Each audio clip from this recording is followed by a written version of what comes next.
Chapter 1378. Old Ancestor, sometimes you can't just ignore luck. Zhuge Nanhua frowned. The Grand Tutor nodded. You're right. But tell me, who will inherit the throne this time? The little prince. Do you even need to ask? Zhuge Nanhua was stunned and looked at the Grand Tutor in confusion. That's right. It's the little prince who will inherit the throne. Even if it's an ominous sign, it's the little prince's business. What does it have to do with us? Besides, this ominous sign is only spread within the imperial palace. Outsiders don't know about it. Even if it really rains, it won't cause too much of a commotion. The Grand Tutor sneered. That's right. Zhuge Nanhua nodded in realization. The Grand Tutor smiled. Maybe we're the ones who brought this ominous sign. We? Zhuge Nanhua was stunned. That's right. Because we want to take the throne from the little prince, the ominous sign has appeared. This is a warning from the heavens to the little prince. However, the little prince is just a brat now. He doesn't know anything and doesn't understand this at all. The Grand Tutor said.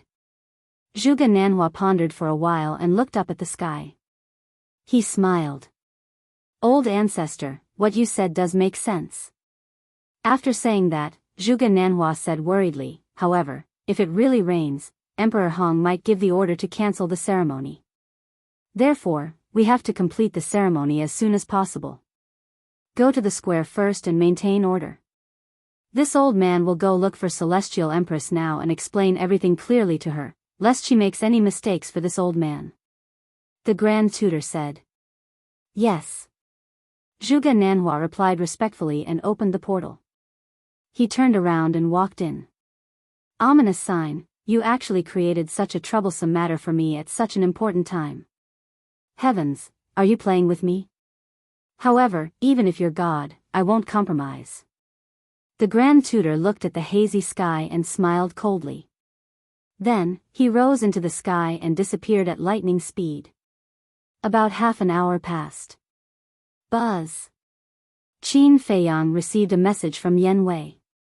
All the civil and military officials had arrived at the central square. All the vassals had also arrived. The grand ceremony was about to begin. Qin Feiyang finally withdrew his arm, closed the book, and left the castle. On the square. The various feudal lords and civil and military officials gathered at the center of the square, whispering to each other. The surroundings of the square were also extremely noisy. Hundreds of civil and military officials have arrived. It seems that the news of His Majesty's abdication is true. But have you thought about it? The little prince is still so young. He doesn't have the ability to take charge at all. How can His Majesty rest assured and hand over the throne to him? Even if he doesn't want to care about worldly affairs, does he have to wait until the little prince grows up? Yes, I wonder what His Majesty is thinking. People could not figure it out. Don't forget that there's still someone in the imperial capital. Who? Qin Feiyang. As soon as they heard the name Qin Feiyang, everyone immediately fell silent, and a trace of fear crept into their eyes. Back then, Qin Feiyang must have killed the princes for the throne. Because once the princes are dead, he will be the only heir. No one can compete with him. It makes sense. Although he was expelled from the imperial palace, he is still the emperor's flesh and blood. If the emperor has no children, he will definitely be considered when he abdicates. However, he is still one step behind. The emperor and empress gave birth to another Ryuko. That being said, the little prince is too weak. With Qin Feiyang's means, it will be a piece of cake for him to deal with him. I think there will definitely be a scene of brothers killing each other today. Just as the people were discussing, three figures suddenly appeared in the sky above the square. Prince Hao Tian, Empress, and the state preceptor have arrived. The chief eunuch shouted loudly. The square immediately fell into a dead silence. Everyone looked up at the three people. At the moment, the three people were dressed very formally. The state preceptor wore a golden crown and a pale golden robe. He held his head high and his hands behind his back. His face was serious and he looked extraordinary. The Empress was also wearing a phoenix robe, a phoenix crown, and a phoenix cloud on her shoulders, showing a luxurious aura. The little prince was wearing a golden robe with a four-clawed golden dragon embroidered on it. It was very vivid. However, after all, the little prince was still young. Looking at the civil and military officials, the various vassals, and the people gathered around, there was a touch of panic on his little face that could not be concealed. "Greetings, Your Highness." "Greetings, Empress." "Greetings, State Preceptor." Zhuge Nanhua and Zhuge Wuhou looked at each other and both knelt down to kowtow. Seeing this, the other Wuhou, civil and military officials, as well as the surrounding people, immediately knelt down.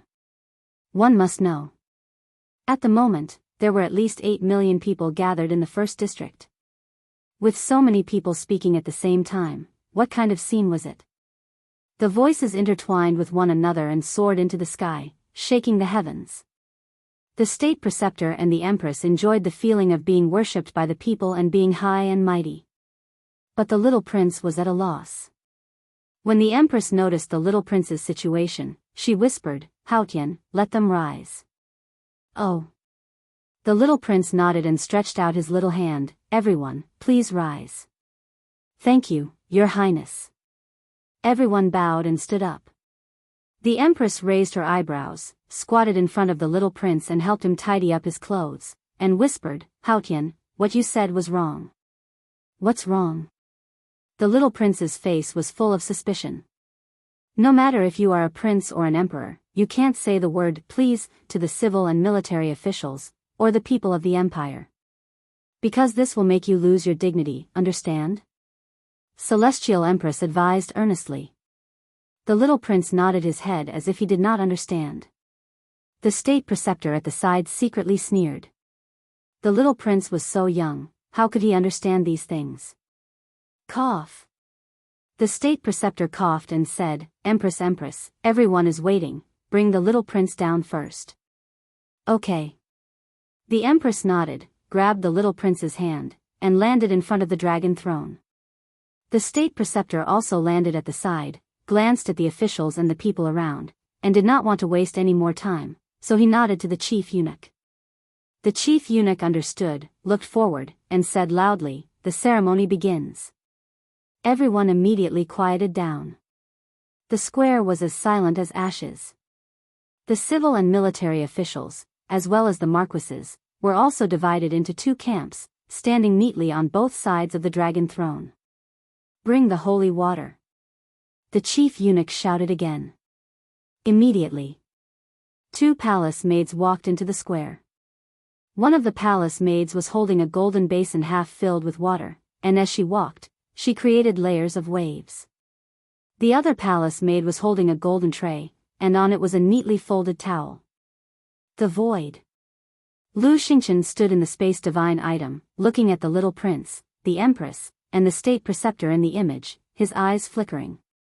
Mu Qing looked at the golden basin in the palace maid's hand and asked in confusion, "My lord, what is this holy water?" Lu Xingchen was stunned and teased, "If I say that it can bring the dead back to life, will you believe it?" "Of course. Otherwise, why would it be called holy water?" Mu Qing said. Lu Xingchen was speechless for a moment and shook his head. "The holy water is just dew collected in the morning." "Ah." Mu Qing looked stunned. "This is the so-called holy water?" For a moment, he was quite speechless. "Why isn't Qin Feiyang here yet?" Lu Xingchen looked at the image again and murmured. Mu Qing said disdainfully, "Don't you know this bastard? He will definitely wait until the end and appear as the finale." Lu Xingchen was stunned, then shook his head with a smile, and murmured, "I don't know what he wants to do this time. It can't be anything good." Mu Qing snorted coldly. He had a lot of opinions about Qin Feiyang now. Outside, the 2 palace maids walked up to the little prince and bowed. "Greetings, Your Highness." "Please," the little prince was about to say, "please," again, but when he saw the empress's eyes, he shrank his neck slightly and immediately changed his words, "Rise." "Thank you, Your Highness. The two of them thanked him respectfully. But they didn't rise. Instead, they knelt on the ground and handed the golden basin and towel to the little prince. The little prince looked at the golden basin and towel suspiciously, raised his little head, looked at the empress, and asked, "Mother, what should I do?" "Wash your hands. Then use the towel to wipe the water off your hands. This is a necessary step to worship the ancestors." The empress whispered. "I see." The little prince smiled and immediately raised his two little hands and put them into the golden basin. Then, a shocking scene appeared. The little prince suddenly became playful and played with the water in front of everyone. He was having a lot of fun. After all, he was still a child and still had the innocence of a child. But the state preceptor's face gradually darkened when he saw this scene. Seeing the change in the state preceptor's face, the empress quickly squatted down, grabbed the towel on the tray, and whispered, "Tian, now is not the time to play. Raise your hands." The little prince pursed his lips, raised his little hands, and put them in front of the empress. The empress immediately used the towel to wipe the water off the little prince's hands, then put the towel back on the tray, and waved her hand, "You may leave." "Yes." The two palace maids responded respectfully and turned to leave the square quickly. The chief eunuch glanced at the state preceptor's face and immediately shouted, "Burn the incense and worship the ancestors." Before his voice died away, another palace maid walked into the square with an exquisite tray in her hand, on which there were 3 finger-thick incense sticks and a candle. When the palace maid walked up to the little prince with the tray in her hands, the little prince's face was filled with suspicion again. The state preceptor was extremely impatient, and said to the emperor through telepathy, "This kid doesn't know anything. It's a waste of time. Bring him to burn the incense and worship the ancestors." "Okay." The empress responded secretly, then grabbed the 3 incense sticks and lit them on the candle. Immediately, green smoke curled up. Then, the empress pulled the little prince to the statue of the late emperor, and knelt down and kowtowed 9 times. At this moment, the civil and military officials, the zhuge and the surrounding people also kowtowed to the statue. Chapter 1379. But the difference was, in other people's hearts, they all held 120% respect for the statue of the late emperor. Because without the late emperor, there would be no current Great Qin Empire. Without the Great Qin Empire, there would be no them. So, people were not only grateful to the late emperor, but also grateful. But the imperial preceptor and the people of the Zhuge family were full of ridicule. So what if the late emperor was strong? Wasn't the Great Qin Empire now in the hands of their Zhuge family? Even in the near future, the Great Qin would change its surname to Zhuge. In fact, they were also very grateful to the late emperor. Because if the late emperor hadn't overthrown the Tianyang Empire and established the Great Qin Empire, their Zhuge family wouldn't be where they were today. Of course, their gratitude was tinged with sarcasm. A moment later, the ceremony of burning incense and worshipping the ancestors was finally completed. The empress pulled the little prince and walked to the side of the imperial preceptor. The officials and the people also got up one after another. The imperial preceptor looked at the head eunuch and said, "Read the imperial edict." The head eunuch nodded and took out the imperial edict from his chinquan bag. This imperial edict was naturally prepared by the imperial preceptor and Emperor Hong in advance, and it was even stamped with the imperial jade seal. Seeing the head eunuch take out the imperial edict, the people present knelt on the ground again. This time, the empress and the little prince also knelt down. "His Majesty has decreed," the head eunuch opened the imperial edict and solemnly read it out. The content was similar to the handwritten edict in Qin Feiyang's hands. The only difference was that the handwritten edict wanted Qin Feiyang to replace the imperial preceptor and assist the little prince. And in the imperial edict, the imperial preceptor still assisted the little prince in handling the state affairs. After reading it out, the head eunuch looked at the little prince and the imperial preceptor and said, "Your Highness, Imperial Preceptor, please accept the edict. This subject thanks your Majesty for your trust." This subject swears here that I will not let your majesty down and assist his highness well. For the great Qin, for the people, I will do my best until I die. The imperial preceptor prostrated in front of the head eunuch and shouted righteously, his face full of gratitude. This child thanks father. At the empress's signal, the little prince also knelt on the ground and said respectfully. Then, he received the imperial edict from the head eunuch. The chief eunuch took out the imperial jade seal and looked at the little prince. He smiled and said, Your Highness, please accept the imperial jade seal. At this moment, the state preceptor was extremely excited. As long as the little prince received the imperial jade seal, he would be the true emperor of the great Qin Empire. No one could change that. The empress was equally excited. A mother's status depended on her son.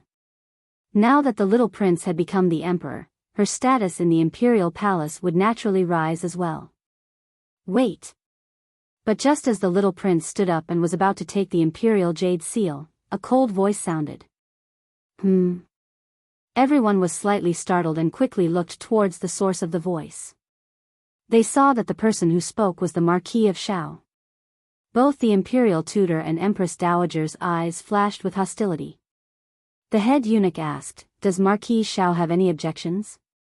This is your majesty's imperial edict.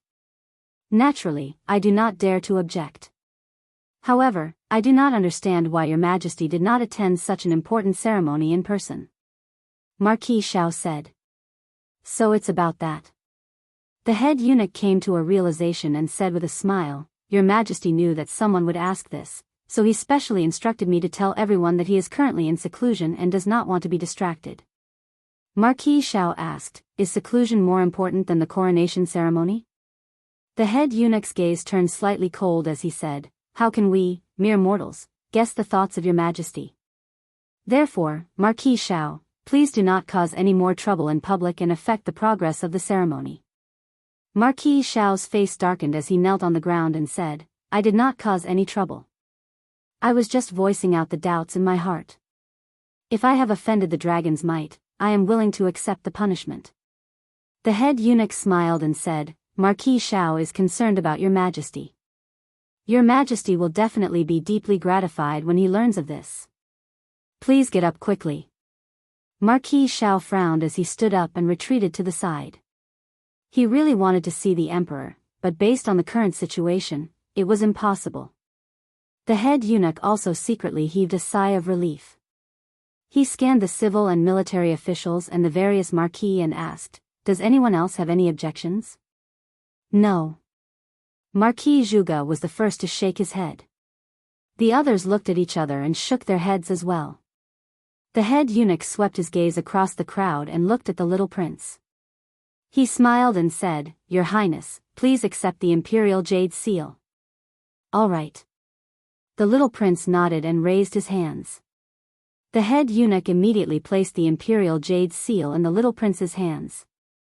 This subject greets your majesty. Following closely. The head eunuch was the first to kneel in front of the little prince and respectfully called out. Greetings, your majesty. The officials knelt down once again. The imperial advisor also bowed, but his hands were tightly clenched together. He was incomparably excited. Your majesty. Please ascend to the dragon throne. The head eunuch. The little prince raised his head and looked at the dragon throne before skipping towards it. The empress hurriedly grabbed the little prince and said in a low voice, Tian, now that you are the emperor, you can't be like this anymore. You have to be mature and solemn. How troublesome. The little prince muttered in dissatisfaction as he allowed the empress to pull him to the front of the dragon throne. He turned around and sat on it, unhappy.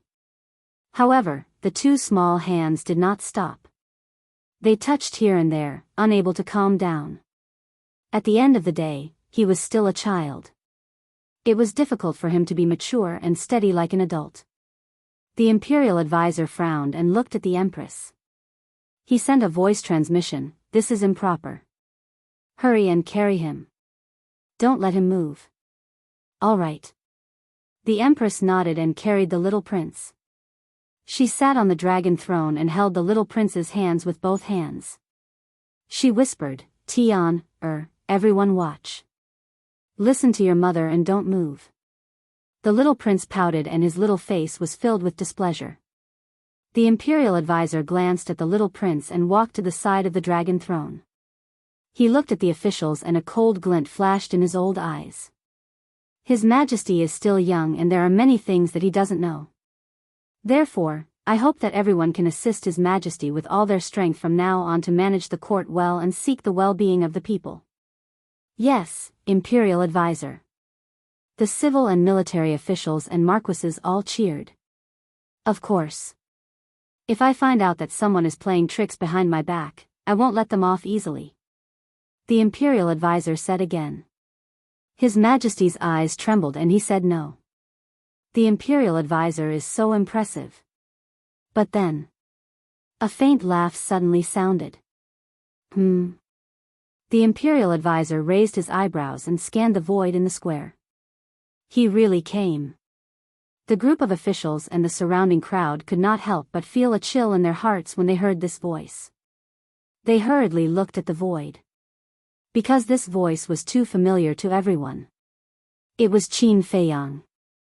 Under everyone's gaze, a young man in white appeared out of thin air under the statue of the deceased emperor. Who else could it be but Qin Feiyang? Everyone looked at Qin Feiyang's back and their pupils constricted. The Imperial Advisor's brows were also furrowed. But there was one person who was overjoyed when he saw Qin Feiyang appear. That was the little prince. Brother, the little prince cried out in surprise and broke free from the Empress's arms and ran toward Qin Feiyang. Seeing this, the Imperial Advisor hurriedly grabbed the little prince and sent him back to the Empress. He said with a voice transmission, if you don't keep an eye on him and let him do whatever he wants, don't blame me for being rude. The Empress's body trembled and she hurriedly hugged the little prince in her arms and whispered, Tian, I beg you, please don't move around now, okay? I'm not, I just want to find my brother. The little prince looked innocent. You may treat him as your brother, but he may not treat you as his brother. Don't be silly, okay? Maybe he's here to steal the martial monarch throne from you. The Empress said anxiously. Really? That's great. Anyway, I don't like being the emperor. It's definitely not fun, so I'll let my brother be the emperor. The little prince was overjoyed. Hearing this, the Empress, the Imperial Advisor, the civil and military officials below, and the marquises all changed their expressions. The little prince did not care at all. He looked at the Empress and said coquettishly, Mother, can you let my brother be the emperor? The Imperial Advisor suddenly turned his head and stared at the little prince like a poisonous snake, his eyes flashing with a terrifying light. The little prince was small and did not care at all. However, the Empress's face turned pale instantly. She hurriedly covered the little prince's mouth and begged, My little ancestor, can you stop talking? The little prince looked wronged. Qin Feiyang did not seem to notice all of this. From the moment he appeared, he had been looking at the statue of his ancestor in silence. After an unknown period of time, Qin Feiyang suddenly knelt on the ground and bowed respectfully to the statue of his ancestor. Ancestor, don't worry, the empire of the great Qin will never be taken away because I'm here. After muttering in his heart, Qin Feiyang stood up and faced the Imperial Advisor and the others. The Imperial Advisor frowned. What are you doing here? Qin Feiyang glanced at the little prince and smiled at the Imperial Advisor. As his brother, how can I not congratulate him on his ascension? Congratulate? Everyone looked at each other. It was probably not that simple. However, no one dared to say it out loud. The Imperial Advisor said in a deep voice, Since you're here to congratulate, why did you come so late? Don't you know? The main character usually appears last. Qin Feiyang chuckled. The Empress said angrily, Qin Feiyang, don't be presumptuous. The main character today is my son. That's right. Today is the day of His Majesty Haotian's ascension, but you say that you are the main character. May I ask what your intentions are? Zhuge Wuhou also shouted. Qin Feiyang glanced at the Empress and Zhuge Wuhou, and the corner of his mouth pursed into a playful smile. He said, "The two of you are indeed close friends. Even your words are so tacit." The word close friend was especially emphasized. When the two of them heard this, a trace of panic immediately appeared on their faces. Could it be that this little bastard already knew about their matter? The imperial advisor raised his eyebrows imperceptibly and looked at Qin Feiyang. "Since you're here to congratulate, you should have prepared a gift, right?" "Of course. And there's more than one gift." Qin Feiyang nodded and said with a smile. The imperial advisor said, "Then please present it." "Don't worry. Before presenting the gift, I still have something to deal with." Qin Feiyang smiled faintly and slowly walked towards the little prince. "Qin Feiyang, His Highness Haotian is now the Emperor of the Great Qin. You'd better not act recklessly." Chapter 1380. The Grand Tutor and the ministers present also became nervous. If it was someone else, they wouldn't care. But Qin Feiyang, who in the Great Qin Empire didn't know that he was a lawless lord. There was nothing he didn't dare to do. Qin Feiyang stopped in front of the chief eunuch. He looked at the chief eunuch and said faintly, "Step aside." The chief eunuch shook his head. Qin Feiyang grinned and asked, "Are you sure you don't want to move aside?" The chief eunuch immediately felt a sense of fear that couldn't be resolved. He quickly retreated to the side. This was completely instinctive. The Grand Tutor stared at Qin Feiyang. His palm was glowing with the power of a false god. Without a doubt. If Qin Feiyang dared to hurt the little prince, he would immediately attack. Qin Feiyang walked in front of the little prince and cupped his hands with a smile. "Your Majesty, please come down." The little prince pouted and said, "Brother, why are you also calling me Your Majesty? I don't want to be the Emperor." "Why don't you do it?" "Tian, The Empress scolded. Qin Feiyang smiled faintly. "If I wanted to be the Emperor, I would have sat on the dragon throne long ago. Why would I wait until now?" The little prince looked at the Empress proudly. "See, Mother, not only I don't want to be the Emperor, but even brother doesn't want to be." The Empress whispered, "He's lying to you. Don't listen to his nonsense." "Why would brother lie to me?" The little prince shook his head. The Empress stared at Qin Feiyang warily. "Tian, you're still young. Don't be fooled by his appearance. He's a demon who kills without blinking." Qin Feiyang joked. "I do kill without blinking, but I've never done anything shameless." The Empress' eyes trembled slightly. This wasn't the first time Qin Feiyang hinted. Qin Feiyang looked at the little prince and smiled. "Come down." "Okay." The little prince nodded and jumped down from Celestial Empress's body. Imperial Preceptor hurriedly stepped forward and shielded the little prince behind him. While the State Preceptor was protecting the little prince, Qin Feiyang's eyes were filled with killing intent. He took a step forward and raised his arm at lightning speed to grab Celestial Empress' neck. Celestial Empress' beautiful face instantly turned pale. The State Preceptor, the Chief Eunuch, and the other ministers were all stunned. They had always thought that Qin Feiyang's target was the little prince, but they never thought that it was actually the Imperial Empress. "Qin Feiyang, what are you doing? Stop." Zhuge Wuhou regained his senses and immediately shouted, his eyes filled with killing intent. "Your heart aches just because of this?" Qin Feiyang picked up the Empress, turned to look at Zhuge Wuhou and teased. Zhuge Wuhou panicked and pretended to be calm. "I don't know what you are talking about. But let me tell you, Celestial Empress is the birth mother of His Majesty Hao Tian.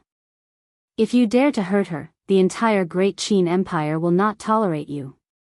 Qin Feiyang said, "Then tell me, when has the Great Qin Empire ever tolerated me?" Zhuge Wuhou didn't know how to answer. "You're not going to answer? Then let me tell you. From the moment I was chased out of the imperial capital, the Great Qin Empire no longer tolerated me, Qin Feiyang. Everyone wanted to kill me, everyone wanted to beat me up. But so what? Aren't I still living well?" Qin Feiyang stood proudly, his long hair and clothes fluttering in the wind. His gaze swept across the entire audience, as if a king had descended to the world, his entire body filled with a monstrous domineering aura. None of the civil and military officials below dared to look him in the eye, and all of them lowered their heads.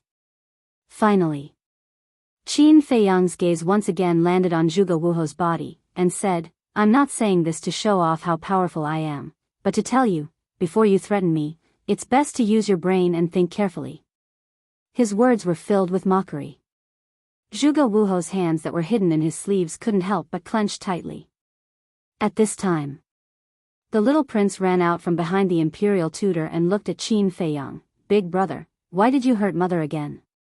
Did mother do something wrong? Your Majesty, be careful." The imperial tutor's expression changed, and he hurriedly protected the little prince behind him. Qin Feiyang glanced at the little prince, then looked at the imperial tutor and said, "Is there a need to be so nervous? If I really wanted to harm him, do you think he would still have the chance to stand here? I'm afraid he would already be a corpse." The imperial tutor frowned and said in a deep voice, "What exactly do you want?" "What do I want?" Qin Feiyang muttered, a bright smile gradually appearing on his face, and said, "Some people living in this world are just wasting food." As he said this, Qin Feiyang suddenly looked at the empress and said with a smile, "For example, you." That smile was like the smile of a death god. The empress suddenly felt as if she had fallen into a bottomless abyss, and her entire body was ice cold. Crack. As soon as he finished speaking, under the shocked gazes of countless people, Qin Feiyang's 5 fingers tightened, and he actually crushed the empress's throat. Ah! Accompanied by a mournful scream, the empress died on the spot. Seeing this scene, the people present were all stupefied. He actually killed the empress in front of everyone? Heavens! Was this guy going to heaven? How dare he? The empress was the mother of a country. And now, she had another identity, the birth mother of the White Sky Emperor. In terms of status, she was even higher than the imperial tutor. Yet, Qin Feiyang had actually killed her in front of so many people, in front of His Majesty the White Sky Emperor. This person was too arrogant. This was a public provocation. The scene was as silent as ashes, and everyone's hearts were in turmoil. "Qin Feiyang, you brute!" After the imperial tutor came back to his senses, he immediately shouted, his old eyes filled with anger. As for the little prince, he was scared silly. Qin Feiyang glanced at the imperial tutor indifferently, waved his hand, and threw the empress away as if she was trash. No one knew if he did it on purpose or not, but with a bang, the empress fell right in front of Zhuge Wuho. Zhuge Wuho immediately quivered and came back to his senses. He lowered his head to look at the pale-faced empress, who died with her eyes wide open, and an unresolvable sorrow appeared on his face. However, under that grief, there was also endless killing intent. He instinctively reached out, wanting to touch the empress's face. "You dare!" But at this moment, an angry shout exploded in Zhuge Wuho's mind like a clap of thunder. Zhuge Wuho's body and mind trembled as he raised his head to look at the imperial tutor. The imperial tutor sent a sound transmission, "Although she is the woman you love the most, right now, you better put away your emotions." "Yes." Zhuge Wuho secretly replied. Looking at the empress's corpse, the sorrow on his face quickly disappeared and was replaced by anger. "You're quite good at enduring." Qin Feiyang looked at Zhuge Wuho in surprise, then looked at the little prince. Discovered. In the little prince's eyes, there was already a trace of hatred towards him. Suddenly, someone roared, "This child killed the empress in front of everyone, causing both man and God to be indignant. If we don't kill him, where is the justice?" Qin Feiyang raised his head to look. It turned out that Xinwu Marquis was fanning the flames. "Right. He's too arrogant. If we don't do anything about it, I don't know what kind of heartless things he will do. Your Majesty Hao Tian, please issue the decree. Arrest Qin Feiyang, throw him into the divine prison, and choose a day to behead him." The civil and military officials all roared in anger. But the little prince turned a deaf ear to them, and only stared at Qin Feiyang silently. The head eunuch looked at Qin Feiyang in fear, ran to the imperial tutor's side, and said in a low voice, "Lord Imperial Tutor, His Majesty Hao Tian has been frightened. I suggest that we send him back to the imperial palace immediately." The imperial tutor turned to look at the little prince and nodded. "Send him back, comfort him well, and bring the empress's corpse back as well." "Yes." The head eunuch nodded. But at this moment, Qin Feiyang looked at the head eunuch and the imperial tutor, and laughed. "What's the rush? I still have a congratulatory gift that I haven't given yet." The imperial tutor looked at Qin Feiyang sinisterly, and said, "Don't worry about him, bring His Majesty back." The head eunuch hurriedly opened a teleportation door. The imperial tutor is so domineering. Qin Feiyang clapped and laughed. "But, before I give the congratulatory gift, no one is allowed to leave. Old Qin, come out." As Qin Feiyang's voice fell, Old Qin and the commander of the Kirin army rushed out of the crowd and landed beside Qin Feiyang like lightning. The imperial tutor's pupils suddenly shrank. Seeing that Old Qin had arrived, the head eunuch did not dare to move. Old Qin glanced at the imperial tutor and the others, and said, "Bastard, what are you trying to do?" He and the commander of the Kirin army had arrived long ago, so they had seen everything that had happened before. They never thought that Qin Feiyang would actually kill the empress in front of everyone. "You will understand in the future," Qin Feiyang secretly said, and then looked at the ministers and marquis below, and shouted, "All of you, shut up." Everyone immediately fell silent, their eyes filled with fear. So this kid had Old Qin and the commander of the Kirin army behind him. No wonder he dared to be so arrogant. Qin Feiyang nodded in satisfaction, then looked at the little prince and smiled. "Your Majesty, please sit on the dragon throne." The imperial tutor angrily said, "What are you trying to do?" Following that, he sent another sound transmission. "Don't forget that you promised to help me, to help the little prince ascend to the throne." Qin Feiyang secretly laughed, and said, "Isn't the little prince already ascended to the throne?" The imperial tutor secretly said, "Then why are you causing all this trouble now?" Qin Feiyang said, "Don't be anxious, you will know later." The imperial tutor's face was gloomy. He personally carried the little prince and walked to the dragon throne. Qin Feiyang said indifferently, "Don't mess around, the dragon throne is not something you can touch." The imperial tutor was prepared to do what the empress did before, sit on the dragon throne and carry the little prince in his arms. But when he heard Qin Feiyang's words, his expression froze. "Don't worry, I know what I am doing." The imperial tutor coldly snorted and placed the little prince on the dragon throne, then stood beside the little prince, looking at Qin Feiyang and the other two warily. And at this moment, the little prince was no longer as lively as before, sitting obediently on the dragon throne. But if one looked carefully, they would find that the hatred on his young face was getting stronger. Qin Feiyang naturally noticed, but he did not take it to heart. Before he decided to kill the empress, he had already expected that the little prince would hate him. But what did it matter? He just had to have a clear conscience. Chapter 1381. Why did he say that? Because the situation was different. Before, the little prince didn't ascend to the throne. He could pretend to be deaf and dumb. Because at that time, although the empress was the master of the harem, she didn't have the power of regent. So no matter what she did, she couldn't do anything. And now, the little prince became the emperor of Great Qin.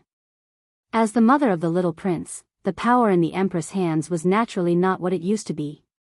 Of course, if the empress and Zhuge Wuhou didn't have an affair, it didn't matter. But now the situation was that this woman was in cahoots with Zhuge Wuhou and the state preceptor to control the little prince.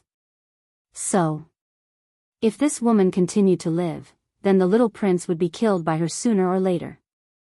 In other words, he killed the empress to protect the little prince. However, the little prince couldn't understand this now.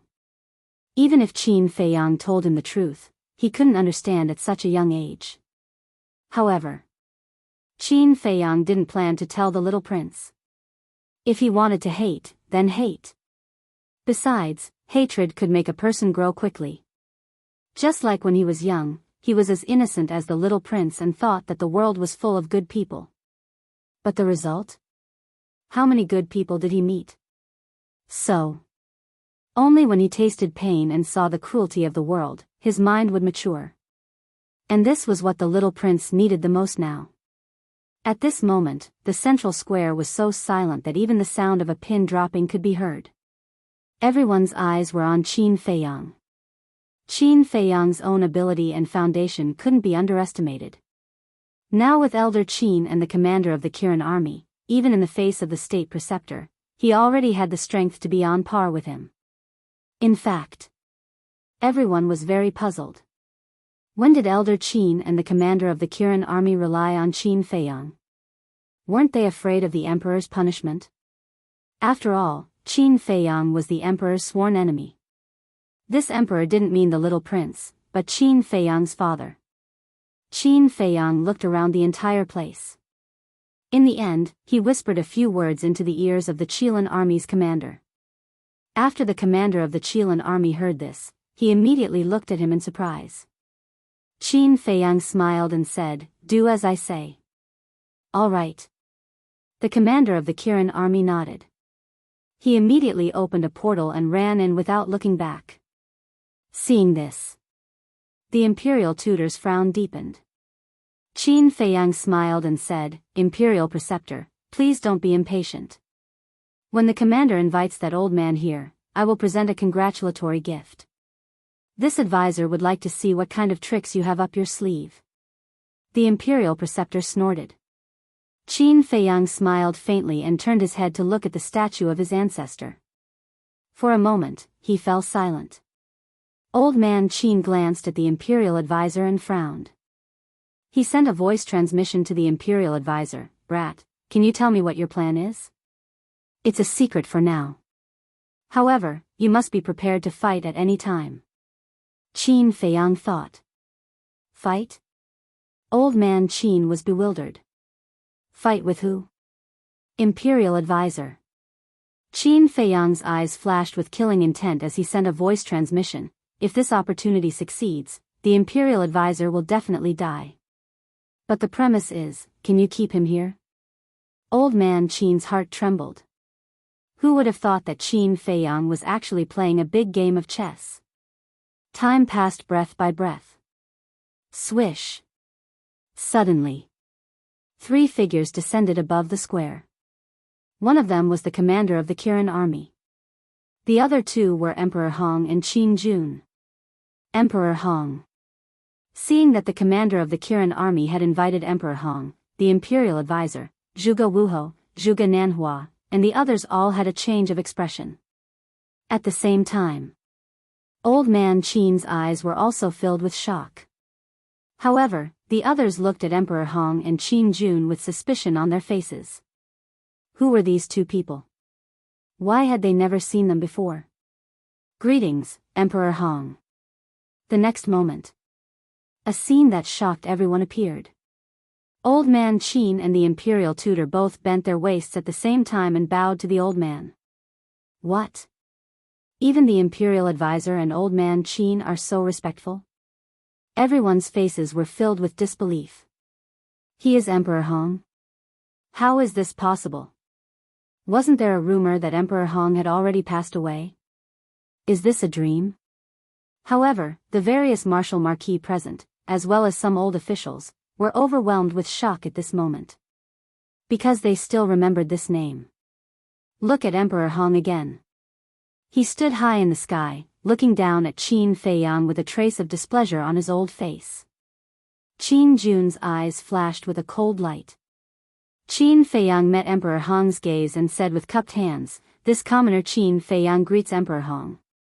As for Qin Jun, he directly ignored him. This kind of small character couldn't enter his eyes at all. Emperor Hong asked, "Why did you specifically ask the commander of the Kirin army to invite this old man here? Why are all of you so impatient?" Qin Feiyang shook his head and sighed. Looking at the crowd around him, he said loudly, "Do you know who this old man is?" Everyone looked at him suspiciously. Qin Feiyang chuckled and said, he is the son of the previous emperor, the second emperor of the Great Qin, and also my, Qin Feiyang's great-grandfather. His voice was like a bell, echoing in the sky above the first city district, not dissipating for a long time. What? The first city district was immediately in an uproar. Everyone's face was filled with shock. Seeing that Qin Feiyang had announced his identity, the displeasure on Emperor Hong's face became even stronger. He looked down at Qin Feiyang and said, "What exactly do you want to do?" "You'll know soon." Qin Feiyang chuckled, swept his gaze across the audience, and said loudly, "Now, I will present my first congratulatory gift." Finished. With a wave of his hand, a jade box appeared, floating in the air, emitting a hazy luster. In an instant, everyone's gaze fell on the jade box. The imperial tutor glanced at the jade box and nodded to the eunuch. The eunuch swallowed his saliva, stepped forward, grabbed the jade box, and carefully opened the lid. When he saw what was inside the jade box, his body stiffened, and his face was filled with disbelief. What made the steward so surprised? Seeing this, everyone became more and more curious. "What is it?" The imperial tutor raised his eyebrows and asked. Yes, the eunuch stammered and couldn't say anything for a long time. "What the hell is it? Say it!" the imperial tutor shouted. The eunuch said, "The imperial jade seal." "What?" The imperial tutor's expression changed. He hurriedly walked to the front of the jade box and looked down. He saw an imperial jade seal lying quietly. How could this be? The imperial tutor muttered to himself. Emperor Hong, Qin Jun, the commander of the Kirin army, and old Qin also landed in front of the jade box. Looking at the imperial jade seal inside, their faces were filled with bewilderment. Isn't the imperial jade seal in the hands of the White Sky Emperor? Why does Qin Feiyang still have an imperial jade seal on him? People began to discuss.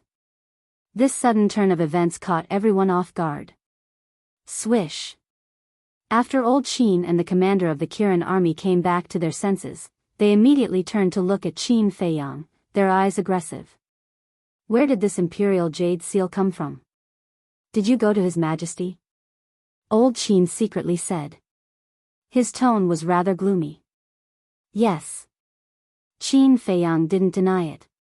Why? His Majesty has already retired. Why won't he let him go? How did you find His Majesty? Old Qin said angrily. Since he has already retired, why is he still occupying the imperial jade seal? Occupying the latrine without shitting? What's more, if you want to deal with the imperial tutor, you must have the real imperial jade seal.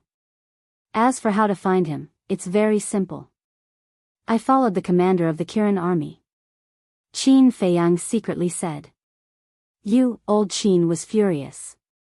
Seeing this, the commander of the Kirin army quickly said, Old Qin, it's more important to deal with the current situation. Don't be angry. Old Qin took a deep breath and suppressed the anger in his heart. He grabbed the imperial jade seal and looked at it carefully. Suddenly, Qin Jun raised his head and looked at Qin Feiyang. With a stern voice, he shouted, How dare you? You actually dared to forge the imperial jade seal. Hearing this, Qin Feiyang's expression didn't change. He was calm and collected. On the other hand, the imperial tutor panicked. Because he knew very well. He was the one who forged the imperial jade seal. As for the imperial ruler's seal that Qin Feiyang took out, it was very possible that it was the real imperial ruler's seal. But he couldn't figure out why the imperial jade seal was in Qin Feiyang's hands. Seeing that Qin Feiyang was silent, Qin Jun thought that Qin Feiyang had tacitly agreed. Killing intent flashed in his eyes as he looked at Emperor Hong and said, Lord, Qin Feiyang forged the imperial jade seal and offended the emperor's prestige. This is a heinous crime. Lord, you must punish him severely. Emperor Hong's eyes flashed. Qin Feiyang looked at Qin Jun and said playfully, You want to kill me that much? Qin Jun sneered, It's not that I want to kill you. It's that you're courting death. I'm courting death? Qin Feiyang smiled faintly and asked, how do you know? Qin Jun snorted coldly, the Imperial Jade Seal in the Imperial Tutor's hands has been personally verified by Emperor Hong. Heard it. Everyone looked at Qin Feiyang. If it was as Qin Jun said, the Imperial Jade Seal in the Imperial Tutor's hands was real, then the Imperial Jade Seal that Qin Feiyang took out was definitely a fake. Even daring to forge the Imperial Jade Seal, did this guy really not want to live anymore? He even invited Emperor Hong over. Wasn't this courting death? The corner of Qin Feiyang's mouth lifted slightly. He looked at Qin Jun and said with a smile, what if this Imperial Jade Seal of mine is real? If it's real, this old man will kneel down and apologize to you in public. Qin Jun opened his mouth without hesitation. Because back then, Emperor Hong had indeed personally verified it. He also witnessed it with his own eyes. Therefore, he firmly believed that the Imperial Jade Seal that Qin Feiyang took out was fake. Qin Feiyang smiled and said, you're an old senior. You can't go back on your words. Nonsense. What kind of identity does this old man have? Naturally, I'll keep my word. But what if this Imperial Jade Seal of yours is fake? Qin Jun sneered. Isn't he just a page boy? What kind of identity is he? What a joke. Qin Feiyang secretly smiled disdainfully and said indifferently, if it's fake, Qin will commit suicide in public to apologize. Huh, Qin Jun laughed loudly and sent a sound transmission to Qin Feiyang, little bastard, you're dead for sure today. Let's wait and see. Qin Feiyang smiled coldly. Qin Jun looked at him sinisterly, then snatched the Imperial Jade Seal from old Qin's hands and respectfully handed it to Emperor Hong, saying, my lord, please verify it. Chapter 1382. At this moment, the Imperial Preceptor was unprecedentedly nervous. Because he was guilty. Zhuge Wuhou and the others were equally nervous. At this moment, the only people who could remain calm at the scene were probably old Qin, the commander of the Kirin army. Qin Jun, old Qin and the commander of the Kirin army both knew that this Imperial Jade Seal was real. Qin Jun, on the other hand, believed that it was fake. Because they weren't worried at all. 2 Imperial Jade Seals? What's going on? My lord, tell me, which one is real? Which one is fake? Inside the space divine object. Mu Qing's face was full of suspicion. Lu Xingchen looked at Qin Feiyang and the Imperial Preceptor, and suddenly laughed. Don't you understand Qin Feiyang's character? He never does things that he is not sure of. Mu Qing raised his eyebrows and said, my lord means that Qin Feiyang's Imperial Jade Seal is real? Yes. Lu Xingchen nodded. Mu Qing said in surprise, so, he has seen the Emperor? Is there a need to say? If he hasn't seen the Emperor, would he really have the Imperial Jade Seal? This bastard is really a cunning fox. I thought that he had been cultivating in seclusion in the castle these days, but in fact, he had been secretly plotting. Lu Xingchen rubbed his head, feeling a headache. Hearing this, Mu Qing was somewhat unconvinced.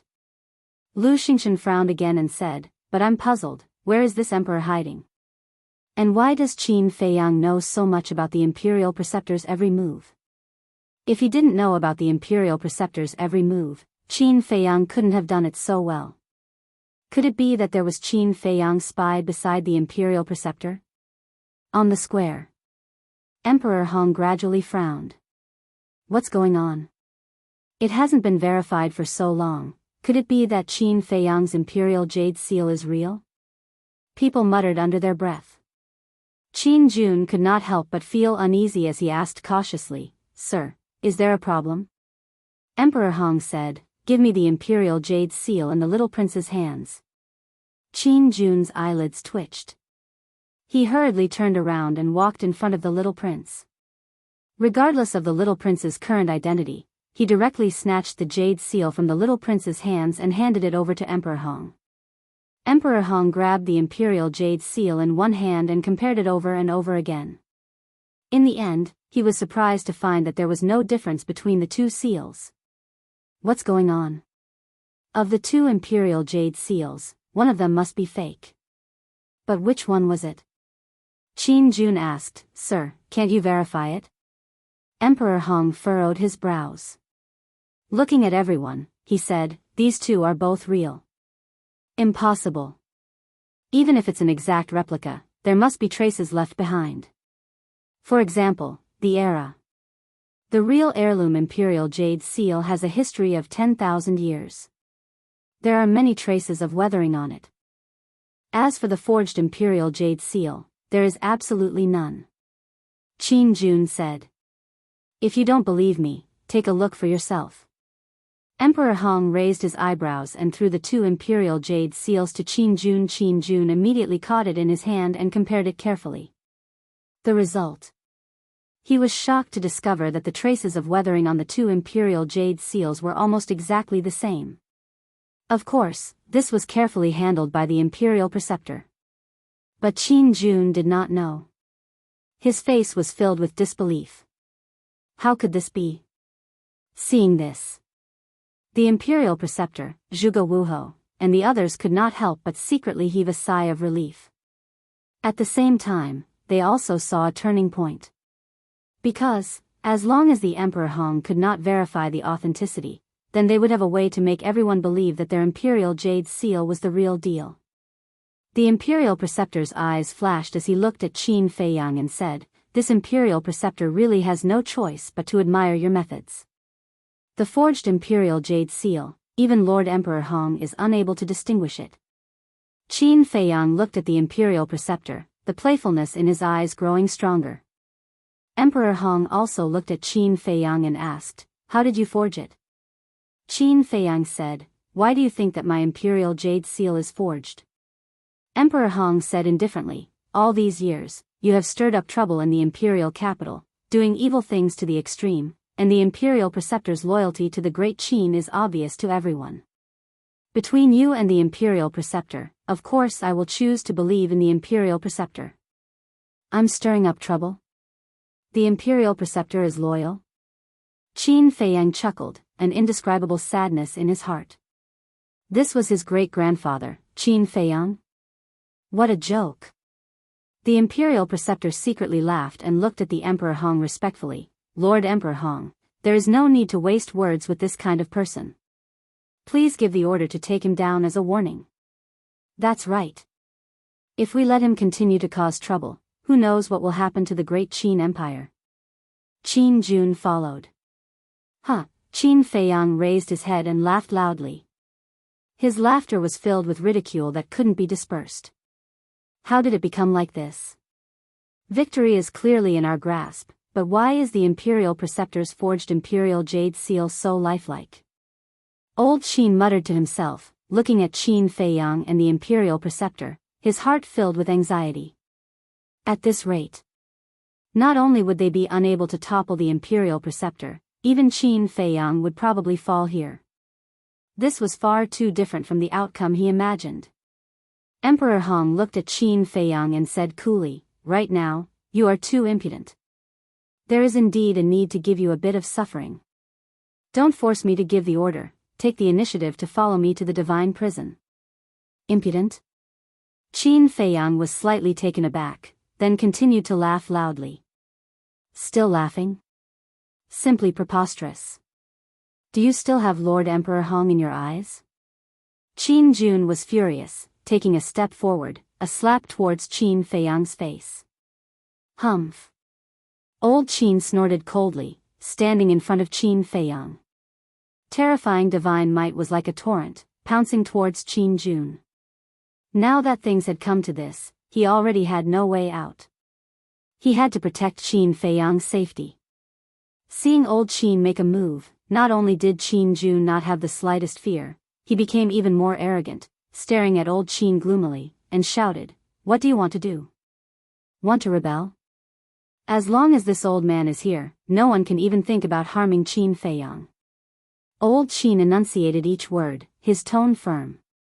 But this sentence was not said for Qin Jun to hear. Qin Jun did not have this qualification. He said it specifically for the Imperial Preceptor and Emperor Hong. A cold light flickered in the Imperial Preceptor's eyes, landing in front of Qin Jun with a step, confronting old Qin. Emperor Hong's expression was still calm, sizing up old Qin, not knowing what he was thinking. Looks like it's time to make a move. Inside the spatial divine object. Looking at the stalemate outside, Lu Xingchen muttered, a wisp of killing intent appearing in his eyes. The atmosphere in the plaza became more and more solemn. Old Qin and the Imperial Preceptor were both ready to make a move. But suddenly, Qin Feiyang stopped laughing, looked at Emperor Hong and Qin Feiyang, and said, "The great Qin Empire has idiots like you. I, Qin Feiyang, also feel despair." What? He actually called Emperor Hong an idiot? My God, he's really crazy. Everyone was dumbfounded. The Imperial Preceptor, Old Qin, and the commander of the Kirin army were also dumbfounded on the spot. What was wrong with this guy? Deliberately provoking Emperor Hong? This kind of attitude could no longer be described as arrogant, it was too crazy. Awesome. Domineering. Inside the spatial divine object, Mu Qing and Lu Xingchen also had a look of shock. When they came back to their senses, they opened their mouths one after another. Although they did not have a good impression of Qin Feiyang's current performance was indeed admirable. Impudent, impudent, impudent. On the plaza, Qin Jun quivered and suddenly roared, his anger overflowing to the heavens. Who do you think you are? You dare to yell in front of me? Believe it or not, I will cripple you right now. Qin Feiyang also roared, his tone carrying a bone-piercing chill. Qin Jun's face stiffened. Looking at Qin Feiyang's cold eyes, his heart could not help but feel a sense of fear. So powerful. Everyone's mind trembled once again. It seemed that Qin Feiyang was going to completely tear off all pretense of cordiality with Emperor Hong. If you have the ability, why don't you try crippling him? Suddenly, Emperor Hong opened his mouth. His eyes, which had always been calm, finally changed, carrying a trace of sharpness that made people tremble. However, Qin Feiyang was not afraid in the slightest. He met Emperor Hong's gaze and sneered, "My ancestor's wisdom has been completely defeated in your hands today. Are you worthy of my ancestor?" Emperor Hong's face darkened slightly. Qin Feiyang turned a blind eye to it, looked at Qin Jun and said, "I have changed my mind now, the bet between you and me, double." Afraid of you? Qin Jun looked at Qin Feiyang with contempt. If the Imperial Jade Seal I took out was fake, I would immediately kill myself in front of the ancestor's statue. But if it's true, I want your old life. Do you dare? Qin Feiyang shouted, revealing his sharpness. So confident? Everyone was bewildered. Qin Jun also hesitated, his face dark and uncertain. "Feiyang, don't be so impulsive." Old man Qin said in a low voice. "Don't worry about it. I'm going to risk my life with him today." Qin Feiyang waved his hand, looked at Qin Jun, and sneered, "What? You don't dare? You only have this much courage? Trying to scare me? All right, this old man will fulfill your wish. I'll bet with you." Qin Jun flew into a rage out of humiliation and roared. "Very good." Qin Feiyang nodded with a smile, looked at Emperor Hong again, and said, "And you, I originally wanted to leave you some face, but you really don't know what's good for you. Now, don't blame me for being impolite. Lord Emperor Hong, do you dare to bet with me?" Emperor Hong raised his eyebrows. Qin Feiyang said, "If the Imperial Jade Seal I took out is real, I don't want your old life, as long as you kneel in front of the ancestor's statue and repent for 3 days. This is a bit of a gamble." People muttered. The Imperial Preceptor's eyes flashed, and he said in a low voice, "Lord Emperor Hong, he is purely desperate. You don't have to pay attention to it, please give the order to kill him directly." He couldn't help but start to panic again.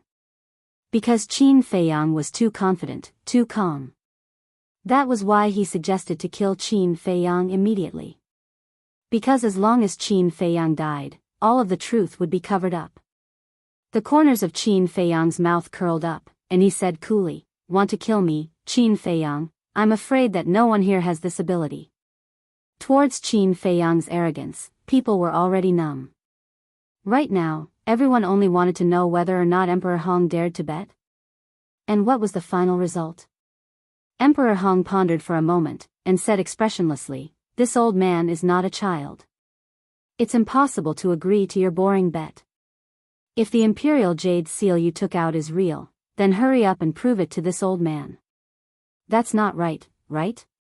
The statue is our great Qin's late emperor, and also your biological father. Repenting in front of him, you actually dare to say that it's boring? Lord Emperor Hong, this son of yours is really incompetent. I can't help but feel sorry for the ancestor." Chapter 1383. Everyone looked at each other in dismay. This was obviously forcing Emperor Hong to agree. Moreover, now, Emperor Hong had no choice but to agree. Because Qin Feiyang had spoken too harshly. If Emperor Hong still did not agree, it would be equivalent to admitting that he was not qualified to be his son. The most important thing was that in this way, he would fall to the point where his reputation would be swept away. As expected, Emperor Hong looked at Qin Feiyang for a moment, then nodded in agreement to this bet. "Heavens, I beg of you, please help me." Seeing Emperor Hong nod, the imperial advisor's heart sank as he silently prayed in his heart. But he forgot that before the ceremony began, he had provoked the heavens. Crack. Boom. It was unknown if the heavens harbored hatred in their hearts and wanted to take revenge on the imperial advisor. Suddenly, lightning flashed and thunder rumbled in the sky. Dark clouds rolled over from the distant horizon. The earth gradually sank into darkness. This gave the imperial advisor a fright. "It's going to rain." Everyone looked up at the sky. But they didn't think too much about it. He just felt that it wasn't appropriate for the heavens to rain now. But Emperor Hong, Elder Qin, the commander of the Kirin army, and the various martial marquis couldn't help but think of the legendary ominous omen. Everyone couldn't help but ponder in their hearts. Could it be that the ascension of the young prince today would affect the fate of the country? Although dark clouds covered the sky, the rain did not fall. Emperor Hong retracted his gaze and looked at Qin Feiyang, saying, "Don't waste time, hurry up and prove it." Qin Feiyang also retracted his gaze, turned to look at Elder Qin, and asked, "You are familiar with the Imperial Jade Seal, right?" Elder Qin didn't know why Qin Feiyang asked this question, but he still nodded. Qin Feiyang said indifferently, "Then let me ask you, is there any part of the Imperial Jade Seal that is incomplete?" Elder Qin said without thinking, "The Imperial Jade Seal is the treasure of the country, how could it be incomplete?" Qin Feiyang said, "All right, now go and carefully observe the bottom of the 2 Imperial Jade Seals. I guarantee that it will bring you a surprise." Bottom? Everyone present was slightly stunned. The 2 Imperial Jade Seals were now in Qin Feiyang's hands. When he heard Qin Feiyang's words, he immediately flipped them over and examined them carefully. However, old Qin stepped forward and snatched the 2 Imperial Jade Seals from Qin Feiyang's hands. Then he retreated to Qin Feiyang's side and lowered his head to examine them. Qin Feiyang reminded him, "If you can't see it with your naked eyes, use your divine sense." "All right." Old man Qin nodded. Bottom? The Imperial Preceptor looked at the Imperial Jade Seal in surprise. What was going on? His heart felt an inexplicable sense of panic. Then look at old Qin. His gaze swept over them one by one, not missing a single spot. Suddenly, his body trembled as his gaze locked onto a certain spot at the bottom of the Imperial Tutor's Imperial Jade Seal. His old eyes were filled with bewilderment. From the looks of it, he seems to have discovered something. People murmured. Old man Qin's every move now affected the hearts of everyone present. Boom! A moment later, Elder Qin was even more surprised. Huanzhen released his divine sense and scanned the bottom of the 2 Imperial Jade Seals. About 100 breaths later, old man Qin suddenly laughed out loud. What did you find? So happy. Everyone was puzzled.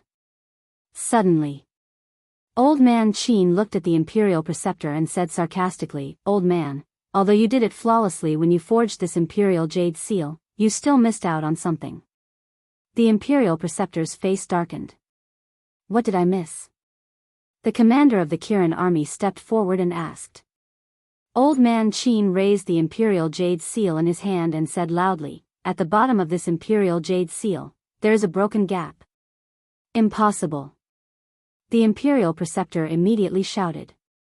When he was forging, he was very careful. There was no missing part at all. Old Man Qin sneered, "No matter how much this old man says, it's useless. Let's let Lord Emperor Hong personally verify it." After saying that, he handed the Imperial Jade Seal to the front of Emperor Hong. Emperor Hong glanced at the Imperial Preceptor and also released his divine sense into the bottom of the Imperial Jade Seal. Soon, a trace of anger crawled up his face. Obviously, he had already noticed the broken gap. Old Man Qin laughed again. "Lord Emperor Hong, take a look at the Imperial Jade Seal that Qin Feiyang took out."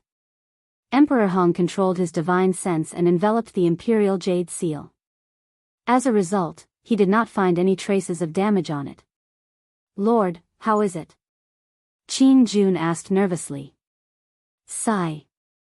Emperor Hong pondered for a long time, then suddenly let out a long sigh, and said, "The Imperial Jade Seal that Qin Feiyang took out is the real one." What? Qin Jun's body and mind trembled, his face was pale, and his entire body collapsed powerlessly.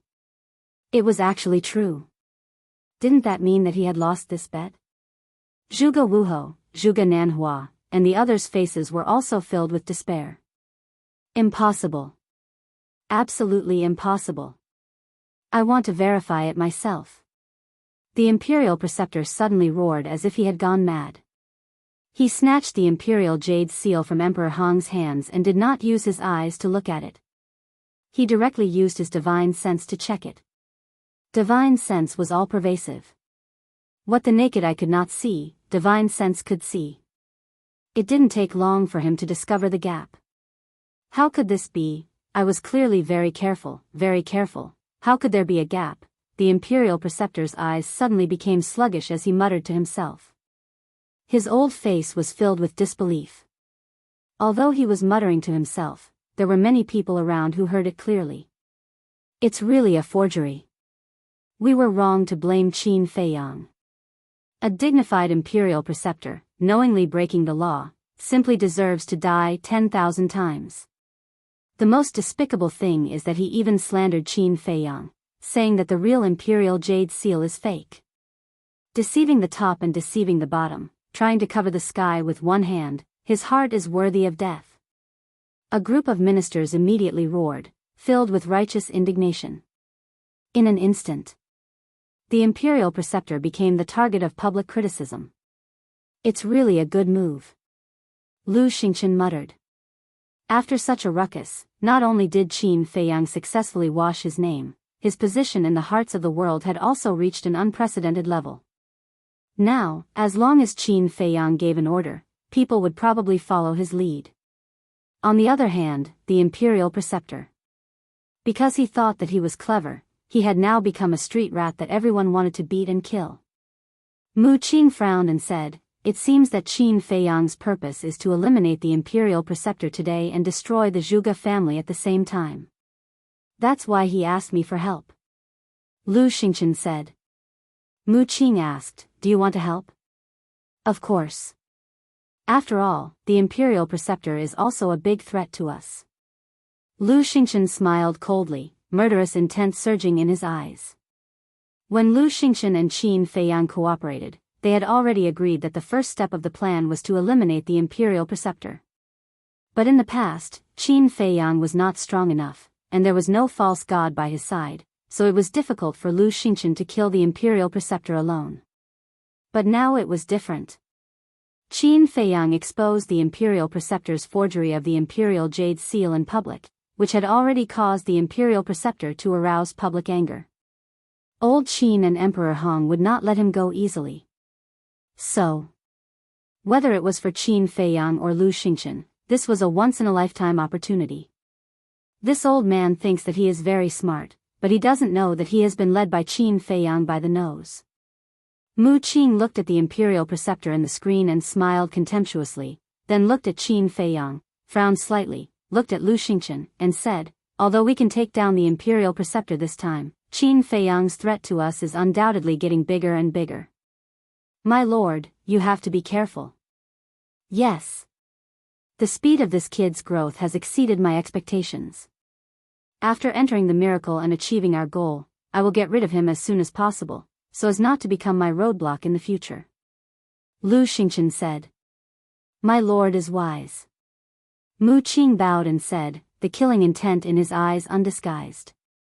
Outside, civil and military officials, the various marquis, and the surrounding people all glared at the Imperial Preceptor. And the people of the Zhuge family were terrified to the extreme at this moment. The plan was exposed. For their Zhuge family, it was no different from a disaster. How could it become like this? The Imperial Preceptor lowered his head and kept muttering, finding it hard to accept this fact. Who did it? Someone must be playing tricks. All of a sudden, the Imperial Preceptor roared, his killing intent soaring to the heavens. It's me.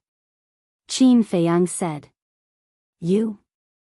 The Imperial Preceptor immediately looked at Qin Feiyang, his eyes flashing with a cold light, and said, the Imperial Jade Seal has always been in my hands, how could you have the chance to tamper with it? Qin Feiyang said, remember back then, you came to me for the purple gold dragon blood? Purple gold dragon blood. The Imperial Preceptor suddenly trembled. Qin Feiyang said, at that time, I took the Imperial Jade Seal to the castle, you should also remember this, right? It was after entering the castle that I tampered with the Imperial Jade Seal. The Imperial Preceptor's gaze trembled. It turned out that at that time, Qin Feiyang had already set a trap for him. Little bastard, I'm going to kill you. The next moment, his entire body emitted a monstrous aura. Back then, he had used the 10,000 beasts diagram as the price to exchange for the purple gold dragon blood from Qin Feiyang. If the plan succeeded and he lost the 10,000 beasts diagram, he didn't care. But in the end, not only did he lose the 10,000 beasts diagram, he was also tricked by Qin Feiyang, causing him to lose everything. How could he not be angry? Immediately, with a monstrous killing intent, he took a step towards Qin Feiyang. You dare! Emperor Hong and Elder Qin shouted at the same time. Now that things have come to this, what else is there that I don't dare to do? Qin Feiyang, you want to kill me, I won't let you have it easy. The Imperial Preceptor laughed sinisterly. Stubborn. Elder Qin and Emperor Hong were furious to the extreme. With a wave of their hands, the rolling divine might roared out. The two joined forces and forcibly brought the Imperial Preceptor up into the sky. Because if they fought in the square, the Imperial City would be turned into ashes in an instant. There's a good show to watch. The commander of the Kirin army walked in front of Qin Feiyang and joked. Qin Feiyang laughed, I have been waiting for this day for a long time. The commander of the Kirin army looked at Qin Feiyang in surprise, then shook his head and smiled. No matter what Qin Feiyang had done, Qin Feiyang's heart had always been concerned about the great Qin Empire. This point would never change. But then, in the heart of the commander of the Kirin army, he was full of worry again. Looking at Qin Feiyang's attitude, he also wanted to help the little prince ascend to the throne. This was obviously going against his majesty. After this matter, the grudge between the father and son would definitely get deeper and deeper. The most important thing was, now, the little prince's succession to the throne had become a foregone conclusion. What should his majesty do in the future? How could he face this matter? After all, the little prince was also his own flesh and blood. Chapter 1384. Above the sky. The dark clouds were even denser. The wind roared, and thunder and lightning roared. Old Qin and the Imperial Tutor's aura were like rainbows as they fought crazily. The two's speed was pushed to the limit. Other than the fake gods, no one could catch their traces. They could only hear the deafening collision sounds. And every time they collided, the void they were in would shatter. Even the sky was trembling. But Emperor Hong did not make a move. He joined forces with Old Qin and forcefully brought the imperial tutor up to the sky. He retreated far away and looked at the two from afar.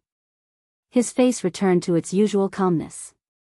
The Kirin army commander frowned and said, "Now that the evidence is conclusive, why didn't Emperor Hong join forces with Old Qin and quickly kill the imperial tutor? He's a person with his eyes on top of his head and thinks he's infallible. How could he make a move so easily?" Qin Feiyang snorted coldly. If he wanted Emperor Hong to make a move, unless Old Qin was no match for him. Sigh. When the Kirin army commander heard this, he couldn't help but sigh. Such a good opportunity, why didn't he grasp it well? At this time, Qin Jun, who was paralyzed on the ground, suddenly got up from the ground and looked at Qin Feiyang. There was a hint of pleading in his eyes. Qin Feiyang looked at Qin Jun and said, "If you didn't get up, would have almost forgotten about you." Qin Jun's gaze trembled as he sent a sound transmission. "Feiyang, it was all a misunderstanding before." Misunderstanding? Qin Feiyang smiled and said, "You instigated Emperor Hong to kill me in front of everyone. Is this a misunderstanding? And the killing intent in your eyes at that time, even a fool could see it. Is this also a misunderstanding?" "It's really a misunderstanding. I did that purely to motivate you." Qin Jun's face stiffened as he hurriedly explained. "Motivate me?" Qin Feiyang was amused, and said, "Then according to what you said, you're still doing it for my own good? Shouldn't I thank you? There's no need to be grateful. After all, we're family." Qin Jun secretly laughed. "Family?" Qin Feiyang was stunned. "Emperor Hong is your great-grandfather and my master. If we're not family, what are we?" Qin Jun smiled.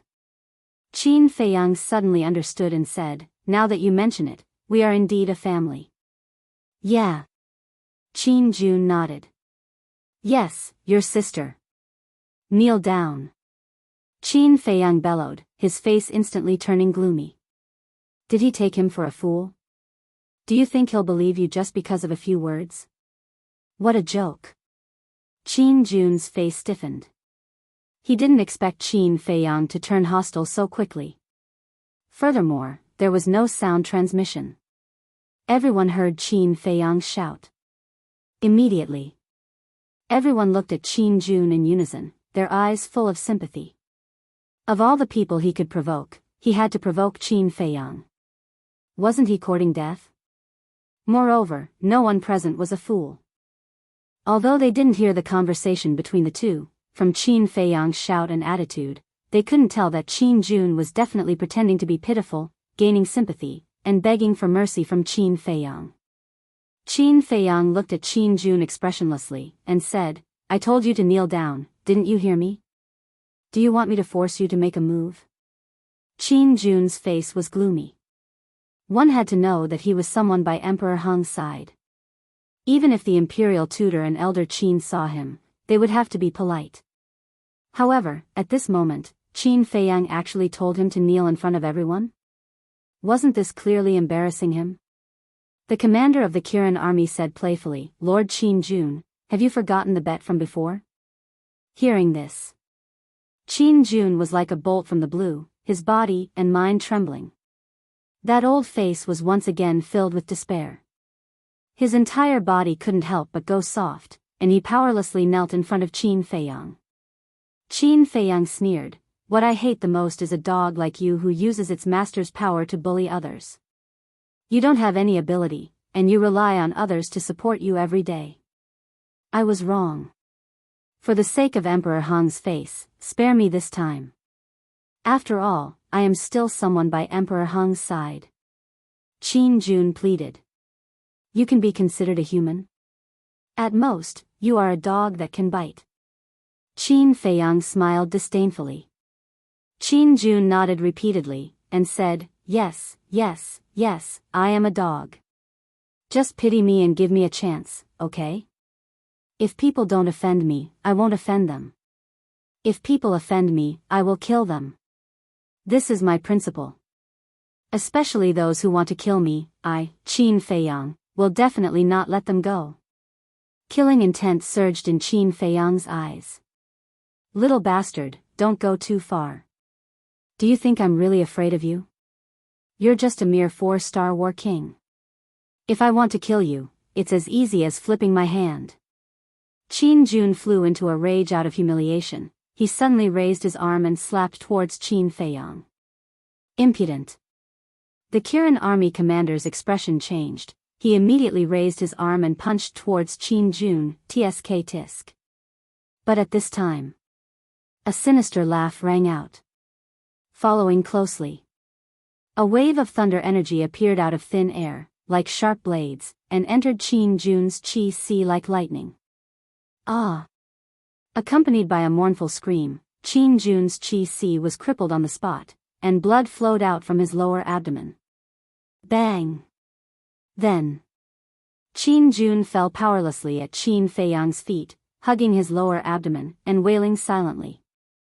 The Kirin army commander was stunned.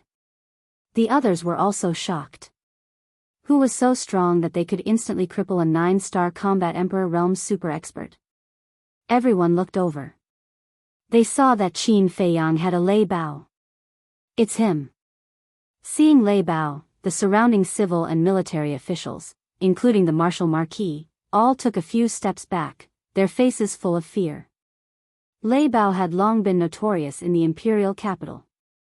Even his reputation was not inferior to Qin Feiyang's. The cheetah scanned the crowd and grinned. I am so kind, what are you afraid of? Kind? To hell with it. Everyone rolled their eyes. He even dared to flirt with the emperor's concubines and princesses, and even dared to auction the empress's underwear at the treasure pavilion. Everyone knew that he was shameless, but could there be a limit? Lei Bao was not ashamed. Instead, he was proud. His expression was full of pride as he lowered his head to look at Qin Jun, who was lying on the ground, and said contemptuously, seeing how arrogant you are, I thought you were strong. I didn't expect that you were just a piece of trash. Qin Jun looked at the man and beast with a sinister expression, and said resentfully, I curse you to die a horrible death. You even believe in curses? As expected of an idiot. Lei Bao's eyes were filled with disdain. Before he finished speaking, its body suddenly expanded to dozens of feet, and then it opened its mouth wide, revealing its dense fangs, and swallowed Qin Jun into its stomach in one gulp. Gulp. Seeing this scene, everyone present felt their hearts skip a beat as they swallowed their saliva. A 9-star War Emperor realm expert was actually swallowed alive by Lei Bao just like that. This guy was too savage. Above the sky, Emperor Hong also noticed this situation. He lowered his head to look at Lei Bao, and a cold light flashed across his eyes. Lei Bao was not afraid at all. He raised his head to meet Emperor Hong's gaze, full of provocation. Boom! Crack! The battle between Elder Qin and the Imperial Tutor had already reached its climax. The power of the false god, the divine art, and the divine might constantly collided with each other. Waves of world-destroying air waves surged out in all directions like raging waves. The entire sky above the imperial city had already shattered. Although the battle fluctuations did not affect the imperial city below, everyone in the imperial city could not help but feel a sense of fear that could not be dissipated. It felt like the end of the world was coming. Qin Feiyang raised his head to look at the two of them, and his brows gradually furrowed. Elder Qin and the Imperial Tutor's strength were basically on par. The final result was hard to predict. It could be the Imperial Tutor's death, or it could be Elder Qin's death. The commander of the Kirin army said in a low voice, we can't drag this on any longer. We have to think of a way to get Emperor Hong to make a move. Don't count on it. Qin Feiyang glanced at Emperor Hong and said indifferently. Then what should we do? Even if Elder Qin can kill the Imperial Tutor in the end, Elder Qin will definitely lose half his life. The commander of the Kirin army was extremely anxious. Without Emperor Hong, the imperial tutor will still die today.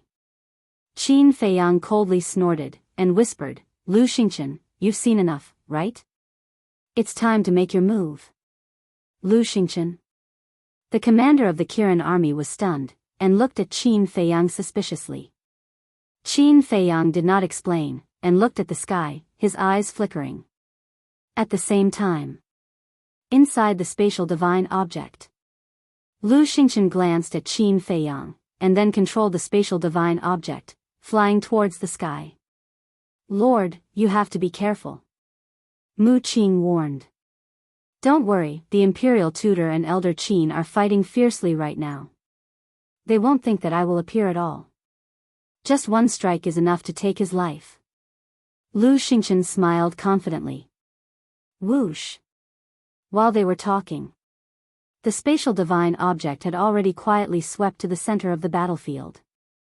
Lu Xingqian looked at the imperial tutor in the screen, killing intent flashing in his eyes.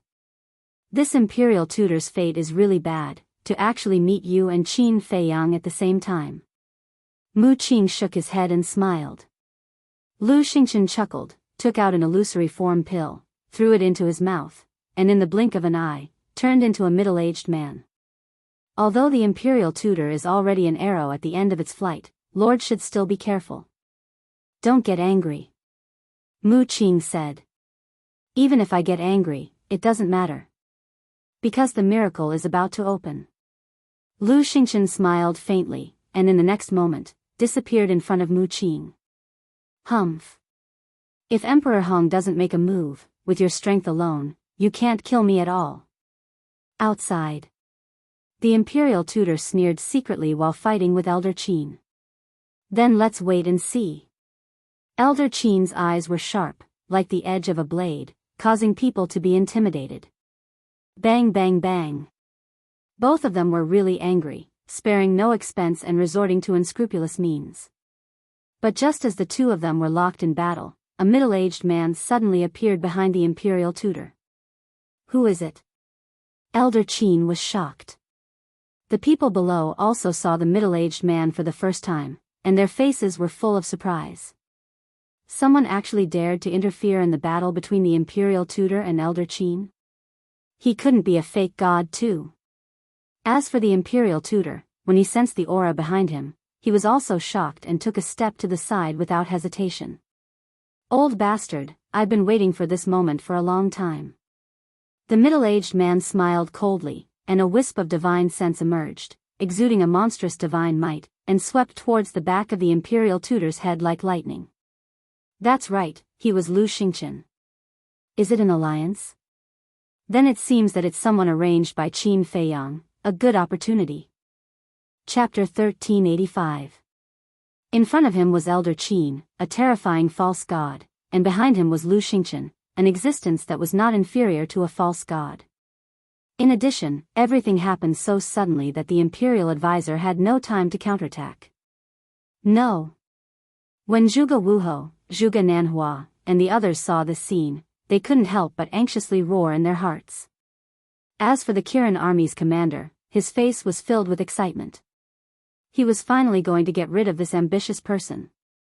And at this time, Emperor Hong, who had been watching coldly from the sidelines, also moved. The aura he emitted was even stronger than the imperial advisor and Elder Qin. Without a doubt, Emperor Hong was the same as Mu Changfeng. He was also a supreme existence at the peak of the false god realm. Facing Elder Qin, Lu Xingqian, and Emperor Hong, these three great false gods, if nothing unexpected happened, the imperial advisor would undoubtedly die today. But just as the imperial advisor was about to die, Emperor Hong suddenly slapped Elder Qin's back. Pfft! Elder Qin immediately spat out a mouthful of blood and flew out like a kite with a broken string. This unforeseen event not only caught Lu Xingqian and Qin Feiyang off guard, but everyone present was also stunned. Originally, everyone thought that Emperor Hong was going to kill the imperial advisor, but they never thought that his target was actually Elder Qin. What's going on? Everyone's hearts were filled with doubts. The situation had changed too quickly, hadn't it? Just as Emperor Hong made his move on Elder Qin, the originally panicked imperial advisor's old face suddenly revealed a cold light, and he slapped his palm towards Lu Xingchen's divine sense. Boom! Lu Xingchen's divine sense was destroyed on the spot. A trace of blood flowed out from the corner of his mouth. And just like Elder Qin, he was sent flying, his face deathly pale. This strength, Lu Xingchen looked at the imperial advisor in shock. Why is it like this? Qin Feiyang muttered. Why would Emperor Hong help the imperial advisor to plot against Elder Qin? This result was completely out of his expectations. Above the sky, Emperor Hong looked at Lu Xingchen, a cold light surging in his eyes, and said, "This old man has been waiting for you for a long time."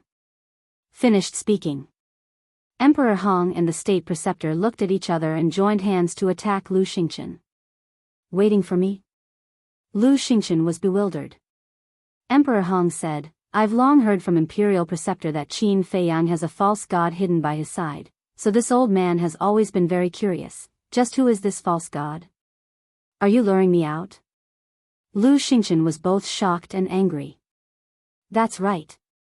However, although I've successfully lured you out, this old man is even more puzzled after seeing you in person.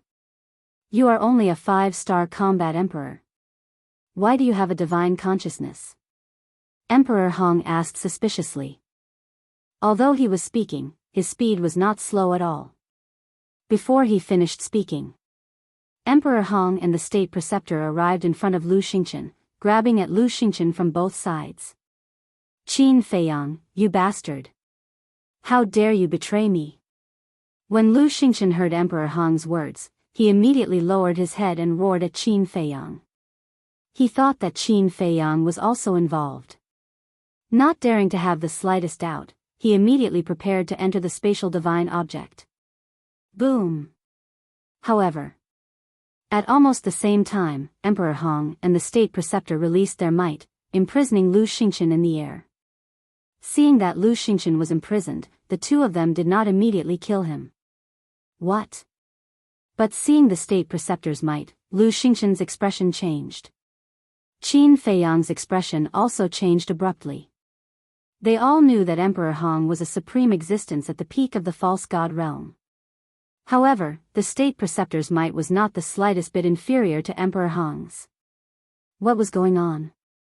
The state preceptor glanced at Qin Feiyang, then looked at Lu Xingchen, and sneered, "You guys look very surprised. You've been hiding your cultivation all this time?" Lu Xingchen said in a deep voice. "No. I didn't hide it. It's just that I was lucky. A few days ago, I just broke through to the peak of the false god realm." The state preceptor said. "What?" Qin Feiyang's mind trembled. Why didn't Yan Wei tell him such an important thing? Did the state preceptor not reveal it? Or had Yan Wei's identity been discovered, and the state preceptor deliberately hid it from him? Your face should be fake. I'm very curious, who are you? The state preceptor smiled coldly, took out a facial restoration pill, and stuffed it into Lu Xingchen's mouth. Soon, Lu Xingchen recovered his true appearance. How could it be you? Looking at Lu Xingchen's face, the state preceptor's face was full of disbelief. Below, those who knew Lu Xingchen were also surprised. Wasn't he a disciple of the temple? How could he be a false god? No. He wasn't a false god, he just had the divine sense of a war god. Old Qin had also stabilized his body, standing in the void in the distance, glanced at Lu Xingchen, then looked at Emperor Hong, and said angrily, "Why? In this world, how can there be so many whys?" Emperor Hong snorted coldly, looked at Lu Xingchen, and asked, "Who the hell are you? Why have I never seen you before?" "Who am I?" Lu Xingchen murmured. At the same time, old Qin took a step forward and rushed towards Qin Feiyang. The situation suddenly became like this. This place was no longer a place to stay for a long time. He had to take Qin Feiyang away as soon as possible. Stop him. But suddenly, Emperor Hong shouted. Boom! 3 terrifying auras burst out from the ground. 2 of them came from the crowd outside the square. They were two old men, with white hair and vast divine power. Two more false gods. People retreated in horror. What was going on today? Why did so many false gods pop out at once? The two old men looked at each other and rushed into the sky like lightning. They raised their big hands and slapped Old Man Qin's chest from the left and right. Old Man Qin was sent flying again. Old Man Qin spurted out blood. His entire chest caved in and his ribs were all shattered. Even his heart was broken. But a broken heart was nothing to a false god. Old Qin stabilized himself in the void, clutching his chest, looking gloomily at the two old men, and said, "You guys actually came out of seclusion." The two old men were silent, their eyes flashing with a cold light. Wait. Where is the other divine power? The people looked around in surprise. Suddenly, their gazes were locked on the head eunuch in the center of the square. That divine power came from the head eunuch. At this moment, Qin Feiyang and the commander of the Kirin army, as well as Lei Bao, were all imprisoned by the head eunuch. The eyes of the two men and one beast were also filled with shock. They all knew the strength of the head eunuch. It was impossible for him to be a false god. There must be something fishy going on. As if seeing through Qin Feiyang and Lei Bao's thoughts, the head eunuch smiled contemptuously, took out a facial restoration pill, and put it into his mouth. This head eunuch is a disguise. Qin Feiyang's heart trembled. Soon, the head eunuch turned into another face. It was an old man with white hair and a pale face. The old man in front of him, as well as the two people blocking old Qin Feiyang was no stranger to them. They were the three false gods that sealed themselves in the back mountain of the imperial palace. Why were all three of them here? He had clearly taken out the evidence of the imperial preceptor forging the imperial jade seal, so why did Emperor Hong attack old Qin? If Emperor Hong's goal was Lu Xingchen, then now that his goal had been achieved, why did he still attack him? At this moment, Qin Feiyang's mind was in a mess. All of this was far beyond his expectations. It seems that I have misunderstood Qin Feiyang. Seeing Qin Feiyang's situation, Lu Xingchen secretly muttered, but soon after, countless questions crawled up in his heart. What the hell is going on? The imperial preceptor looked at Lu Xingchen, Qin Feiyang, old Qin, and the commander of the Kirin army, and sneered, "Today, none of you can escape." After saying that, he looked at Lu Xingchen and shouted, "Quickly answer Emperor Hong's words, who are you?" "Me?" The corner of Lu Xingchen's mouth lifted, and said with a smile, "I am the person you don't want to see the most." Scaring imperial preceptor? The imperial preceptor said, "Look at me, do I look like I'm scaring you?" "But now, I don't want to tell you." Lu Xingchen said. "I'm afraid that's not up to you." The imperial preceptor sneered. "You don't really think that with this level of pressure, you can control me? Let me tell you, you're too naive." Lu Xingchen raised his head and roared. More than a dozen strands of divine sense flew out from the top of his head, directly shattering the majesty of the imperial preceptor and Emperor Hong. Such a strong divine sense. Their expressions changed. "I, Lu Xingchen, will remember today's debt. In the future, I will definitely repay it double. Qin Feiyang, you're on your own." Lu Xingchen smiled coldly and instantly disappeared without a trace. Facing two peak false gods, he really didn't dare to stay any longer, nor did he have the strength to help Qin Feiyang. Emperor Hong and Emperor Hong were furious. Their divine sense surged out, covering the sky and earth as it surged in all directions. In just an instant, they captured Lu Xingchen's spatial divine object. But just as they were about to intercept, 10 figures appeared in the sky above the imperial city without any warning. They were all wearing masks, so their faces couldn't be seen clearly. However, the aura emitted by each of them was incomparably terrifying. Who are they? Everyone looked at the 10 people in surprise. Emperor Hong, the imperial preceptor, and the 3 old men were also extremely surprised. Because with their eyesight, they could tell at a glance that these 10 people were all false gods. 10 people stood side by side in the void, as if 10 gods had descended, coldly scanning everyone. Anyone who had been looked at by them couldn't help but feel a deep fear in their hearts. "Greetings, young master." Suddenly, the 10 of them uniformly landed in front of Qin Feiyang and bowed. What? They are all Qin Feiyang's subordinates? At this moment, everyone was dumbfounded. Including Elder Qin, the commander of the Kirin army, Lei Bao. The imperial preceptor, Emperor Hong, and the 3 old men were also in disbelief. Qin Feiyang actually had 10 false gods under his command? What kind of joke was this? He must be dreaming. Lu Xingchen, who was about to escape, also had a face of astonishment. Mu Qin, who was next to him, even had his eyes popping out. Not to mention them, Qin Feiyang himself was also dumbfounded. Suddenly, 10 false gods popped out, and said that they were his subordinates? Was it really not the heavens joking with him? "Young master, we came late to save you, please forgive us." One of them spoke. However, as he spoke, he gave Qin Feiyang a meaningful glance without leaving any trace. "What do you mean?" Qin Feiyang was stunned. Seeing that Qin Feiyang didn't understand, the man sent a sound transmission. "This place is not suitable to stay for long, leave immediately." Finished. With a wave of his hand, the pressure that imprisoned Qin Feiyang and the commander of the Kirin army instantly disappeared. Qin Feiyang's eyes flashed, and without hesitation, he reached out his big hand, grabbed the commander of the Kirin army and Lei Bao, and entered the castle. After entering the castle, he didn't stay for a moment and immediately drove the castle away. Seeing Qin Feiyang slip away, Lu Xingchen also quickly slipped away. "Damn it! Who are you? Why are you interfering in my great Qin's affairs?" The imperial preceptor roared. Emperor Hong's face was also extremely ugly.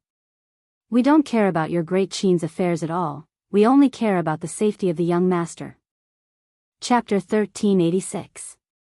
"Young lord," the imperial preceptor muttered to himself and roared, "he's just a brat. What ability does he have to make you fake gods work for him?" His expression was hysterical.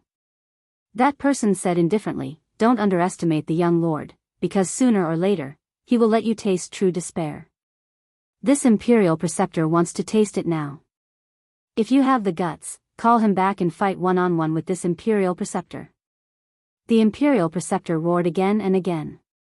The meat that had reached his mouth did not fall off just like that. This kind of sullen feeling almost made him go crazy. "One-on-one? Don't you feel ashamed to say such words?" That person laughed mockingly. The other 9 people also revealed looks of disdain towards the imperial preceptor. A dignified fake god actually wanted to fight a 4-star war emperor one-on-one? Wasn't this a joke? Whoosh! The 10 of them did not waste any more words and rushed into the sky one after another, landing beside Elder Qin. The 2 people who were blocking Elder Qin immediately became nervous. The 10 of them looked at the 2 of them and did not say a word. Bringing Elder Qin, they turned around and left. "Halt!" The imperial preceptor was unable to restrain his anger as he shouted, "What kind of place do you think the imperial city is? How can you come and go as you please?" But the 10 of them did not pay attention to him at all. The imperial preceptor was about to chase after them when Emperor Hong reached out to stop him. He shook his head and said, "Forget it." The imperial preceptor raised his eyebrows and said, "Emperor Hong, they are openly provoking the imperial power." But without waiting for the imperial preceptor to finish speaking, Emperor Hong opened his mouth and said, "Of course this old man knows that they are deliberately provoking us, but what can we do if we leave them behind?" The imperial preceptor fell silent. The other party had 10 fake gods. Including Elder Qin, it was 11. Although he and Emperor Hong were both peak fake gods, and there were still 3 fake gods below them, if they really fought, it would probably be a situation where both sides would suffer. However, he was really unwilling to give up just like that. Emperor Hong patted the imperial preceptor's shoulder and comforted him. "There will be plenty of time in the future. There will always be a chance." Sigh. The imperial preceptor sighed deeply and followed Emperor Hong to the center of the plaza. The three old men also immediately landed behind Emperor Hong and stood respectfully. And throughout the entire process, the little prince who was sitting on the dragon throne did not say a single word. He sat there, watching all of this expressionlessly. In a trance. Everyone had the misconception that the little prince seemed to have grown several decades in an instant, giving off a profound feeling. Emperor Hong glanced at the little prince, turned his head to look at the civil and military officials, and said, "I believe that everyone has a lot of questions in their hearts right now. Raise them all, this old man will answer them one by one." The Marquis of Shao Wu was the first to walk out. He cupped his hands and said, "Lord Emperor Hong, previously, Qin Feiyang had already confirmed that the imperial advisor was forging the imperial jade seal. However, why did Lord Emperor Hong not punish the imperial advisor according to the law and instead attack Qin Feiyang?" Emperor Hong pondered for a moment and said, "This matter is an enormous humiliation to our great Qin. This old man truly does not wish to speak of it. Lord Emperor Hong, please tell me the truth." "Yes." If Lord Emperor Hong doesn't say anything, we can't help but suspect that Lord Emperor Hong might have some selfish motives. A few prestigious old ministers stood out and said, "How dare you? As the son of the previous emperor, how could Lord Emperor Hong have any selfish motives?" The imperial advisor said angrily. "Imperial advisor, don't blame them. They said this because they are concerned about the safety of our great Qin." Emperor Hong waved his hand and said, "Yes." The imperial advisor nodded respectfully. Next. Emperor Hong swept his gaze across the civil and military officials and asked, "Do you really want to know?" Everyone nodded. The people outside the square were also curious. Sigh. Emperor Hong let out a long sigh and said, "Fine, this old man will tell everyone the truth." In fact, the previous emperor did not abdicate because he broke through to the false god realm. The previous emperor was naturally referring to the little prince's father. Everyone was bewildered. Marquis Xiao asked, "Then what is the reason?" "He's dead." Emperor Hong said. "What? His Majesty is dead? How is this possible? Who dares to kill His Majesty?" This place immediately exploded. Everyone's face was filled with disbelief. "Everyone, be quiet," Emperor Hong said. In an instant, the entire audience quieted down.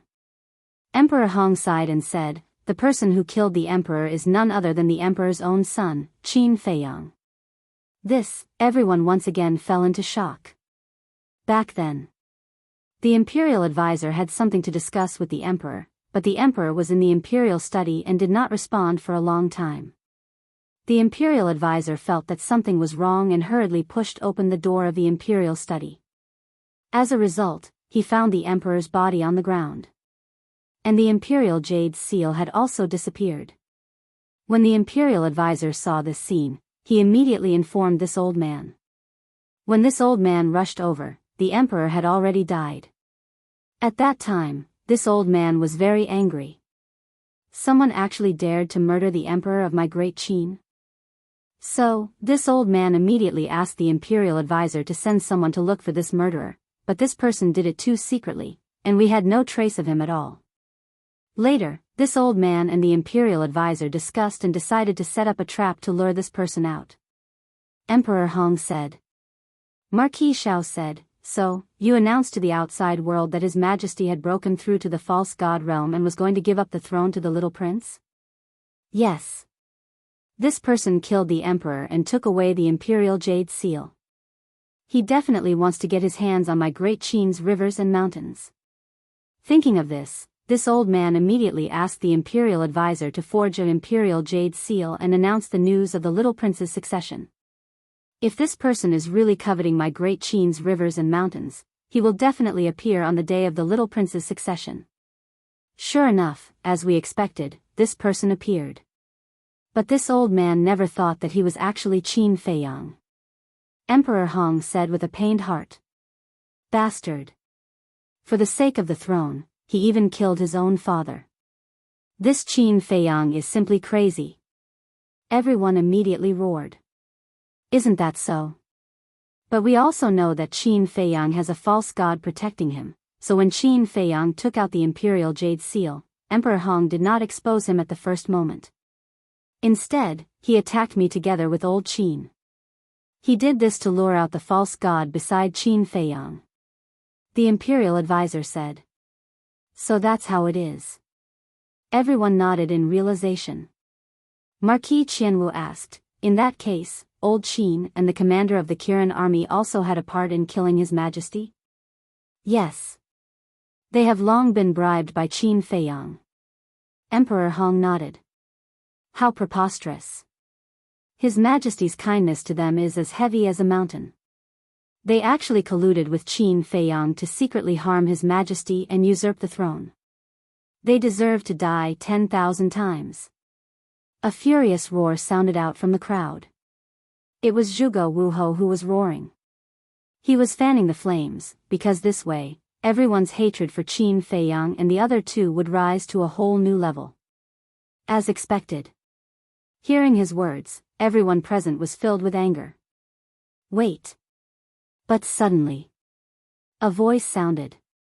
Everyone looked towards the source of the voice, only to see that the one who spoke was Marquis Xiao. Marquis Xiao, do you have any other questions? The imperial advisor asked patiently. Marquis Xiao said, this subject does not dare to doubt Lord Emperor Hong's words, but after this subject finished listening, a few difficult questions arose in his heart. Speak. Emperor Hong said. As far as I know, when the previous emperor created the imperial jade seal, he had fused with the purple gold dragon blood. As for the imperial advisor, even you, Lord Emperor Hong, could not distinguish the fake imperial jade seal. It is enough to see that it must have also fused with the purple gold dragon blood. But in today's world, only Qin Feiyang has the purple gold dragon blood. And before, Qin Feiyang also said that the imperial advisor went to him to ask for the purple gold dragon blood, and Qin Feiyang also left a mark at the bottom. I want to ask, if Qin Feiyang really wants to usurp the throne, why did he give the imperial advisor the purple gold dragon blood? This is the first question. The second. Qin Feiyang is not stupid. On the contrary, he is very smart. His Majesty is dead, and the imperial jade seal is missing. It is impossible for him not to know. Once he takes out the imperial jade seal, it is equivalent to admitting that he secretly harmed His Majesty. So in my opinion, this is very unreasonable. Frankly speaking. Not to mention a shrewd person like Qin Feiyang, even if it was a stupid person like me, I would not take out the imperial jade seal in public when the little prince succeeded the throne. Marquis Xiao said. If Qin Feiyang was here, he would definitely look at Marquis Xiao in a new light. Among the civil and military officials and the various marquises, there was at least one person with a little rationality. This old man has also thought about these two questions carefully. According to this old man's analysis, Qin Feiyang should have full confidence in himself and doesn't care if the matter is exposed. After all, everyone saw just now that he has a total of 10 false gods by his side. If he is exposed, he can suppress them with force. But what he didn't expect was that the imperial advisor's cultivation had broken through some time ago. A peak false god can completely restrain 3 or 4 ordinary false gods. The imperial advisor, this old man, and these 3 close friends behind this old man made him fearful and did not dare to continue fighting with the little prince. Therefore, he chose to retreat. But this old man believes that sooner or later, he will make a comeback. Therefore, this old man hopes that no matter who sees Qin Feiyang in the future, they will report to the imperial advisor as soon as possible. Emperor Hong said. This subject obeys. The ministers bowed and said. Marquis Xiao pondered for a moment, then said, what Lord Emperor Hong said makes sense, but not long ago, Qin Feiyang also said in public that he would not fight with the little prince for the throne. This is just his one-sided words. When we get rid of the imperial advisor, we might not only kill the little prince, but also kill everyone who stops him, including this old man's great-grandfather. Emperor Hong said. Who? Marquis Xiao took a deep breath, bowed and said, "If it is really as Lord Emperor Hong said, then this Qin Feiyang is really crazy." Emperor Hong looked at him indifferently, then scanned the crowd and asked, "Who else has a question?" The group of ministers shook their heads. Zhuge Wuhou glanced at the ministers beside him, his eyes flashing slightly as he stepped forward and said, "This subject has a question." "Speak." Emperor Hong said. Zhuge Wuhou said, "This old subject would like to ask, does the little prince's succession still count?" "Of course. Right now, the little prince is the emperor of my great Qin. The imperial advisor will personally assist him, and all of you must serve the little prince wholeheartedly." Emperor Hong said. "We obey Emperor Hong's orders." The ministers knelt down. "Greetings, Your Majesty." Chapter 1387. At the same time, Qin Feiyang drove the ancient castle and fled into a deep mountain forest. This place was hundreds of thousands of miles away from the imperial capital. And along the way, he didn't leave any traces. Unless there was someone like Mu Qing beside the imperial tutor and Emperor Hong, it would be difficult to find him. However, up until now, he was still in a half-awake state. He couldn't figure out why Emperor Hong would do this. This Emperor Hong's performance is really puzzling. Lu Zheng and the commander of the Kirin army also frowned. Wolf King, Fatso, Wang Yangfeng, and the others also had a worried look on their faces. Qin Feiyang's plan this time could be said to be flawless. It had even succeeded. But they never thought that because of Emperor Hong, this plan would fail. They couldn't figure it out. Why did Emperor Hong treat Qin Feiyang like this?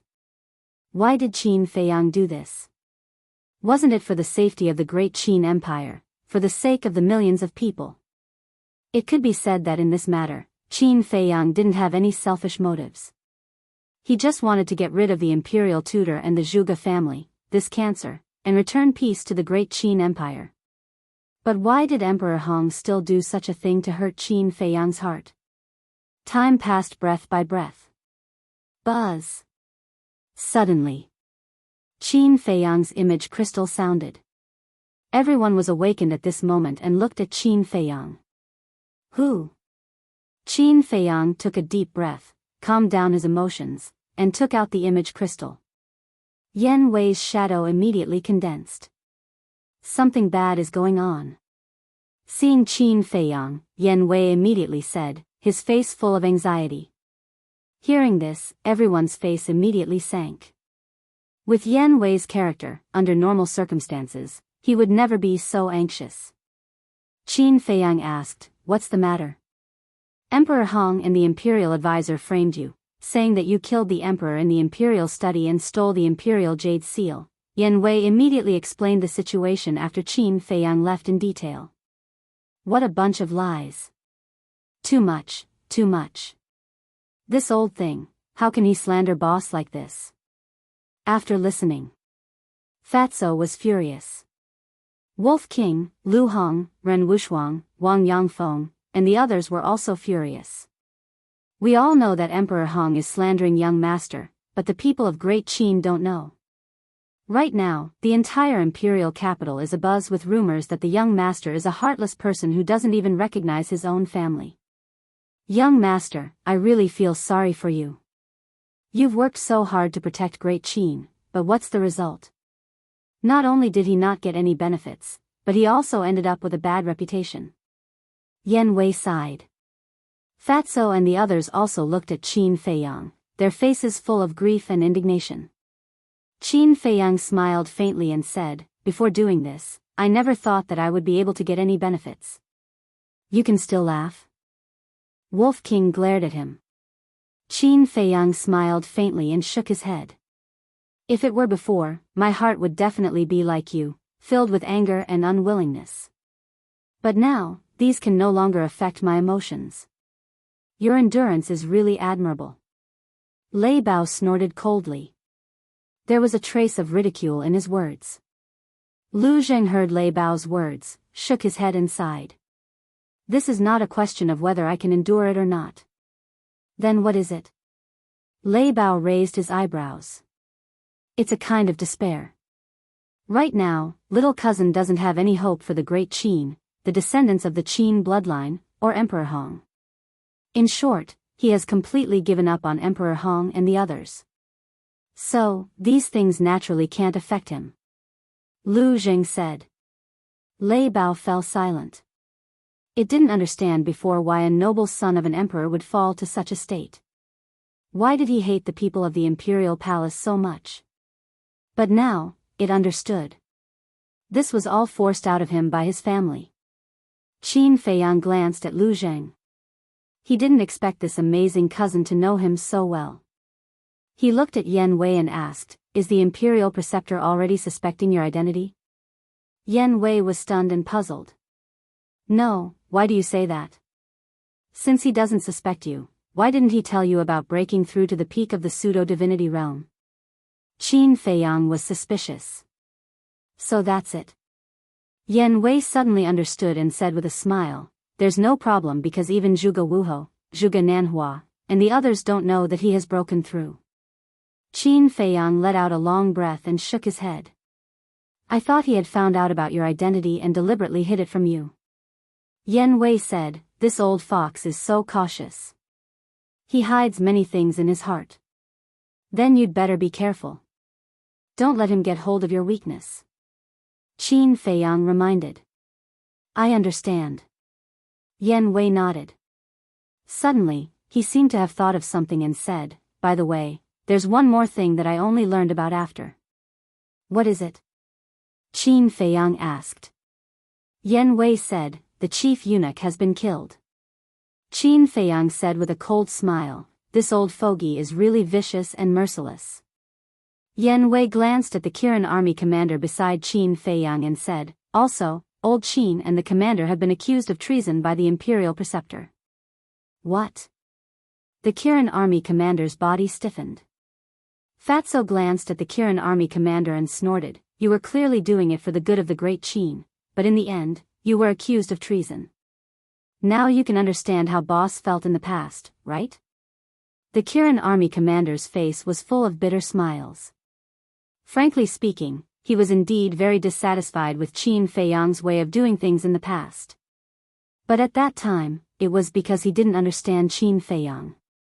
After this incident, he understood that he couldn't blame Qin Feiyang. Fatso suddenly looked at Qin Feiyang and asked, "Boss, don't you still have the emperor's handwritten edict? Will this handwritten order be of any use now?" The Kirin army commander was stunned and hurriedly looked at Qin Feiyang and asked, "What edict?" Qin Feiyang took out the edict and threw it to the Kirin army commander. The Kirin army commander opened it and looked, and a trace of anger crept up his face. He understood the emperor's personality. This edict must have been written by Qin Feiyang. Lu Zheng looked at the Kirin army commander, then looked at the edict and shook his head. "This edict is meaningless." "Yes. Emperor Hong is determined to harm me. When I take out the edict, he will definitely say that I forced him to write it before killing the emperor. Moreover, I was the one who forced the emperor to write this decree," Qin Feiyang said. Lu Zheng looked at Qin Feiyang and the Kirin army commander, and said, "It seems that there is only one way to prove your innocence." "What way?" the Kirin army commander asked. Qin Feiyang said indifferently, "Is there a need to say? Naturally, we will find the emperor and let him stand up and explain everything." "Good idea." The Kirin army commander's eyes lit up. "Good idea?" Qin Feiyang sneered. The emperor had long wanted to kill him, and the current situation was probably what the emperor was looking forward to. How could he stand up and help him? The Kirin army commander said, "I know you have a prejudice against His Majesty, but His Majesty is not an unreasonable person. When he knows the truth, when he knows that you are doing all this for the good of the great Qin, he will definitely help us. Don't be naive. Can't you see the current emperor clearly? Except for himself, no one has anything to do with him." Fatso sneered. "He won't. I believe that His Majesty is not such an unreasonable person." The Kirin army commander shook his head. "You really won't give up until you hit the wall. In that case, boss, immediately send him to Yuzhou and let him die with a clear understanding. Fatso said. Hearing this, Qin Feiyang looked at the Kirin army commander and said, "You really want to go?" "Yes." The Kirin army commander nodded. "Well, I will fulfill your wish." Qin Feiyang took out the space-time gate, handed it to Wang Yishan, and said, "Accompany him to Yuzhou." "Yes." Wang Yishan respectfully responded and grabbed the space-time gate. Immediately, Qin Feiyang waved his hand and sent the two of them out. Fatso snorted coldly and said, "This Kirin army commander is really hopelessly stupid. But it is undeniable that he is a selfless person like Elder Qin." Lu Zheng said with a smile. "That's true." Fatso nodded. Qin Feiyang looked at Yen Wei and said, "Have you found out the identity of the 10 fake gods that appeared later?" Hearing Qin Feiyang's question, Fatso and the others all looked at Lu Zheng. "I haven't found out." Yen Wei shook his head. "Strange? Who are they?" Qin Feiyang raised his eyebrows. To be able to dispatch 10 fake gods at once, in the entire Great Qin Empire, there was probably only. Thinking of this, he suddenly turned his head to look at Lu Zheng. Lu Zheng touched his nose and said, "Why are you looking at me? I didn't do anything. Stop pretending." Fatso rolled his eyes at Lu Zheng and looked at Qin Feiyang with a smile. "Boss, not long ago, we saw with our own eyes that he sent a message to second grandpa asking for help. Is he really from the Lu family?" Qin Feiyang was stunned, and then frowned. "Then why did he call me young master?" "Well, of course it's to hide his identity. Because if you can think of it, the Imperial Preceptor and Emperor Hong can also think of it. In the entire Great Qin Empire, only my Lu family can dispatch 10 fake gods at once. Calling you young master in public is to make Emperor Hong and the others mistakenly think that they are your subordinates. This way, they will not think of my Lu family." Lu Zheng said. Qin Feiyang suddenly understood. Fatso shook his head and said, "Your Lu family is so strong, Fat Lord really doesn't understand. What are you afraid of?" Lu Zheng said, "I'm also very curious, but second grandpa just won't say, but my big brother should know." "Your big brother?" Everyone looked at him suspiciously. "My big brother is a true demon-level genius," said Qin Wendian. Lu Zheng smiled proudly. "How monstrous is he?" Everyone was curious. "You will know how monstrous he is when you see him in the future. In short, he is the most promising person in my Lu family to step into the war god realm," Lu Zheng said mysteriously. Gasp. Everyone couldn't help but suck in a breath of cold air. Chapter 1388. Yen Wei came back to his senses, looked at Qin Feiyang and asked, "What's your next step?" "What do you think?" Qin Feiyang asked. "I don't know. But I know that you won't give up after suffering such a big loss this time," Yen Wei said with a smile. "Of course. Wait for me for a while. I'll contact Lu Xingqian and Elder Qin first," Qin Feiyang said. "Okay." Yen Wei nodded. After saying that, the virtual image dissipated. Qin Feiyang also immediately sent a message to Elder Qin. Buzz. After a short while, Elder Qin's virtual image appeared. Behind Old Man Qin was a stretch of mountains and rivers that stretched as far as the eye could see. "How are you doing now?" Qin Feiyang asked with a smile. "Why are you still smiling at this time?" Elder Qin stared at Qin Feiyang and said, "Give me your current coordinates." "Okay." Qin Feiyang nodded. After giving Elder Qin the coordinates, he sent a message to Lu Xingqian.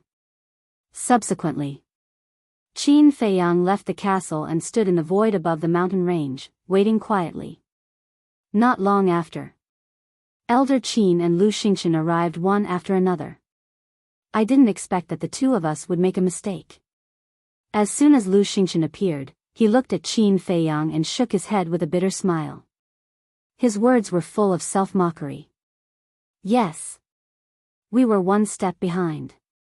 Qin Feiyang nodded and sighed. You're not gods. It's normal to miscalculate. Elder Qin rolled his eyes at the two of them, looked at Qin Feiyang and asked, "Where's the commander of the Kirin army?"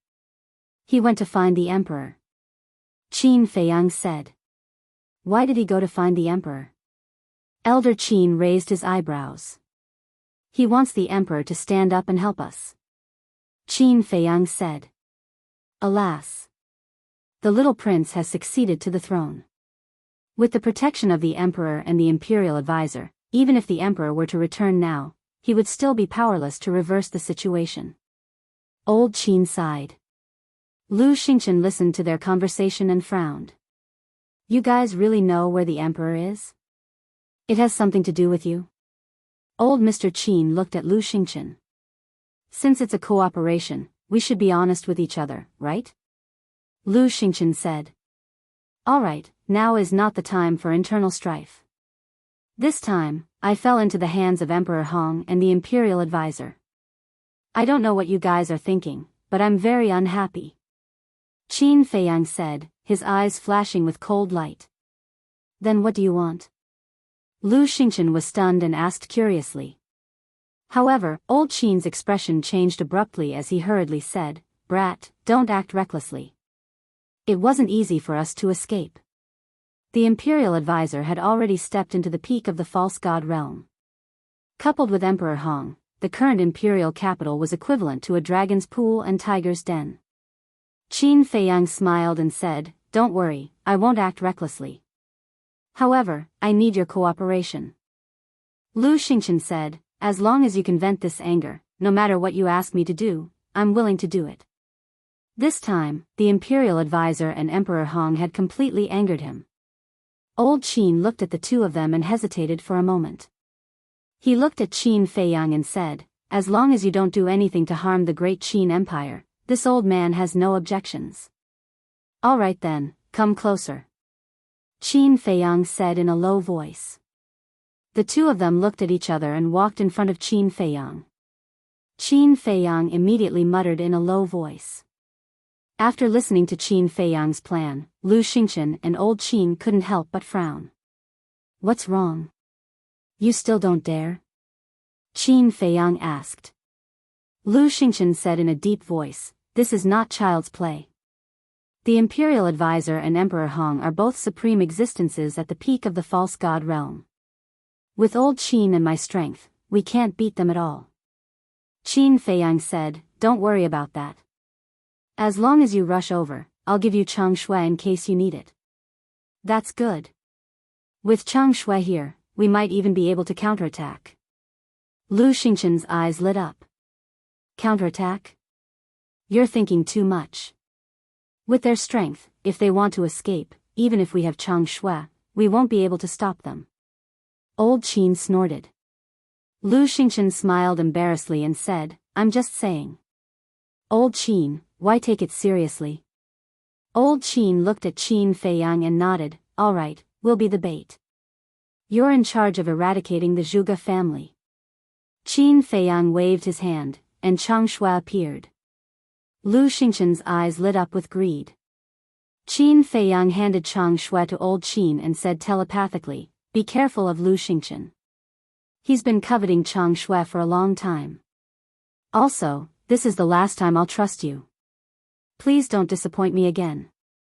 Old Qin didn't say anything. He looked deeply at Qin Feiyang and reached out to grab Chang Shui. Seeing that Chang Shui had fallen into old Qin's hands, Lu Xingchen felt very depressed. "Be careful. Go." Qin Feiyang reminded them and waved his hand. Phew. Old Qin let out a long breath.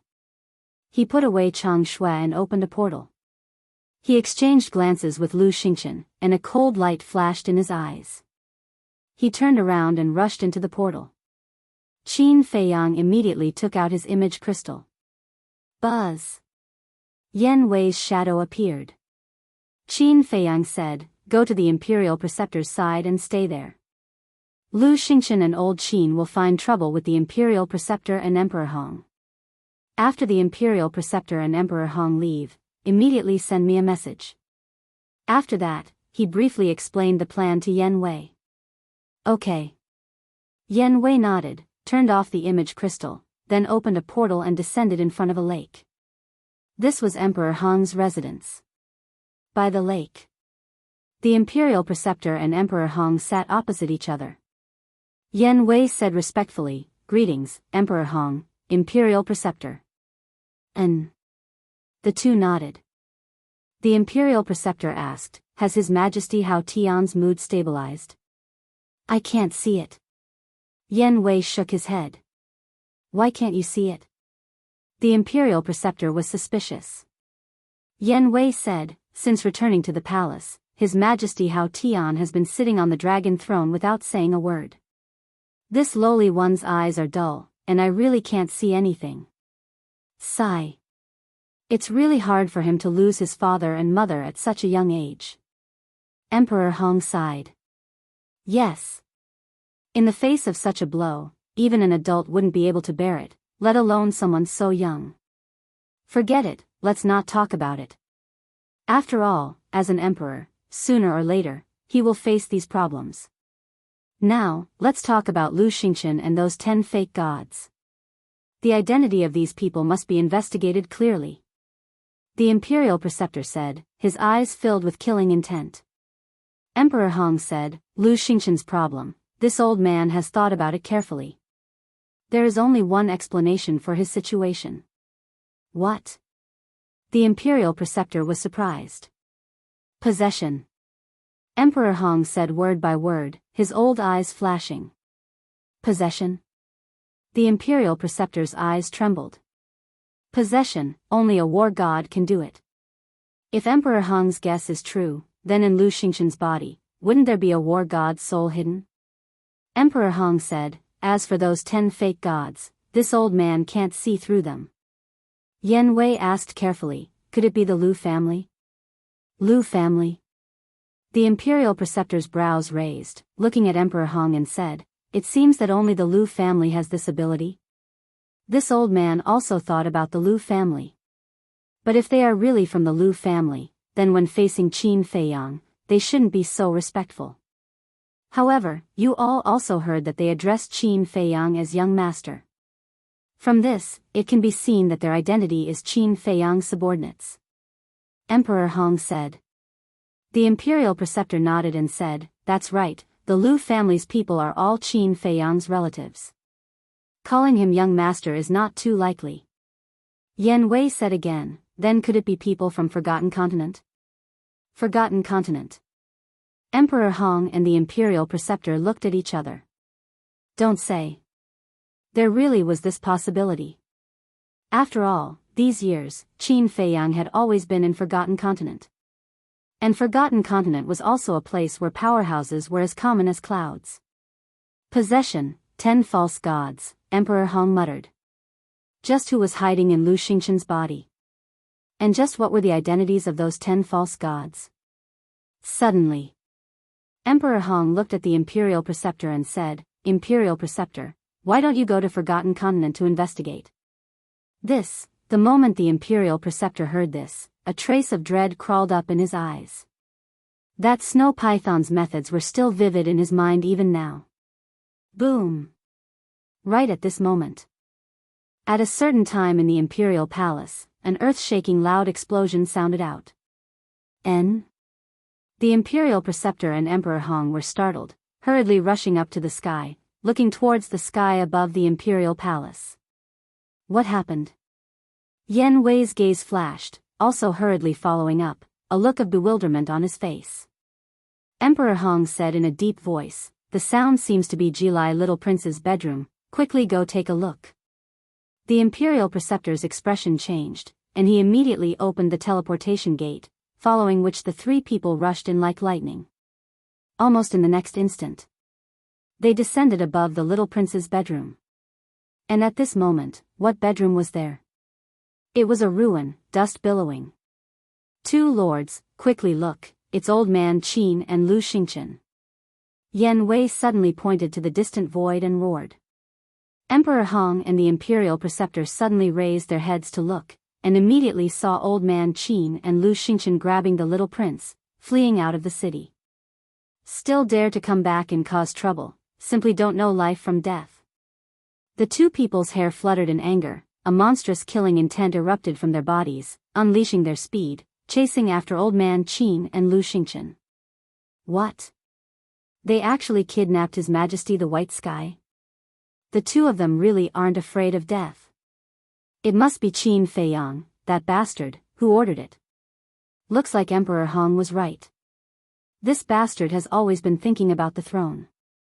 Otherwise, he wouldn't have let Old Man Qin and Lu Xingchen come and kidnap His Majesty the White Sky. I don't know what this Old Man Qin is thinking. In the past, he was highly respected and revered by the world. But now, he actually ruined his reputation for a deranged bastard. The people in the major cities below raised their heads to look at Old Man Qin and Lu Xingchen, their eyes filled with disgust. There were also people discussing in the imperial palace. When Yan Wei heard these words, he felt very uncomfortable in his heart. Wasn't Qin Feiyang doing this to protect Great Qin's rivers and mountains and its people? But these people actually scolded Qin Feiyang like this. It was really too much. But he ignored it, found a place where there was no one, and sent a message to Qin Feiyang. Buzz. Qin Feiyang's image appeared. Yan Wei said, "The Imperial Preceptor and Emperor Hong have been lured away." Very good. Qin Feiyang smiled coldly. Yan Wei said again, "Oh right, if there's a chance, you can go and meet Marquis Xiao, because according to my observation, this person is a reasonable person, perhaps he will be useful to us in the future." Marquis Xiao, Qin Feiyang murmured and nodded, "All right." Of course, he knew this person, but they didn't have much interaction before. With that, Qin Feiyang turned off the image crystal, killing intent surging out of his eyes, and shouted, "Everyone, prepare for battle." Inside the ancient castle. Chapter 1389. Zhuge Mansion. Because of the Imperial Grandmaster's secret care, coupled with Zhuge Mingyang's monstrous talent, the current Zhuge family could be said to be like the sun in the sky. Among the 100 great marquis, Zhuge Wuhou was already firmly seated on the throne of number 1. At this moment, Zhuge family's meeting hall. Zhuge Wuhou, Zhuge Nangong, and Zhuge Nanhua sat upright at the table. Below, a guard commander stood respectfully and reported to the three of them about Elder Qin and Lu Xingchen kidnapping the little prince. After listening, Zhuge Wuhou's face was terrifyingly gloomy. Zhuge Nanhua looked at Zhuge Wuhou and waved to the guard commander, "You can leave first. If there's any news, inform us immediately." "Yes." The guard commander respectfully replied, then turned around and left in large strides. Zhuge Nanhua waved his hand again, and the door closed with a bang. He then looked at Zhuge Wuhou and comforted him, "Xiao Xian, you don't have to worry. With the ancestor and Emperor Hong here, Elder Qin and Lu Xingchen wouldn't dare to harm Haotian." Elder Qin and Lu Xingchen wouldn't dare, but what about Qin Feiyang? These two people came to kidnap Haotian. It must be Qin Feiyang who planned this behind the scenes. Don't you understand Qin Feiyang? In this world, there is nothing he doesn't dare to do. Although Haotian is only a puppet in the hands of Ancestor Yun, he is still my flesh and blood, a descendant of my Zhuge family. Zhuge Wuhou said in grief and indignation. Hearing the latter half of his words, Zhuge Nanhua's expression changed, and he hurriedly made a shushing gesture, and said, "Be careful of the walls having ears." Zhuge Nangong also looked around vigilantly, looked at Zhuge Wuhou, and said in a low voice, "In the future, you are not allowed to say such things again." What are you afraid of? Although the great Qin is still surnamed Qin, the control is already in the hands of my Zhuge family. So what if someone hears it? Zhuge Wuhou coldly snorted. "Shut up." Zhuge Nanhua shouted coldly, "You can be arrogant, but don't forget your limits. The great Qin Empire is not as simple as you think." "That's right. Let's not talk about the fake gods in the back mountain of the Imperial Palace. Let's focus on the Lu family. Even though the old ancestor has something on the Lu clan, if the Lu clan finds out that the little prince is a descendant of our Zhuge clan, they will definitely not let this matter rest. The Lu family's strength is unfathomable. Even now, we still don't know how strong they are. If we really provoke them, it won't do us any good. Zhuge Nangong said with a solemn expression on his face. Hearing their words, Zhuge Wuhou quivered and finally calmed down. So you all thought that the little prince was a descendant of the Zhuge family. But at this moment, a cold voice suddenly resounded in the hall. Who? Zhuge Wuhou and the other two turned pale with fright. There was actually someone hiding here. Wait a minute. This voice, it seemed to be Qin Feiyang. Damn it. How could it be him? Why is he here? The next moment, Qin Feiyang appeared in the air.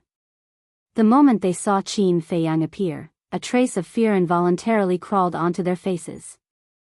How did you get in? What did you mean by that sentence just now? Zhuge Wuhou said in a deep voice. Qin Feiyang said indifferently, I have the invisibility technique in 2 spatial divine objects. If I want to enter your Zhuge family, wouldn't it be easy? As for that sentence. At this point, Qin Feiyang laughed in ridicule, and asked, could it be that you have never doubted the identity of the little prince? Is there a problem with his identity? Zhuge Wuhou said in a deep voice. It seems that I have to make it clearer. I already know about you and that woman. I also know that the first prince is the illegitimate son of the two of you.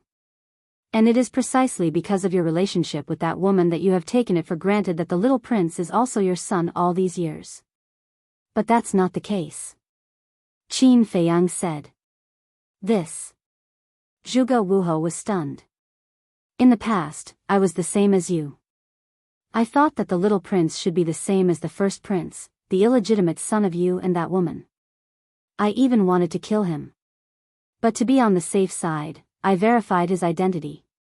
While the emperor and the little prince were not paying attention, I took their blood and put it in the water. Guess what the result was? Qin Feiyang said playfully. Don't keep me in suspense, hurry up and say it. Zhuge Wuhou growled. Is there a need to say that? The little prince has nothing to do with you at all. He is the son of the emperor and the empress. It is also because of this that I did not kill him and even helped him ascend to the throne. Qin Feiyang laughed. How could this be? Zhuge Wuhou muttered, his face filled with disbelief.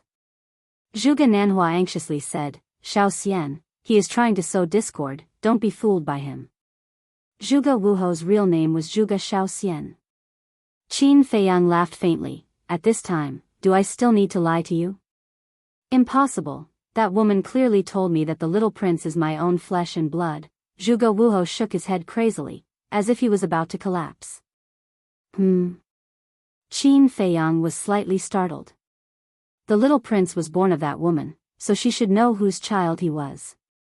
But why did she lie to Zhuge Wuhou? Thinking about it carefully, Qin Feiyang revealed a look of realization.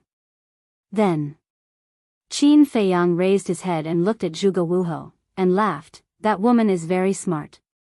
She knows that once you find out that the little prince is not your son, you and the imperial tutor will definitely think of ways to kill the little prince.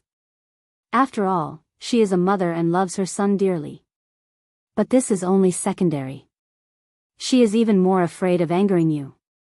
Because she understands the imperial tutor's personality and methods, so in order to protect herself, she lied that the little prince is your son. Of course. We can't rule out another possibility. She has her own ambitions and doesn't want to be controlled and manipulated by you. Qin Feiyang laughed. Damned woman. Zhuge Wuhou clenched his fists tightly, his old eyes bloodshot. Qin Feiyang said indifferently, she indeed deserves to die, otherwise I wouldn't have killed her. Xiao Xian, calm down, don't be fooled. Whether or not the little prince is your flesh and blood, we will know after Ancestor Yin rescues him. Zhuge Nanhua thought. He had always thought that Qin Feiyang was trying to sow discord. That's right. I haven't even personally verified it, why would I be angry? Zhuge Wuhou suddenly came to a realization, looked at Qin Feiyang, and said in a deep voice, did you come to my Zhuge family just to tell us this? Of course not. Qin Feiyang shook his head. Then why? Zhuge Wuhou raised his eyebrows. Is there a need to ask? Qin Feiyang looked at Zhuge Wuhou strangely, and laughed. The little prince has just ascended to the throne, and I came to your Zhuge family. Do you think it would be a good thing? Hearing this, the three of them trembled. Alright, I'll tell you guys clearly. The reason why I asked Old Man Qin and Lu Xingchen to kidnap the little prince was purely to lure the imperial tutor and Emperor Hong away. Because if they are in the imperial city, they will hinder me from eradicating your Zhuge family. Qin Feiyang laughed. Boom. Hearing this, Zhuge Wuhou and the other two immediately blasted open the roof with surging emperor's might and rushed out like lightning. Qin Feiyang has come to invade. Elders, please come out and kill the enemy. In the next moment, Zhuge Wuhou's voice sounded in the sky above the Zhuge mansion. What? Qin Feiyang is here? This demon is vicious and merciless. He kills without batting an eye. Everyone, run. The Zhuge family was instantly in chaos. Boom. At the same time, a terrifying aura erupted from the ground in the center of the mansion. Following closely, 10 figures rushed out from the ground. There were men and women among the 10, and they all looked rather old. The aura they emitted was that of a 9-star war emperor. Where is Qin Feiyang? The 10 of them flew to the side of Zhuge Wuhou and the other two, and asked with a murderous aura. He's in the main hall. Zhuge Wuhou pointed to the broken meeting hall below. One of them said in a deep voice, "We'll go and pin him down. You inform Ancestor Yun immediately." All right. Zhuge Wuhou nodded. It's too late. Qin Feiyang's calm voice sounded from the main hall. Boom. Before he could finish, waves of shocking emperor's might and ferocious beasts rushed out from the main hall. The broken meeting hall was instantly reduced to ashes. Zhuge Wuhou and the others immediately saw that in the dust, there were 3 ferocious beasts and a group of 9-star war emperor. That's right. They were Lei Bao, Seal, Seahorse, Wang Yangfeng, and the others. Qin Feiyang raised his head and glanced at Zhuge Wuhou and the others, and said word by word, I want the entire Zhuge family to die, not a single blade of grass to grow, not an inch of land to be left. Kill. Lei Bao and the other two, Wang Yangfeng and the others, let out a long roar in unison. Swoosh. Lei Bao took the lead. The power of thunder all over his body was like a raging wave, rolling and roaring. One of the old women roared, Everyone, don't be afraid. They are only 9-star war emperor. But before she could finish speaking, Lei Bao laughed and waved his thick claws. The power of thunder covered the sky and covered the earth. The old woman screamed and died on the spot. What? So strong. Zhuge Wuhou and the others' expressions changed. Boom. At this moment, the seahorse, the leopard, Wang Yangfeng, and the others unleashed their auras too. This, Zhuge Wuhou and the others were instantly petrified. The aura that these people and ferocious beasts released was actually all at the peak of the 9-star war emperor realm. How is this possible? The last time they came, they were only ordinary 9-star war emperor and 9-star emperor beast? The group of people were filled with disbelief. How long had it been, and they had all stepped into the peak realm? Even if they had opened all the doors of potential, it was impossible to do so. Just as the group of people were distracted, another old man died tragically under Lei Bao's claws. Seahorse, Seal, Wang Yangfeng and the others had already arrived in front of Zhuge Wuhou and the others. Quickly inform Ancestor Yun. Zhuge Wuhou suddenly came back to his senses and roared. At the same time, without hesitation, he activated his battle soul and evolved his divine art. A mighty divine power surged out.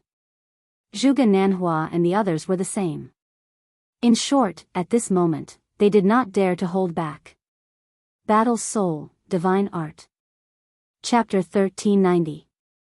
Schwa. Suddenly, Qin Feiyang waved his hand, and the white-eyed wolf appeared. I haven't come out to play for so long. I wonder if anyone still remembers me now. The white-eyed wolf scanned its surroundings, its eyes filled with hope. This closed-door training was the longest in its life. However, it was very satisfied with the results of its closed-door training. 3-star War Emperor. He was only one step away from catching up to Qin Feiyang. Qin Feiyang rolled his eyes at it and said, "Stop acting cool, quickly deprive them of their battle souls, and give them a show of strength." "You're looking down on me, right? What show of strength? To think that you can say that. At the very least, I was once an invincibly handsome wolf whose name spread all over the world. Making them afraid, making them despair, is my style, understand?" The white-eyed wolf said with dissatisfaction. "I think it's notorious." Qin Feiyang was speechless. "TSK. A boring person like you will never understand my charm." The white-eyed wolf glanced at Qin Feiyang with disdain. Its entire body emitted a dazzling golden light, and a terrifying aura spread out from its body. "Charm?" Qin Feiyang's face twitched. He really couldn't tell what kind of charm this ruffian wolf had. What aura? At the same time, sensing the Wolf King's aura, Zhuge Wuhou and the others' faces were filled with bewilderment. This aura was actually not very strong, but it gave them a great sense of danger. "Come out!" The white-eyed wolf roared, and a bright golden light soared into the sky. The next step was smooth. Between heaven and earth, a huge beast shadow appeared. However, they were unable to see its true appearance clearly.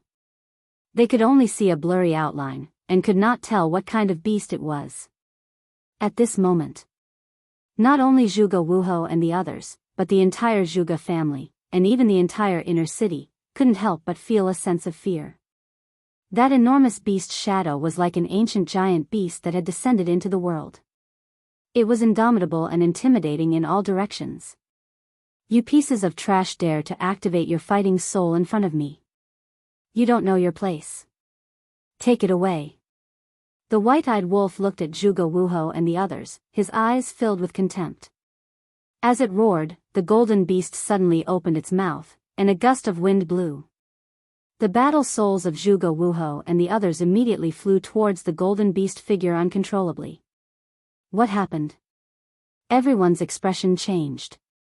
Zhuge Wuhou suddenly thought of something and roared, "Not good, everyone quickly put away your battle souls. Back then, Ming Yang told me that this ruffian wolf's innate ability can devour and take away the battle souls of living beings." When Zhuge Nanhua and the rest heard this, their faces turned pale and they immediately withdrew their fighting souls. However, they were shocked to discover that they had lost contact with their fighting souls.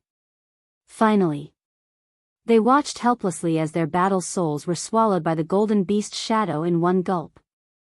Damn it! The group of people immediately checked the fighting soul and were shocked to find that the fighting soul and the Qi had really disappeared. In an instant, they fell into deep panic and despair. Amazing! Awesome! Wang Yangfeng and the rest, Lei Bao and the other two beasts, were dumbfounded. After being together for so long, they had naturally heard of the white-eyed wolf's fighting soul. However, this was the first time they had seen it with their own eyes. It could actually take away the fighting soul. Oh my god! This was too heaven-defying. What kind of monster was it? In the future, who would dare to activate their fighting soul in front of it? Hey! The white-eyed wolf smiled proudly and the golden beast shadow instantly disappeared. Qin Feiyang did not say anything and directly waved his hand, sending the white-eyed wolf to the ancient castle. Otherwise, with this guy's character, he would definitely continue to show off in front of him. "Without your fighting soul, how are you going to fight with us? Wang Yangfeng, bring some people to kill the Zhuge family. Leave this place to us three brothers." Lei Bao shouted.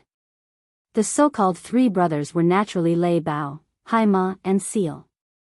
All right. Wang Yangfeng and the rest did not hesitate and immediately scattered in all directions. Like killing gods, wherever they passed, blood dyed the ground. The battle between Lei Bao and the other two beasts and Zhuge Wuhou and the rest also began once again.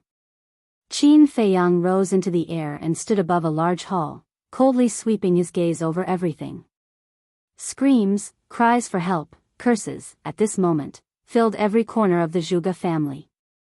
One corpse after another fell down continuously. Blood was like a column, gathering into a small stream, emitting a pungent smell of blood. Suddenly, Qin Feiyang raised his head and looked in the direction of the temple. A murderous intent flashed in his eyes. He was not worried about the imperial preceptor and Emperor Hong at all. Because Elder Qin and Lu Xingchen would think of ways to delay them. Even if someone sent them a message, they would not be able to rush back to rescue them. As for the false god in the back mountain of the imperial palace, if nothing unexpected happened, he must have entered a state of self-sealing again. Otherwise, he would have appeared by now. So, in his heart, an even bolder idea emerged. Eliminate the law enforcement hall, as well as the disciples of the Zhuge family in the temple. These people were all the imperial preceptor's minions. As long as they were all eliminated, the imperial preceptor would be alone. Of course. The imperial preceptor also controlled the invincible Black Army. However, the people of the invincible Black Army were all small fries and were not worth worrying about. At this point, shockingly, a bloody kill character appeared between Qin Feiyang's eyebrows. His whole person instantly seemed to have transformed into a killing god. That terrifying monstrous murderous aura was like a tide, toppling mountains and overturning seas. It instantly enveloped the Zhuge family. Immediately after, a hair-raising scene appeared. Whether it was the blood on the ground, the blood in the corpses, or the blood that flowed out from the wounds, they all rose into the air and gathered into waves of blood, surging towards Qin Feiyang. What's going on?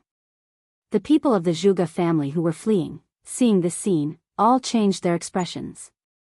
In the end, they saw that the waves of blood actually all rushed into the space between Qin Feiyang's eyebrows. What is he doing? He's actually absorbing human blood. Is he really a demon? People panicked and fled in all directions in a panic. But facing the pursuit of Wang Yangfeng and the others, could they escape?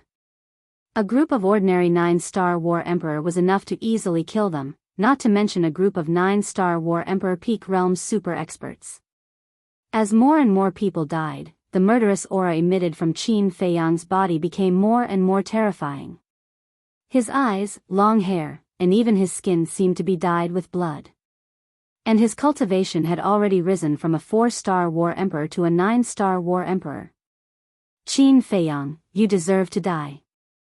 Zhuge Wuhou roared angrily, his eyes bloodshot. It's you who deserves to die. Qin Feiyang raised his head and looked at Zhuge Wuhou, his eyes filled with ruthless coldness. Swish. He took a step forward and rushed into the sky, his killing intent surging. Boom. Without saying a word, he raised his arm and slapped Zhuge Wuhou's head. Although Zhuge Wuhou's strength was not bad, under the attacks of the Thunder Leopard and the other two beasts, he was already an arrow at the end of its flight. How could he withstand Qin Feiyang's palm strike? There was no suspense. With a kacha sound, Zhuge Wuhou's head exploded, and his flesh and blood flew everywhere. The blood that flowed out was all absorbed by the word kill. Father. A sorrowful roar resounded through the sky and earth.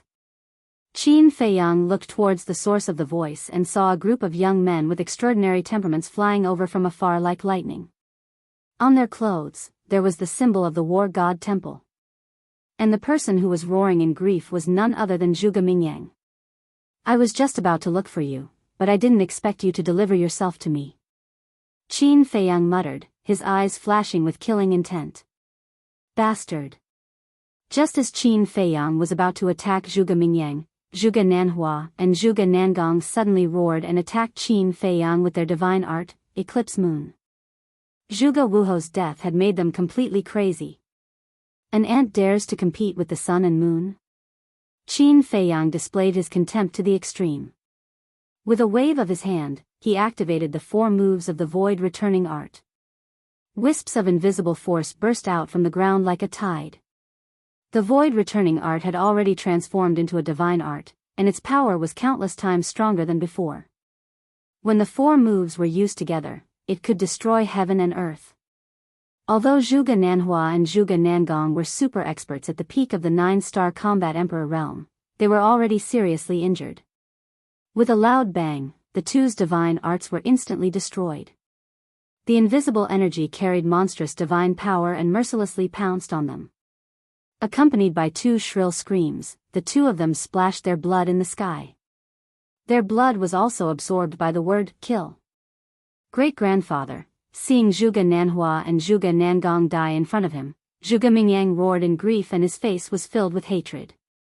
A purple-clothed young man next to him stared at Qin Feiyang and suddenly said, Qin Feiyang's current power is too terrifying, let's go. I'm not leaving, I want to avenge my father and great-grandfather. Zhuge Mingyang roared. The purple-clothed young man raised his eyebrows and directly knocked Zhuge Mingyang unconscious. Then, he carried Zhuge Mingyang and turned around. With a mysterious step, he left without looking back. When the rest of the people saw this, they immediately followed the purple-clothed young man and escaped.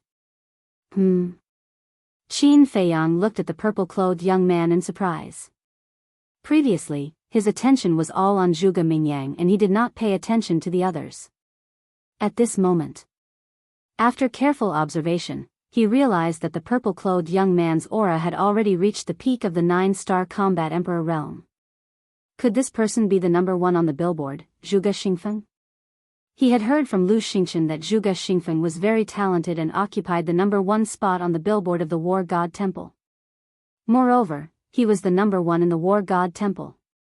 However, he had never seen Zhuge Xingfeng before, so he was not sure. Other than the purple-clothed young man, there were 6 people whose cultivation had reached the 9-star combat emperor realm. The rest of them were basically between 2-star and 8-star combat emperor realm. Not bad. A mere martial marquis government actually has such a demon, but today, they will all die. Qin Feiyang lifted the corner of his mouth and there was a bone-piercing cold light in his eyes. Swoosh. He used the phantom steps and stepped into the air step by step. It seemed very slow, but every step he took covered a distance of more than 10 miles. Brother Feng, he's coming. A black-clothed young man turned around and his expression changed. Other than the purple-clothed young man, the rest of them were also terrified. The purple-clothed young man said in a deep voice, "Don't panic, I'm faster than him, he can't catch up with us." After saying that, he waved his hand and swept everyone up and flew towards the imperial palace at lightning speed. As a disciple of the War God Temple and a disciple of the Zhuge family, he naturally had perfect auxiliary combat skills. As for Qin Feiyang's cultivation, although it had already reached the 9-star combat emperor realm, it had not reached the peak, so his speed naturally could not catch up with the purple-clothed young man. Even so, the black-clothed young man and the rest could not help but be afraid. Therefore, before the purple-clothed young man finished speaking, someone immediately said, "Even if he can't catch up with us, where can we escape to? Sooner or later, we will still fall into his hands. What's the hurry? Before coming, I have already sent a message to Ancestor Yun, he will definitely come back to save us. Now, let's go to the back mountain of the Imperial Palace. There is a false god guarding the back mountain, I don't believe that he will dare to chase us in. As long as Ancestor Yun and Emperor Hong return, it will be his doomsday." Chapter 1391. Back mountain of the Imperial Palace, Qin Feiyang's eyes flickered. The purple-robed youth and the others did not use voice transmission, so he heard every word. There was indeed a pseudo-god guarding the back mountain. However, these self-sealed pseudo-gods needed a large amount of blood to be awakened. Before they were awakened, they were like Zhuge Xingfeng, not a threat at all. Even if there was a battle beside them, they would not know. So, there was nothing to worry about. Qin Feiyang walked step by step in the void, his blood-red hair fluttering and his murderous aura soaring to the sky. He was a living god of death. Everywhere he went, there were cries of pain. Those who were shrouded by the murderous aura had their blood spurting out uncontrollably from their pores. This was the power of the kill formula when used to the extreme.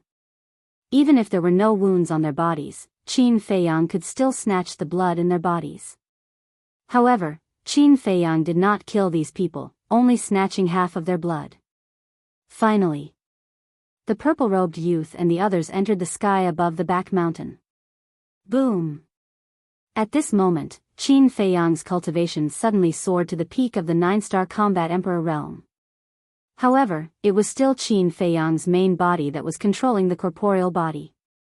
Because the increase from a 4-star combat emperor to a 9-star combat emperor was only 5 small realms, it was still within his range of tolerance, so there was no need for the inner demons to appear. What? Sensing the terrifying aura, the purple-robed youth and the others' faces changed. What was going on with this person's cultivation? From a 4-star combat emperor to a peak 9-star combat emperor, how did he do such a heaven-defying thing? A red-robed girl stammered, "Brother Feng, he won't raise his cultivation to the pseudo-god realm later, right?" Hearing the red-robed girl's words, the group of people's hearts sank. The purple-robed youth's mood instantly became incomparably heavy.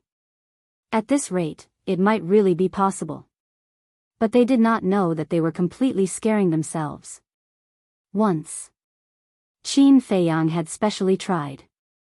Although the kill formula was heaven-defying, it could not superimpose his cultivation to the pseudo-god realm. Whoosh! Qin Feiyang also entered the back mountain of the imperial palace openly. None of the Kirin army, who were guarding the back of the mountain, dared to block the way. They all retreated to the side in fear. A young man in black turned his head and glanced at Qin Feiyang. His pupils suddenly shrank, and he said in surprise, "Brother Feng, didn't you say that he didn't dare to come in?" "Faster. This is already my maximum speed. How can I be faster?" The purple-clad young man glared angrily at the black-clad young man and said, "Don't panic. Although his cultivation level has reached the peak, his speed is only on par with mine. He's dreaming if he wants to catch up with us." Hearing this, everyone heaved a sigh of relief. Just as the purple-clothed young man spoke, Qin Feiyang's eyes flashed and he instantly disappeared. Where is he? After listening to the purple-clothed young man, the black-clothed young man turned around to look at Qin Feiyang. But when he saw that there was no one behind him, his face was full of surprise. The purple-clothed young man and the others also turned their heads, their eyes full of surprise. Could it be that he knows that he can't catch up with us, so he took the initiative to leave?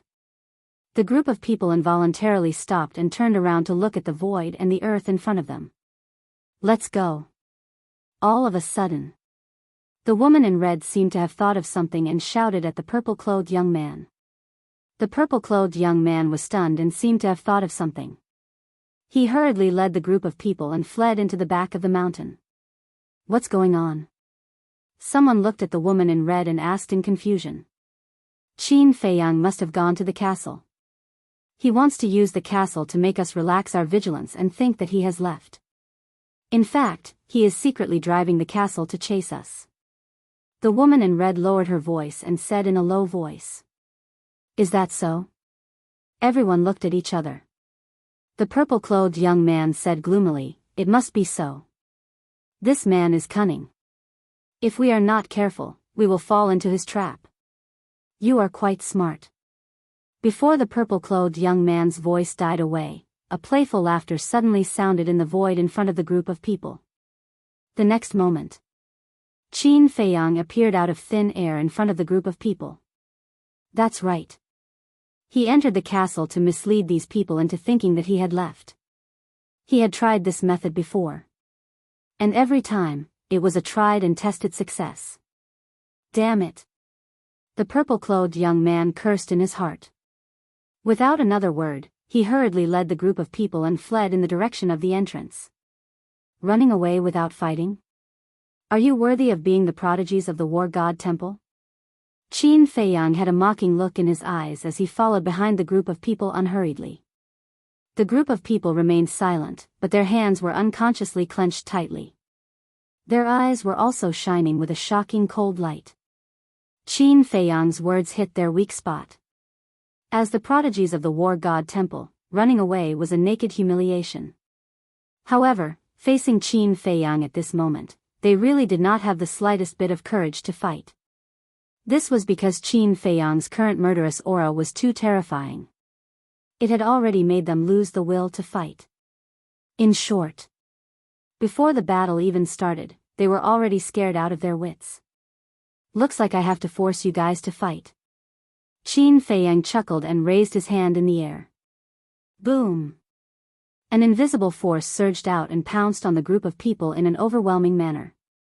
The first move of the ruins of En technique, landslide. The divine aura surged, and the mountains and rivers below instantly collapsed. Countless ferocious beasts fled in fear. The purple-clothed young man's eyes flashed with murderous intent. He shouted, for the sake of the Zhuge family's reputation, I'll stay and fight with him. You guys go. Brother Feng, don't be rash. The red-clothed woman was shocked and hurriedly advised. He's too close to us now. We have no choice. Someone has to stand out and fight him head-on. Don't worry. I'm the strongest person of the war god temple. It won't be that easy for him to kill me. With that, the purple-clothed young man threw Zhuge Mingyang in front of the red-clothed woman and turned to face Qin Feiyang. Let's go. The woman in red shouted in a low voice. Then, she carried the unconscious Zhuge Mingyang and fled towards the entrance without looking back. The other 9-star combat emperors also took the others and fled madly. Come on. Let me see how strong you, Qin Feiyang, are. Boom. The purple-clothed young man's body shook and a monstrous emperor's aura erupted. He then waved his hands and a crescent moon appeared in the sky and collided with the invisible force. The collision of the two divine arts instantly caused a deafening explosion. A destructive shockwave spread wildly in all directions with the two of them as the center. Roar. Crack. Rumble. The mountains and rivers shattered and the ferocious beasts howled. In the blink of an eye, everything within a few hundred miles was razed to the ground. Although the red-clothed woman and the others had escaped in time, they were still blown away by the airwave. Their bodies were badly mutilated. If it weren't for the protection of the 9-star combat emperors, the 2-star and 8-star combat emperors would have died on the spot. Qin Feiyang glanced at the red-clothed woman and the others and ignored them. He looked at the purple-clothed young man and said with a smile, the number 1 person of the war god temple. You are indeed Zhuge Xingfeng. I never would have thought that the famous Qin Feiyang would know of me, Zhuge Xingfeng. Should I feel honored? Zhuge Xingfeng said. Not honored. You should feel lucky. If you had overestimated yourself like Zhuge Jinghong, you would have been a corpse by now. Qin Feiyang said lightly. Zhuge Jinghong was killed by you. Killing intent surged in Zhuge Xingfeng's eyes. How dare you insult my mother? I, Qin Feiyang, will not let go of your ancestor, Zhuge Xinyun, let alone Zhuge Jinghong. Qin Feiyang took a step forward. A terrifying aura shook the void as he threw out a punch. Arrogant. Zhuge Xingfeng shouted. His battle chi surged as he threw out a palm strike. Boom. The moment the fist and palm collided, Zhuge Xingfeng's arm was torn open. He was sent flying with blood spurting out. This strength, how is this possible? His eyes were blank. They were both at the peak of the 9-star combat emperor realm. Why was Qin Feiyang so much stronger than him? You don't know about this, do you? Once upon a time, I killed a divine beast and ate its flesh. Therefore, my physique has been greatly improved. Now, both my strength and the strength of my physique are far superior to those of the same cultivation level. Qin Feiyang took a step forward and threw out another punch. Killed a divine beast. Zhuge Xingfeng murmured. His face was filled with disbelief. He even forgot to counterattack. Boom. Qin Feiyang's punch landed on Zhuge Xingfeng's chest. Crack. His ribs broke on the spot and his chest caved in. Zhuge Xingfeng let out a painful cry as he crashed into the ground like a meteorite. Boom! A deep crater with a diameter of several kilometers immediately appeared. He actually killed a divine beast. How did he do it? Zhuge Xingfeng lay at the bottom of the deep pit, his eyes filled with disbelief. Suddenly, he slammed his palm on the ground and shot up into the sky like a cannonball. His body was covered in blood and his long hair danced in the wind. At this moment, he was like an awakened beast, giving off a great sense of crisis. So what if he killed a divine beast? I, Zhuge Xingfeng, defeated countless geniuses of the War God Temple and reached the top of the wind cloud list. My reputation is not undeserved. Beast transformation, blood dragon. As Zhuge Xingfeng roared, his whole body began to change. His body swelled crazily and his clothes were torn into pieces. Finally, they flew all over the sky. At the same time, a fierce aura rushed out from his body. Qin Feiyang was surprised. Ah! As his body swelled bigger and bigger, Zhuge Xingfeng could not help but howl as if he was suffering unparalleled pain. Suddenly, a dazzling blood-red light appeared on his body. As soon as the blood-red light appeared, his skin began to change. Dragon scales the size of a palm started to appear all over his body. The dragon scales appeared as if they were dyed in blood, and they were completely blood-red. Finally, his whole body was covered in dragon scales. Moreover, his limbs and head were also changing. His limbs turned into dragon claws and his head into a dragon's head. The nails on his limbs grew to 1/2 meter long and were like sharp blades with a bone-piercing sharpness. At this time, Zhuge Xingfeng's body was more than 10 meters tall. The dragon scales all over his body were shining with blood-red light. He had turned into a human-shaped Tyrannosaurus. And there was no trace of human emotion on his body. There was only killing, hostility, and blood. Qin Feiyang, today is the day you die. Chapter 1392. Death? Qin Feiyang murmured. He raised his arm and punched. The terrifying power poured out, twisting the void. Boom! But in the end, he was no match for Zhuge Xingfeng. He was slapped down by Zhuge Xingfeng's claw and smashed into the mountains below.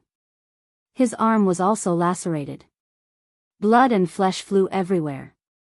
This, Qin Feiyang was dumbfounded. Ever since he ate the divine meat of the Lion King, he had never lost to anyone in the same realm in terms of physical strength. This was the first time. Eating the meat of a divine beast is just a so-so. Zhuge Xingfeng stood in the sky and laughed. Then, he rushed toward Qin Feiyang with a monstrous aura. Beast transformation, blood dragon, Qin Feiyang's eyes flashed. Whoosh! The next moment, he slammed his palm on the ground and rushed up in an instant. Flaming battle chi appeared and gathered in his palm. You don't know what death is. Zhuge Xingfeng's face was full of contempt. The dragon claw whistled. Qin Feiyang spat out a mouthful of blood and smashed into the ground again. Dust flew everywhere. Furthermore, those sharp claws left a shocking wound on his body that was so deep that his bones could be seen. The purple gold dragon blood gushed out like a small stream. However, to Qin Feiyang, these injuries were nothing at all. He stared at Zhuge Xingfeng with a trace of horror in his eyes. This was a divine art. Moreover, this beast form gave Zhuge Xingfeng a very strong defense and attack power. Qin Feiyang, is this all you've got? Be destroyed. Zhuge Xingfeng laughed wildly. The blood and qi in his body surged and turned into a blood-red wave. It carried the power to destroy the world and blasted toward Qin Feiyang. I was just testing the power of your divine art. Why are you so arrogant? Qin Feiyang suddenly stood up and smiled disdainfully. The life force contained in the fire of life and the purple gold dragon blood was quickly healing his wounds. Boom! He raised his hand and waved it. A golden light surged out like a torrent and collided with the wave of blood. Immediately, The blood qi spun in the air and instantly engulfed Zhuge Xingfeng. Return formula. Give him a taste of his own medicine. Ah, Zhuge Xingfeng struggled and roared in the blood waves. His entire body was drenched in blood. The dragon's scales were completely shattered. Qin Feiyang sneered, "How does it feel to be injured by your own moves? Don't celebrate too early." Zhuge Xingfeng roared. Following closely. A mighty divine aura rushed out from the blood waves. The blood wave instantly collapsed. Zhuge Xingfeng appeared in front of Qin Feiyang. Although he was covered in wounds, the murderous aura he exuded was no less than before. The first style of the blood dragon art, torrential blood waves. He waved his dragon claw, and a wave of blood that was even more terrifying than before appeared.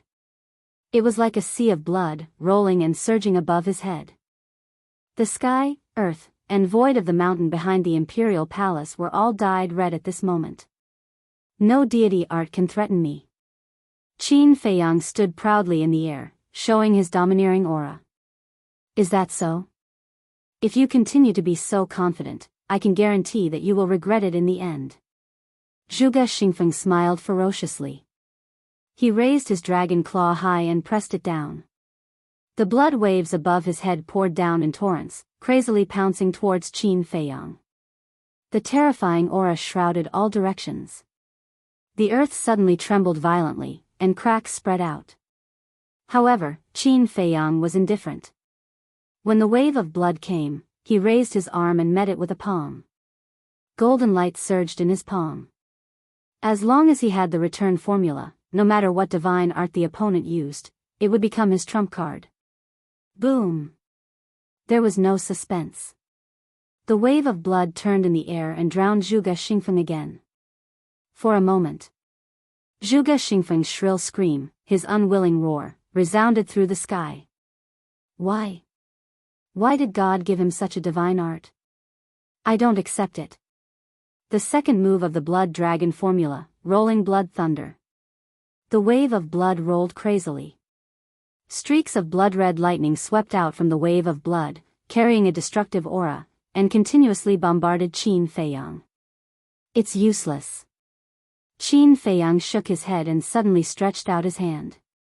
Waves of golden light roared out. All the blood-red lightning was reflected back and entered Zhuge Xingfeng's body. In just a moment, Zhuge Xingfeng's beast body was full of holes and blood flowed out. Why is this happening? I am the #1 of the War God Temple. How can I be defeated by him? The third move, Blood Dragon.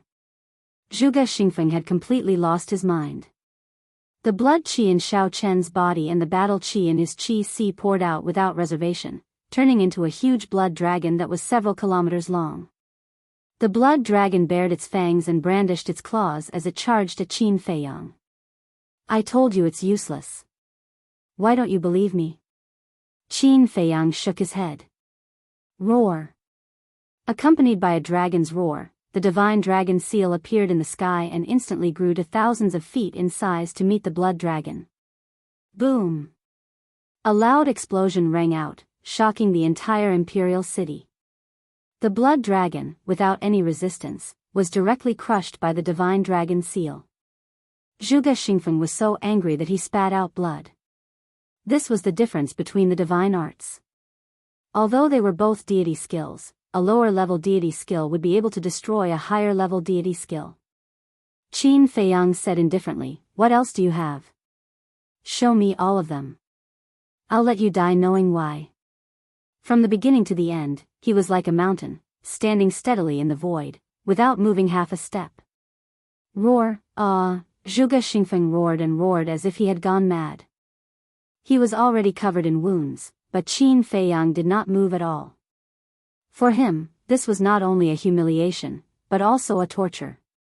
You will regret it. You will. The fourth move, Blood Dragon True Form. As he roared, his beast body swelled again, and the murderous aura around him became even more terrifying. Finally, Zhuge Xingfeng had completely turned into a real blood dragon. His body was hundreds of feet long, covered in dense scales, and his murderous aura was monstrous. Roar! He raised his huge head and let out a deafening dragon roar. He opened his bloody mouth and pounced on Qin Feiyang. Interesting. Qin Feiyang murmured. It was his first time seeing a divine art that could turn a living person into a blood dragon. He raised his big hand and waved gently. The purple gold dragon chi surged, and the divine dragon seal appeared again. With monstrous dragon power, it cut through the sky and collided with the blood dragon that Zhuge Xingfeng had turned into. Roar! Zhuge Xingfeng immediately let out a miserable howl as his 2 dragon claws were shattered. Break! However, he did not retreat half a step. He raised his huge dragon tail and slapped at the divine dragon seal. With a boom, the divine dragon seal was smashed into pieces. Qin Feiyang's body trembled slightly, and a trace of blood flowed from the corner of his mouth. Not bad. You can compete with the first move of the divine dragon technique. However, the divine dragon technique still has 3 moves. How many can you withstand? Qin Feiyang murmured. The purple gold dragon chi surged, and a purple gold divine dragon appeared in the sky. Divine dragon roar. The purple gold divine dragon let out a loud roar. Waves of invisible sound waves suddenly appeared and rushed toward Zhuge Xingfeng like a tide. Roar, in an instant. The sound waves arrived. Like a sharp blade, they drowned Zhuge Xingfeng. Zhuge Xingfeng's beast body was immediately torn apart, and he howled again and again. Qin Feiyang, even if I die, I will drag you to hell with me. Black moon. Eclipse. Eclipse moon. Blood waves. Blood thunder. Blood dragon. Innate superpower, blood dragon eye. Zhuge Xingfeng roared unwillingly. In the blink of an eye, he had evolved all the divine arts and even activated his fighting soul. His fighting soul was also a blood dragon. In an instant, the entire back mountain of the imperial palace was drowned in divine power. Countless beasts fled at the sight of this.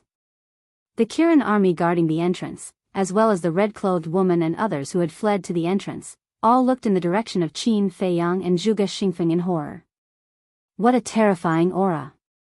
But they also knew that Zhuge Xingfeng had reached the end of his road. With you, Qin Feiyang, to die with me, even if I die, it will be worth it. Zhuge Xingfeng laughed again and again. With all the divine arts and fighting soul, he forcibly shattered the sound waves and charged toward Qin Feiyang.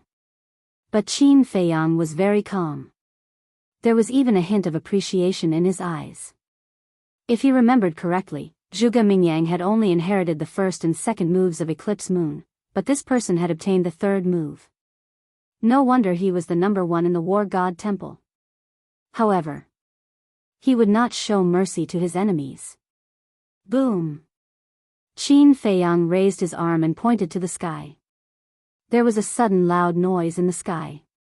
The wind suddenly blew, lightning flashed, and thunder rumbled. The next moment, a statue appeared, and its divine power shook all directions. The third move of the divine dragon art, supreme of 9 and 5. It's your honor to die under the third move of the divine dragon art. Qin Feiyang smiled coldly and waved his hand. The statue raised the broken sword and slashed toward Zhuge Xingfeng. This slash was about to split the void. Stop! But at this moment, an old voice resounded from the depths of the cave. Following closely, a magnificent godly aura surged toward Qin Nan like a thunderbolt, drowning the sky. Qin Feiyang raised his eyebrows. He had actually awakened the fake god in the depths. However, not only did he not stop, the murderous intent in his eyes became even more terrifying. The broken sword fell mercilessly, and the sharpness was destructive. Zhuge Xingfeng's divine arts and fighting soul were instantly turned into ashes. Zhuge Xingfeng's beast body was also split in half by the sword, and blood stained the sky. From now on, Zhuge Xingfeng will no longer exist in this world. Qin Feiyang smiled coldly, turned around and used phantom steps, and rushed toward the entrance without looking back. The emperor's statue dissipated as well. Soon, an old man in black descended above the broken mountain range, looking at Zhuge Xingfeng's corpse with a strong murderous intent in his eyes. Qin Feiyang, why did you come back? He suddenly turned around, locked onto Qin Feiyang's disappearing figure, and roared angrily. Qin Feiyang did not respond. The appearance of the fake god was somewhat unexpected. Therefore, he had to hurry and meet up with the Thunder Leopard, Wang Yangfeng, and the others. Otherwise, everyone would be in danger. Chapter 1393. Seeing that Qin Feiyang ignored him, the black-robed old man flew into a rage out of humiliation. Swoosh! He took a step forward and traversed dozens of kilometers in an instant. He was several times faster than Qin Feiyang. Qin Feiyang raised his brows. Initially, he wanted to kill Zhuge Mingyang and the others while he was at it. That was because he knew that Zhuge Mingyang and the others would definitely stop at the entrance and watch. However, it seemed that he could not do that now. The black-robed old man was too fast. He would probably catch up to him before he could reach the entrance. I have to admit that you're really lucky. Qin Feiyang muttered and immediately took out a teleportation gate. This was not the first time he wanted to kill Zhuge Mingyang, but someone would disrupt his plans every time. Boom! However, just as he was about to open the teleportation gate, a deafening sound suddenly came from the entrance. Ah! Following that, screams of pain and despair could be heard. Qin Feiyang was bewildered. The black-robed old man also looked at the entrance immediately with a cold glint in his eyes. It's Lei Bao and the others. The next moment, Qin Feiyang's face revealed a trace of pleasant surprise. He immediately opened the teleportation door and rushed in without looking back. That was right. At the entrance, he sensed the auras of Lei Bao, Wang Yangfeng, and the others. I won't give you another chance to escape. The black-robed old man retracted his gaze and looked at Qin Feiyang. He waved his hand and an invisible force surged towards the teleportation gate like a tide. It was extremely fast. In less than half a blink of an eye, the teleportation gate was smashed into pieces. At the same time that the teleportation gate shattered, Qin Feiyang also fell out of the void, and his entire body was dripping with blood. Qin Feiyang's expression was dark as water. He consumed a healing pill and turned to the black-robed old man. You're a member of the Great Qin. Why are you helping the evildoer? The black-robed old man said, It's precisely because I'm a member of the Great Qin that I won't allow you to be presumptuous in the capital. I'm presumptuous? Huh, Qin Feiyang threw his head back and laughed maniacally. Everything he had done was for Great Qin's safety, but now, these people viewed him as an evil person. How pitiful. Stop struggling and obediently surrender. Wait for Lord Emperor Hang's punishment so that you won't suffer any more physical pain. The black-clothed old man advised. In your dreams.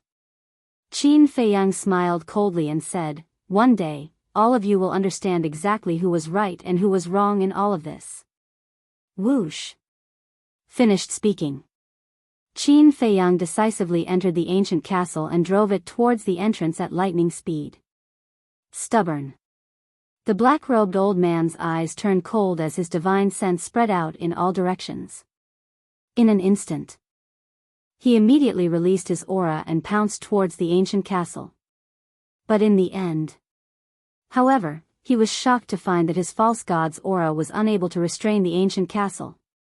If it was in the past, the oppressive might of a semi-divinity realm cultivator would have been able to seal the ancient castle. But things were different now. The first seal of the ancient castle had been removed. Whether it was ability or power, it was far greater than before. Now, the only person who could restrain the ancient castle was probably the true war god. And just as the black-clothed old man was distracted, Qin Feiyang had already driven the ancient castle and pulled a long distance away. He could already vaguely see the entrance. The back mountain of the imperial palace is really dangerous. Qin Feiyang was still in fear.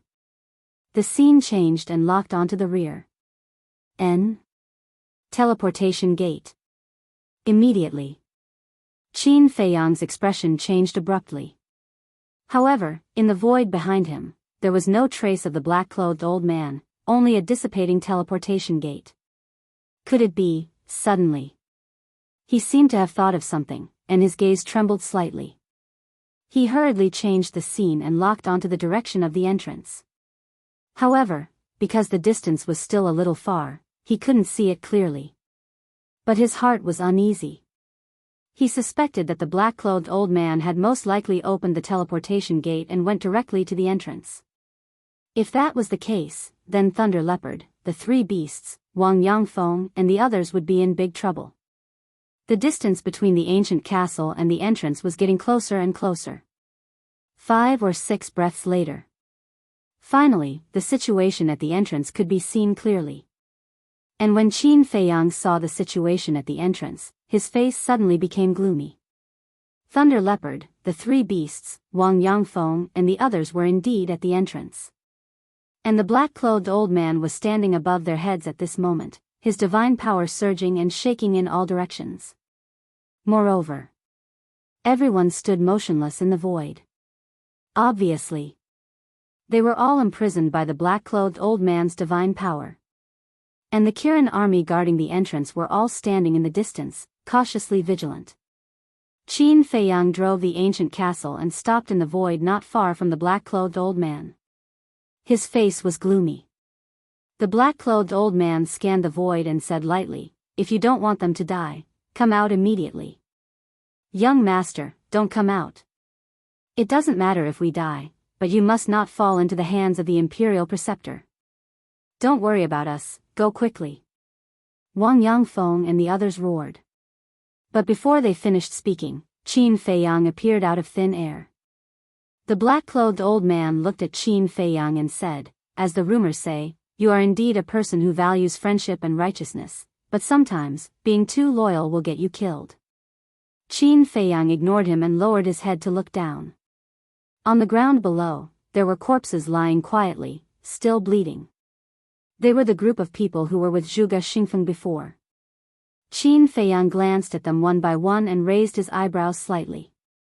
He looked at Wang Yangfeng and the others and asked, "Where's Zhuge Mingyang? Why don't I see his body?" Everyone was stunned. Wang Yangfeng asked, "Didn't you kill him?" Qin Feiyang shook his head. Wang Yangfeng said, "When we came, we didn't see him either. We thought you had already killed him." Qin Feiyang raised his eyebrows. It seemed that Zhuge Mingyang had been escorted away in advance. "Qin Feiyang, do you think I don't exist?" The black-clothed old man was furious. How dare he talk about Zhuge Mingyang unscrupulously in front of him? What did that put him in? He was a fake god after all. Couldn't they show him some respect? Noisy. However, facing the black-clothed old man's anger, Qin Feiyang was not nervous at all. Instead, he shouted at the black-clothed old man ruthlessly. The black-clothed old man was dumbfounded. Was there something wrong with this kid? How dare he scold him? Did he know what kind of situation he was in now? The Kirin army was also dumbfounded. This guy's courage was indeed not for show. Qin Feiyang looked at the black-clothed old man and said indifferently, "Do you think I escaped into the castle because I was afraid of you? If not because you were afraid of me, then why?" The black-clothed old man frowned and asked. "It's because I don't want to kill you. After all, you're loyal to the great Qin. You're just being confused by the state preceptor," Qin Feiyang said. In fact, he was pretending to be calm. Because at this time, he couldn't show the slightest bit of guilt or panic. Otherwise, it would lead to a fatal disaster. "You don't want to kill me?" The black-clothed old man was petrified again. Was there something wrong with this kid's head? Is your memory that bad? It seems that I have to remind you. Who saved me not long ago in the central square? Qin Feiyang sneered. Hearing this, the black-clothed old man's eyes trembled. He quickly scanned the void, his eyes full of vigilance. "You remember now, right? Although Elder Qin and Lu Xingchen are not here now, I still have 10 fake gods with me. They are hiding nearby now, watching you. As long as I give the order, the entire imperial palace will be destroyed in an instant. Now tell me, do I have the ability to kill you? Qin Feiyang sneered. The black-clothed old man's heart sank.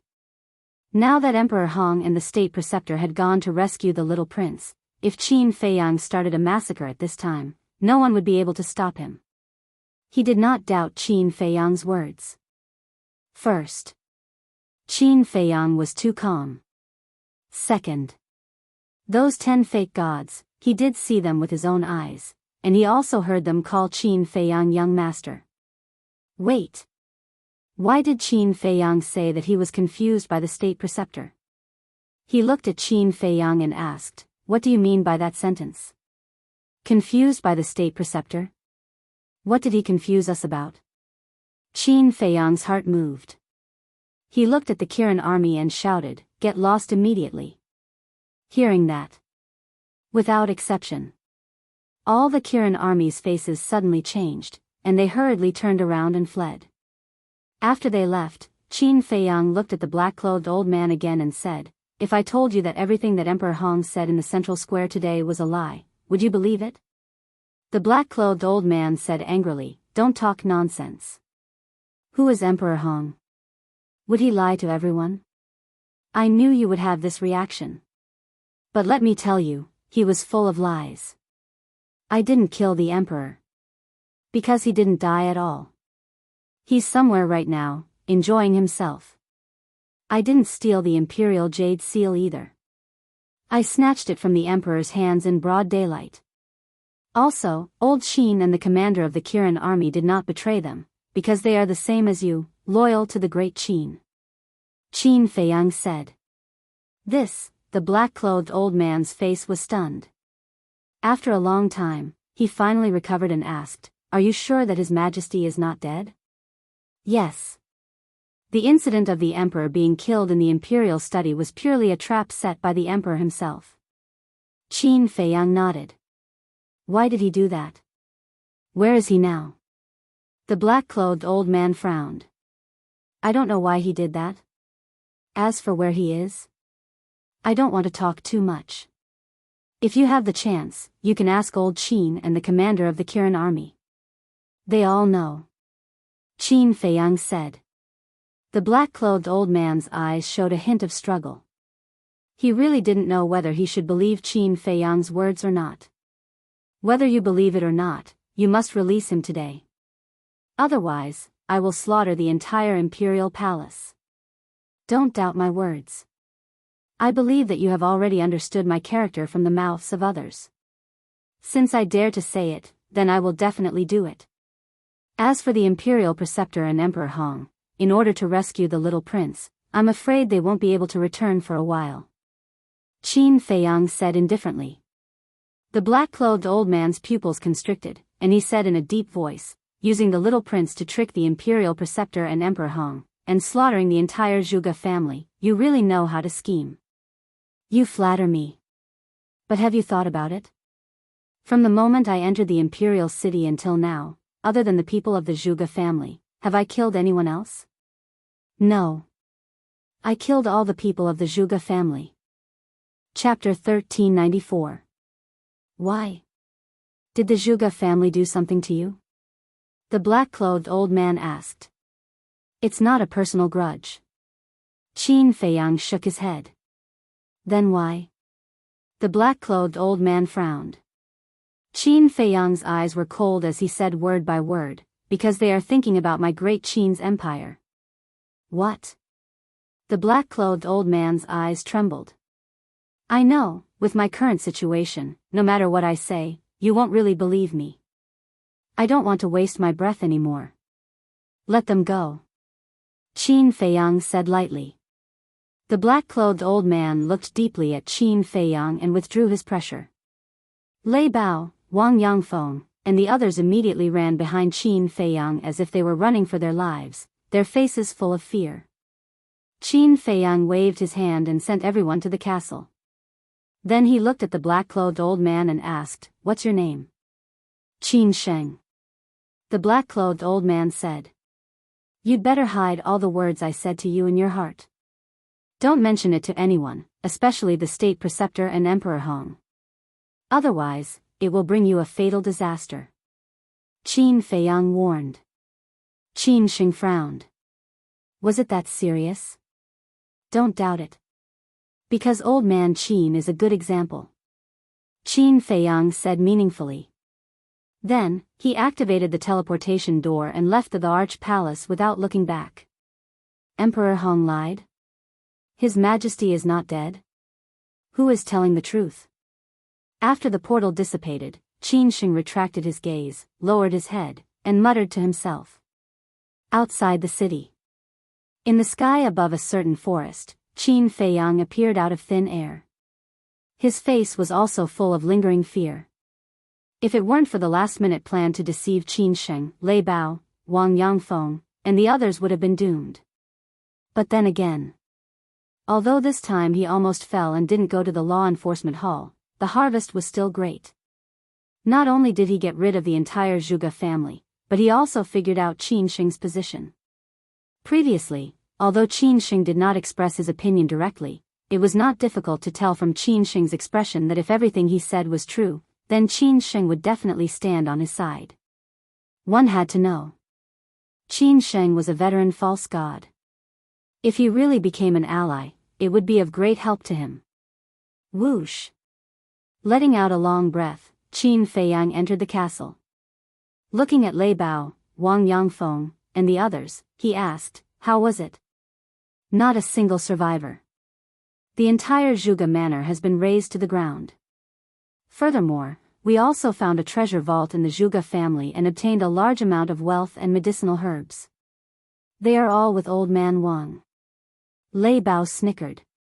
Very good. Qin Feiyang nodded. He looked at Wang Yangfeng and said, give those things to Fatso and Dan Wangkai. Let them sort them out. All right. Wang Yangfeng nodded. With a wave of his hand, dozens of cosmos sacks appeared and piled up on the ground. So many? Qin Feiyang was shocked. Fatso and Dan Wangkai immediately surrounded him, their eyes shining with greed. Wang Yangfeng shook his head in amusement. Suddenly, he seemed to have thought of something. He turned to Qin Feiyang and asked, young master, are the 10 false gods of the Lu family really at the back mountain of the imperial palace? I lied to Qin Sheng. Qin Feiyang smiled. Lied? Everyone looked at each other. He was too good at pretending. Previously, when they saw Qin Feiyang's calm expression, even they believed it to be true. Qin Feiyang smiled and took out the image crystal. Lu Hong opened her eyes at this time and sighed. It's a pity that although we eliminated the Zhuge family, we didn't manage to kill Zhuge Mingyang. This person's threat can't be underestimated. There will be a chance sooner or later. Qin Feiyang snorted and activated the image crystal. Buzz. Soon. Old man Qin's shadow appeared in the void in front of him. Give me your current coordinates. Qin Feiyang said. Old man Qin immediately gave Qin Feiyang a coordinate. Qin Feiyang put away the image crystal, left the castle, opened the teleportation door, and arrived in the sky above a mountain. As soon as he appeared, he sensed 4 terrifying auras. Moreover, there was also a tense atmosphere. He looked down and saw a huge mountain peak below. At the peak of the mountain, old man Qin and Lu Xingchen stood together.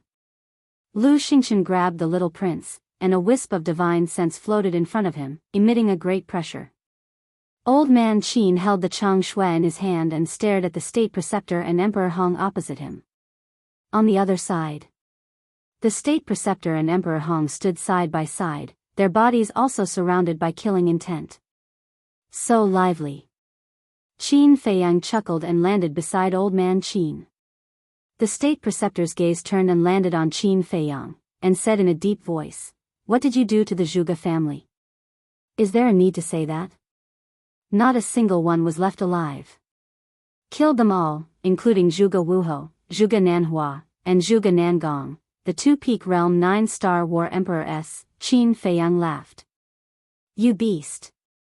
Hearing this, the state preceptor was furious. Old man Qin sneered, don't move, don't move, the Chang Shui in this old man's hands is not to be trifled with. Upon hearing Chang Shui, the state preceptor's pupils suddenly contracted, filled with fear. Right. And the monsters of the Zhuge family in the war god shrine, they were all killed by me. Qin Feiyang said again. What? The state preceptor's body trembled, and asked, what about Zhuge Xingfeng and Zhuge Mingyang? I killed Zhuge Xingfeng with my own hands. As for Zhuge Mingyang, he was lucky enough to escape. Qin Feiyang said regretfully. Bastard. The state preceptor immediately roared, and his eyes turned blood red, like a wild beast that had gone berserk. Qin Feiyang asked curiously, you care so much about Zhuge Xingfeng? Just who is the descendant of the Zhuge family? The state preceptor turned a deaf ear to him and said sinisterly, just you wait, this state preceptor will definitely make you pay with your blood. I'm waiting every day. Bring it on at any time. Qin Feiyang sneered. At this time, Emperor Hong said expressionlessly, your goal has been achieved, it's time to let the little prince go. Qin Feiyang waved his hand and said, return it to them. Catch it well. If you fall to your death, I won't be responsible. Lu Xingchen laughed coldly, picked up the little prince, and threw him towards Emperor Hong. The little prince was currently in a coma and didn't know anything. Emperor Hong hurriedly stepped forward and reached out to hug the little prince. Seeing that the little prince had only fainted, he heaved a sigh of relief. Bastard, die. Just as Emperor Hong caught the little prince, the state preceptor suddenly exploded and slapped towards Qin Feiyang. Old man Qin and Lu Xingchen looked at each other, a cold light flashing in their eyes. The power of the false god and consciousness immediately rushed towards Chang Shui. Clang! Chang Shui immediately released a world-destroying divine might and sharpness. Emperor Hong's expression changed as he looked at the state preceptor and shouted, what are you doing? Stop! The state preceptor unwillingly stopped in his tracks. Emperor Hong waved his hand and a teleportation gate opened. He said gloomily, go. With that, he stepped into the teleportation gate without looking back. The state preceptor did not move. He stared at Qin Feiyang, his old eyes filled with ferocity. If you want to fight, then fight. If you don't want to fight, then scram. What are you waiting for? Qin Feiyang looked at him provocatively. The state preceptor couldn't help but clench his fists tightly, making cracking sounds. His face was so gloomy that it was frightening. However, when he saw the Chang Shui in old man Qin's hands, a trace of fear crept into his eyes. He had already seen the power of Chang Shui when he fought with Ren Duxing last time. Even a divine artifact could be easily destroyed. If old man Qin and old man Qin really revived Chang Shui, even if he and Emperor Hong joined hands, they might not be a match. Emperor Hong stood in the teleportation gate and looked at Qin Feiyang and the other two. He looked impatiently at the state preceptor and shouted, I told you to leave, didn't you hear me? Boom! The state preceptor stomped on the ground, and the entire mountain instantly collapsed with a deafening sound. Thick smoke covered the sky. One day, your fate will be the same as this giant mountain. Perhaps it will be even worse than this giant mountain. After leaving behind these harsh words, the state preceptor turned around and entered the teleportation gate. Soon, the two of them and the little prince disappeared from the sight of Qin Feiyang and the other two. How delightful! Lu Xingchen laughed loudly. Old man Qin also laughed. After returning the Chang Shui to Qin Feiyang, he gave Qin Feiyang a thumbs up and praised, well done. Now that the Zhuge family has been completely annihilated, the state preceptor has lost his left and right arms. In a short period of time, he definitely won't dare to stir up trouble again. No. Although the Zhuge family has been destroyed, there is still the Law Enforcement Hall. The people of the Law Enforcement Hall are all the confidants of the state preceptor. These people can't be underestimated. Qin Feiyang waved his hand. Lu Xingchen stopped laughing and frowned, Then why didn't you get rid of them all just now? Qin Feiyang said helplessly. I also want to, but a fake god has awakened in the back mountain, so I have to give up. What bad luck. Lu Xingchen cursed in his heart. Old man Qin glanced at Lu Xingchen and transmitted his voice to Qin Feiyang. I think we can't kill the people of the law enforcement hall. Why? Qin Feiyang was suspicious. Although they are the confidants of the state preceptor, they are after all the people of the great Qin. As long as we get rid of the state preceptor, I believe that they will definitely turn over a new leaf. Old man Qin said. Turn over a new leaf, Qin Feiyang murmured. The old man in front of him was still too benevolent and thought of everything as simple. However, he couldn't refute it face to face. Qin Feiyang looked at Lu Xingchen and asked, what are you going to do next? Now I definitely can't go back to the temple. Let's find a place to meditate and wait for the miracle to open. Lu Xingchen smiled and said, a light flashing in the depths of his eyes. Qin Feiyang's eyes flashed, and said, you want to go to the miracle so much, what exactly is there in the miracle that makes you envious?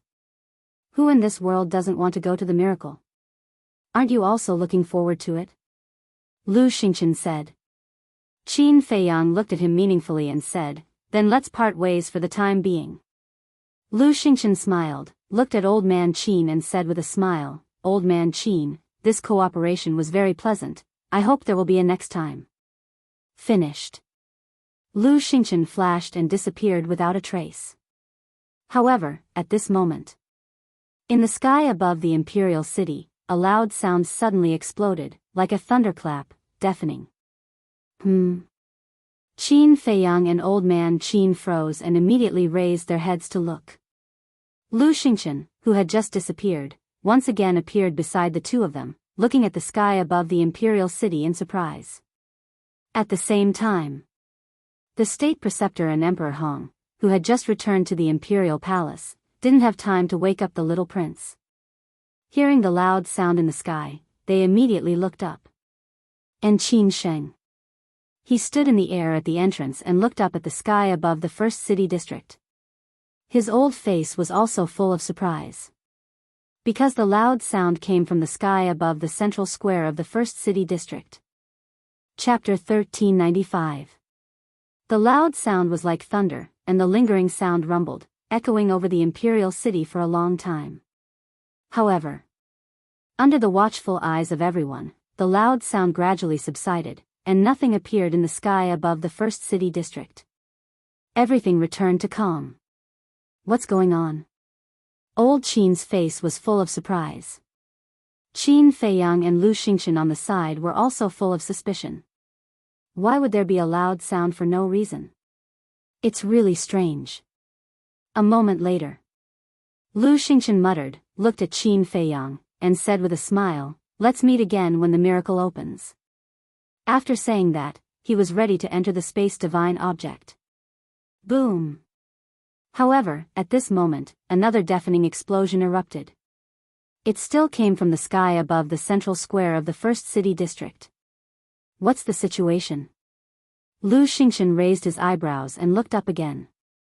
Rumble, but this time. That loud sound did not disappear, and it kept roaring over the first city district, as if the sky was falling and the earth was splitting, deafening. At this moment, there were also countless people gathered in the central square. Everyone raised their heads one after another, looking at the void above, their eyes full of suspicion. Look! The void is twisting. Suddenly, someone pointed to a certain void and roared. Immediately, everyone looked at the void that the person pointed to, and their faces changed greatly. That void was indeed twisting. Moreover, it was spreading crazily in all directions. In the end, the entire sky above the square trembled violently. That scene, coupled with the endless rumbling sound, felt like some peerless monster was born. Swish!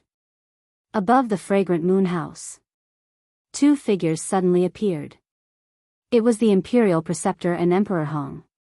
What the hell is going on? The Imperial Preceptor raised his eyebrows. This kind of thing has never happened before, and this old man doesn't know. Emperor Hong shook his head. Greetings Emperor Hong, greetings Imperial Preceptor. A figure cut through the sky, landed in front of the two, and bowed respectfully. It was Yen Wei. The Imperial Preceptor retracted his gaze, looked at Yen Wei, and asked, "What's the situation of the Zhuge family?" "It's all gone, leaving only ruins." Yen Wei sighed. Damn it. The Imperial Preceptor clenched his fists and gritted his teeth. He looked as if he wanted to eat someone. The ancestors of the Zhuge clan were marquises personally conferred by the late emperor. They had been passed down from generation to generation. Qin Feiyang massacring the Zhuge clan is tantamount to offending the late emperor's divine might. Lord Emperor Hong, please punish Qin Feiyang severely and give the Zhuge family justice. Yen Wei's eyes flashed, and he knelt in front of Emperor Hong, crying out in grief.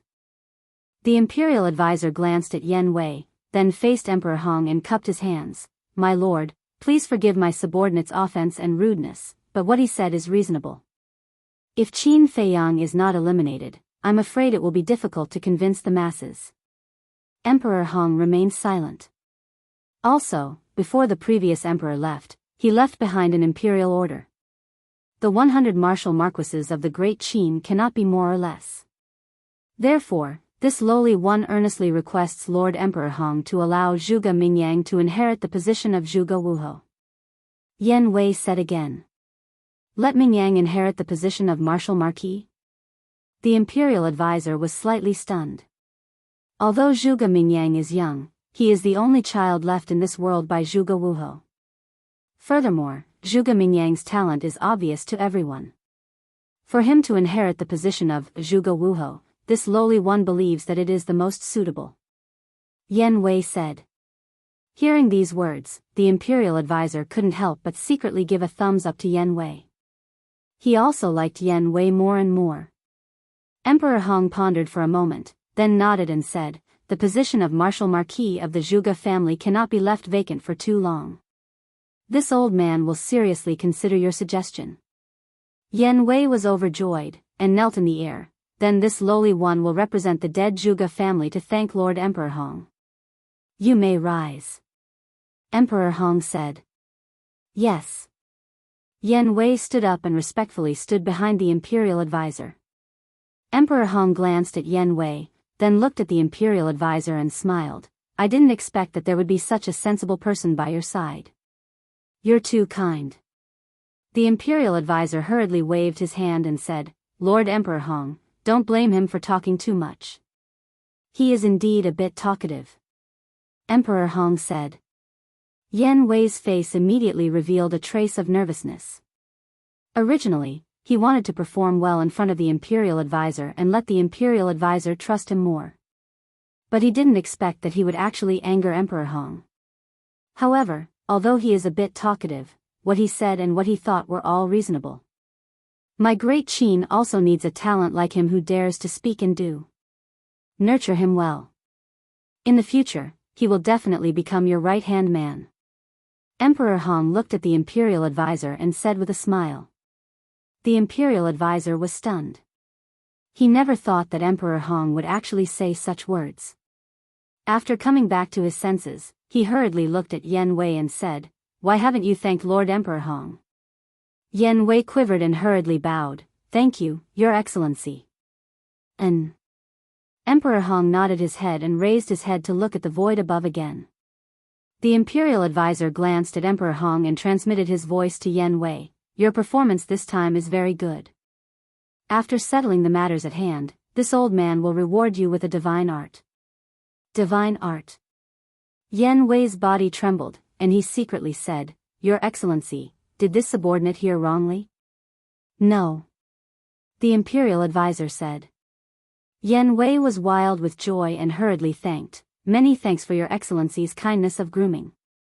From today onwards, this lowly one will definitely do my best for Your Excellency, until my death. This was truly a meat pie falling from the sky, too unexpected. Similarly, it also meant that the imperial advisor already completely trusted him and was prepared to nurture him as a trusted aide.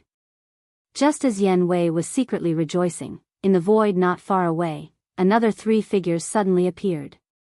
The moment these 3 people appeared, it immediately caused a commotion. Because these 3 people were precisely Qin Feiyang, Lu Xingchen, as well as Elder Qin. After slaughtering the entire Zhuge family, they actually still dare to brazenly come to the central plaza? Do they think that Emperor Hong and the imperial advisor don't exist? The people discussed animatedly, their eyes full of fear.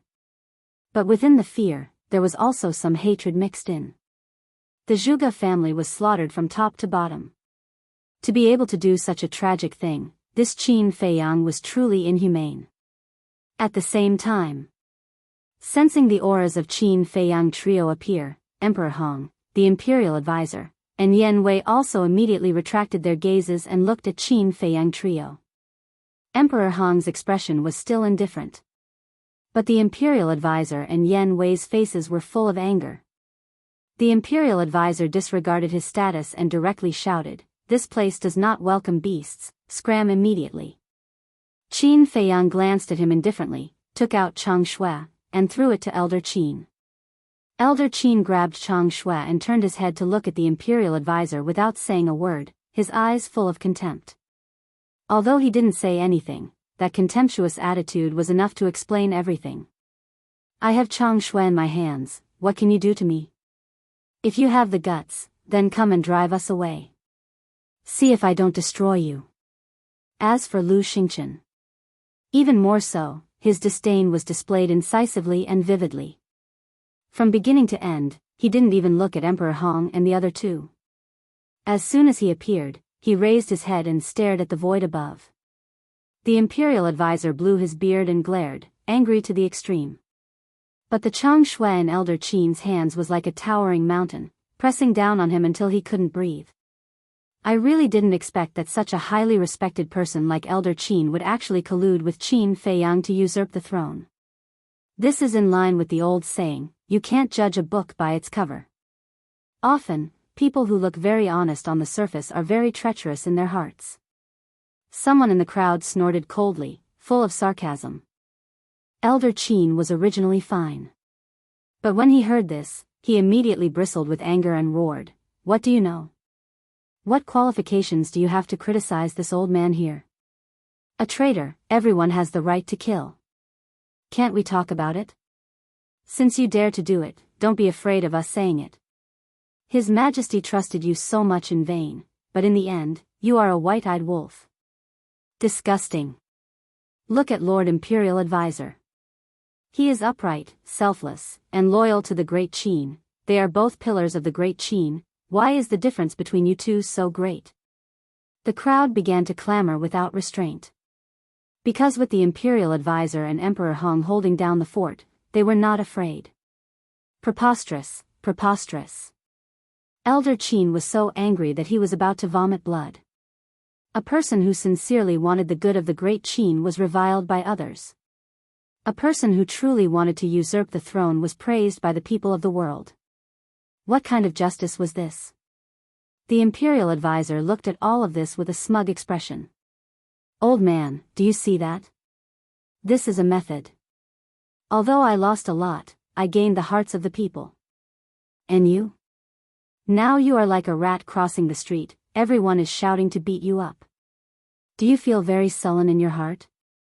The imperial advisor sent a message to Elder Qin, his words full of sarcasm. Hearing this, Elder Qin stared at the imperial advisor, his body trembling. Puff. Finally.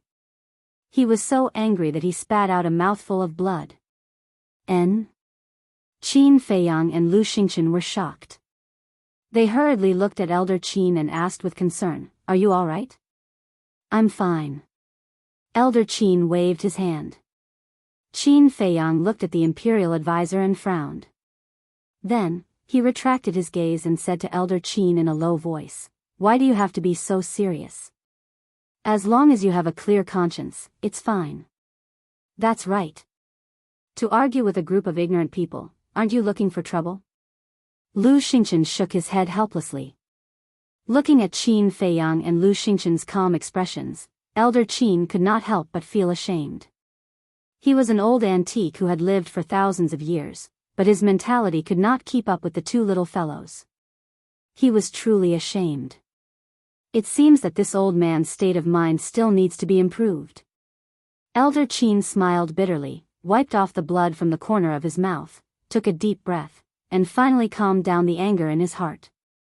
Qin Feiyang patted Elder Qin's shoulder, raised his head to look at the imperial advisor and Emperor Hong, and said indifferently, "What people do, the heavens are watching, your despicable deeds will be exposed to the world sooner or later. At that time, I want to see how you will face the hundreds of millions of people of my great Qin." Speaking of which, Qin Feiyang's gaze turned, only looking at Emperor Hong, and sneered, "Especially you, Lord Emperor Hong." The meaning behind his words was that as the son of the ancestor, Emperor Hong, it would be even more difficult to clean up the mess. Emperor Hong said indifferently, "Young people are full of vigor, but this old man wants to tell you something. Ginger is still spicier as it gets older." "Then I'll tell you something too. An old man should hide and enjoy life. Don't come out blindly, lest you end up with a bad ending." Qin Feiyang chuckled. "Arrogant. This bastard is too arrogant. He actually cursed his own great-grandfather like that. He still has no conscience, no humanity." Everyone was indignant. Chapter 1396. Seeing Emperor Hong's face darken, Qin Feiyang did not feel the slightest bit of guilt in his heart. Instead, he was extremely happy. He turned his head to look at Lu Xingchen and asked with a smile, "Is there something wrong with what I said?" Lu Xingchen crossed his arms across his chest, looked at Emperor Hong mockingly, and said, "Of course there's nothing wrong with it." Emperor Hong stared at the two of them, his face becoming more and more gloomy. Qin Feiyang and Lu Xingchen looked at each other, and then looked at Emperor Hong in unison, their eyes full of provocation. The atmosphere here gradually became solemn. "I can't help it. These two are too arrogant. If we don't kill them, the heavens will not tolerate it." In the crowd, a middle-aged man suddenly roared, carrying a monstrous emperor's might, and charged towards Qin Feiyang and Lu Xingchen. This person was wearing a pair of large black pants. His upper body was exposed, and he was filled with a wild aura. And his cultivation had reached the 9-star war emperor. Yes. Kill them, get rid of evil for the people. Among the crowd, 3 more people rushed out. They were also 9-star war emperor, wearing black robes. So many 9-star war emperor? Qin Feiyang was surprised. And these 4 people were all unfamiliar faces, and there were no signs on their bodies. Retreat. Almost at the same time, the Imperial Preceptor's roar rang out. Qin Feiyang looked at the Imperial Preceptor and found that the Imperial Preceptor's face was anxious. Immediately, Qin Feiyang revealed a look of realization. Looking at these 4 people, they should be the inner hall's law enforcers. Since they were the Imperial Preceptor's confidants, then he would not be polite. Boom! He raised his hand and waved it. The first move of the ruins art, landslide, instantly appeared. With a terrifying divine might, it blasted towards the 4 people. "You dare!" The Imperial Preceptor was furious and was about to make a move. "It's not your turn to interfere." But Elder Qin took a step forward and stood in front of the Imperial Preceptor. Killing intent surged in his eyes, and the Chang Shui in his hand was also buzzing. The Imperial Preceptor immediately became vigilant. An invisible force arrived in an instant. Accompanied by a series of screams, the bodies of the 4 people were torn apart on the spot, and blood stained the sky. One had to know. Qin Feiyang had yet to deactivate the kill formula. His cultivation had reached the peak of the 9-star combat emperor realm. With the divine art, killing 4 ordinary 9-star combat emperors was as easy as drinking water. However, this scene caused the people below to no longer dare to utter a word.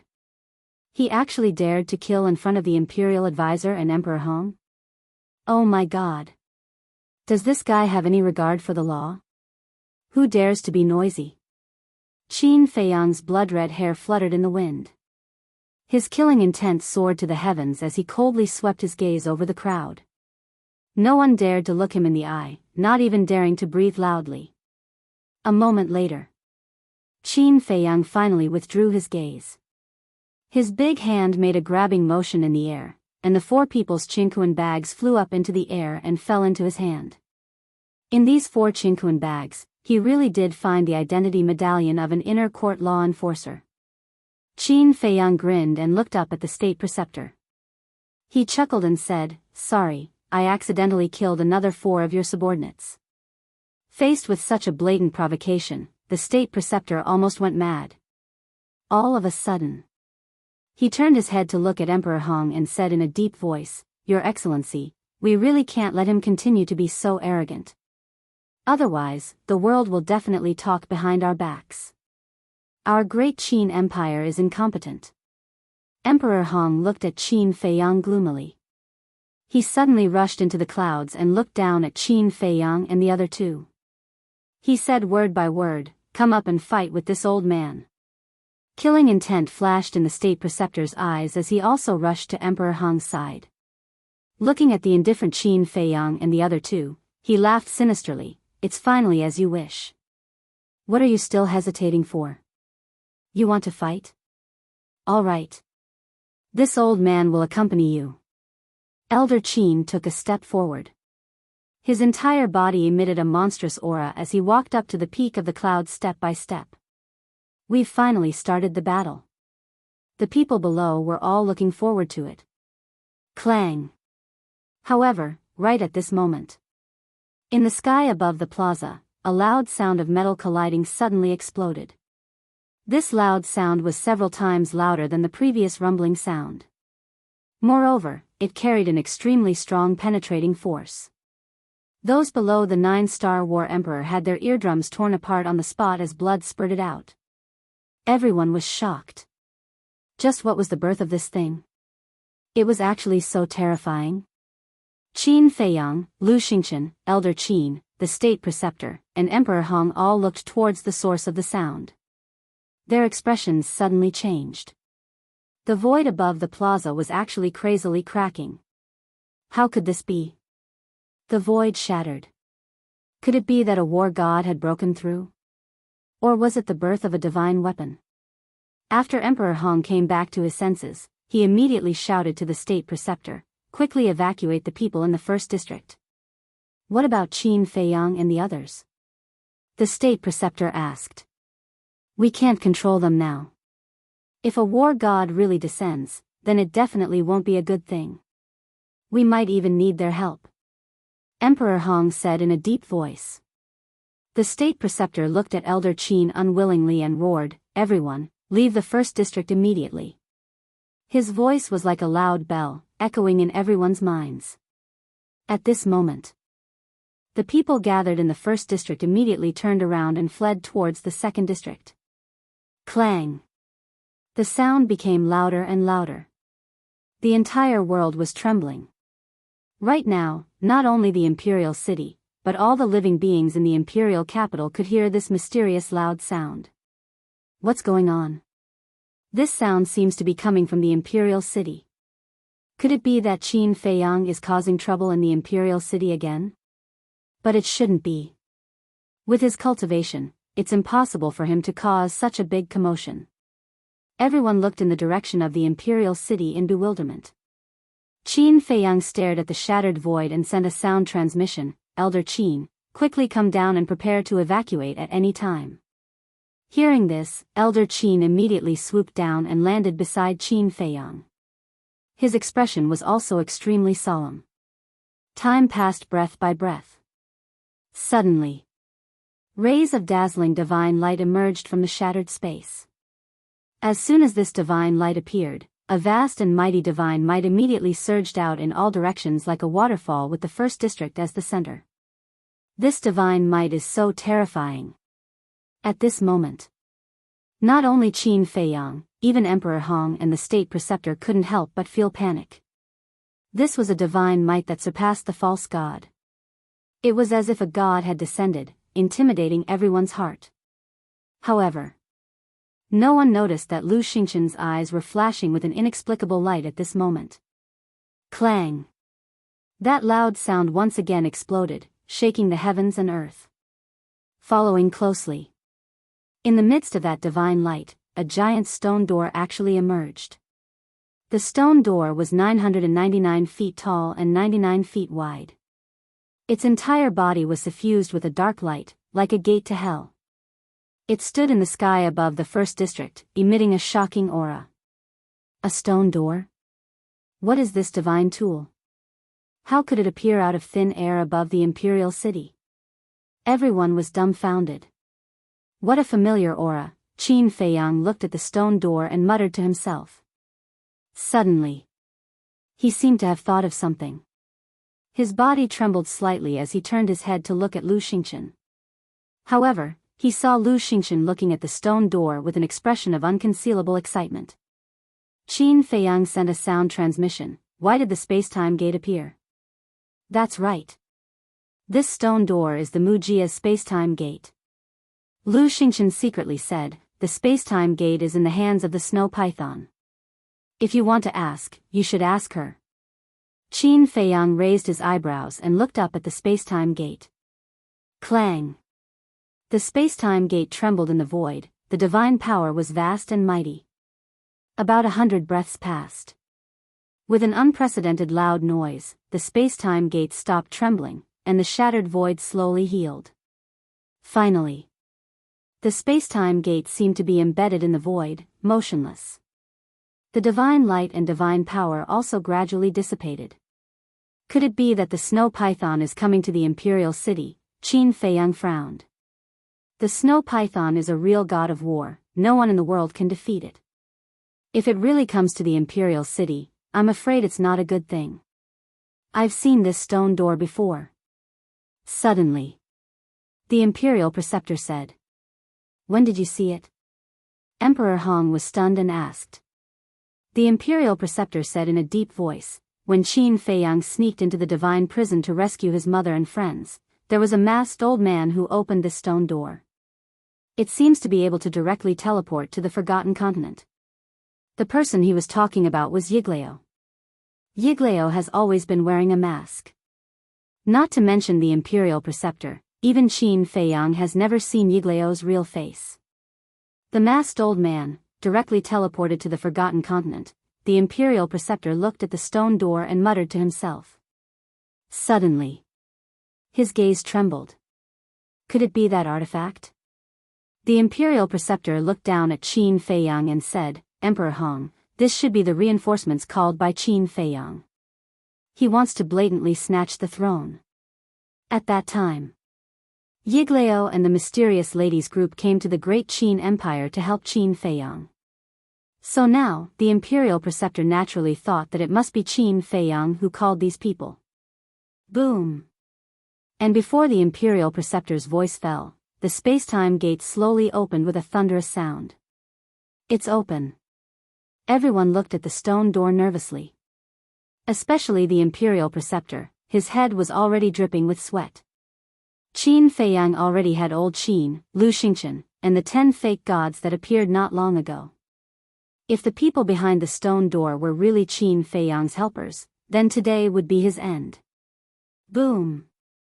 When the space-time gate opened a gap, an astonishing aura suddenly rolled out from the gap like a tide. This is the aura of the snow python. Qin Feiyang's gaze trembled. Having known the snow python for so many years, he could recognize the aura of the snow python without seeing it in person. What followed was a head full of doubts. What did the snow python come to the imperial city for? Rumble, the gap in the space-time gate became bigger and bigger. Finally, Qin Feiyang saw the silhouette of the snow python. At this moment, her body was only a meter long. Although her aura was astonishing, she did not release any divine power. She floated behind the space-time gate. Her long and narrow eyes revealed a ruthless indifference. How could it be her? When the imperial preceptor saw the snow python, his face suddenly turned pale. He still remembered the incident that happened in the Central Divine Kingdom. At that time, he was preparing to kill Qin Feiyang, but this snow python suddenly appeared and directly suppressed him and sent him back to the great Qin Empire. And with his false god cultivation, he could not resist at all. So he knew very well how terrifying the snow python's strength was. This was an existence that he absolutely could not provoke.